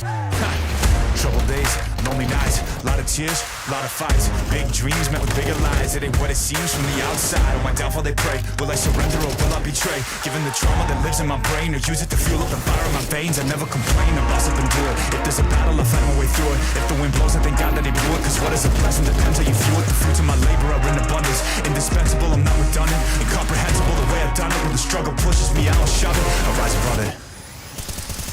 Fight or fly, we will stay. Through the perils we dare not to stray. Spark the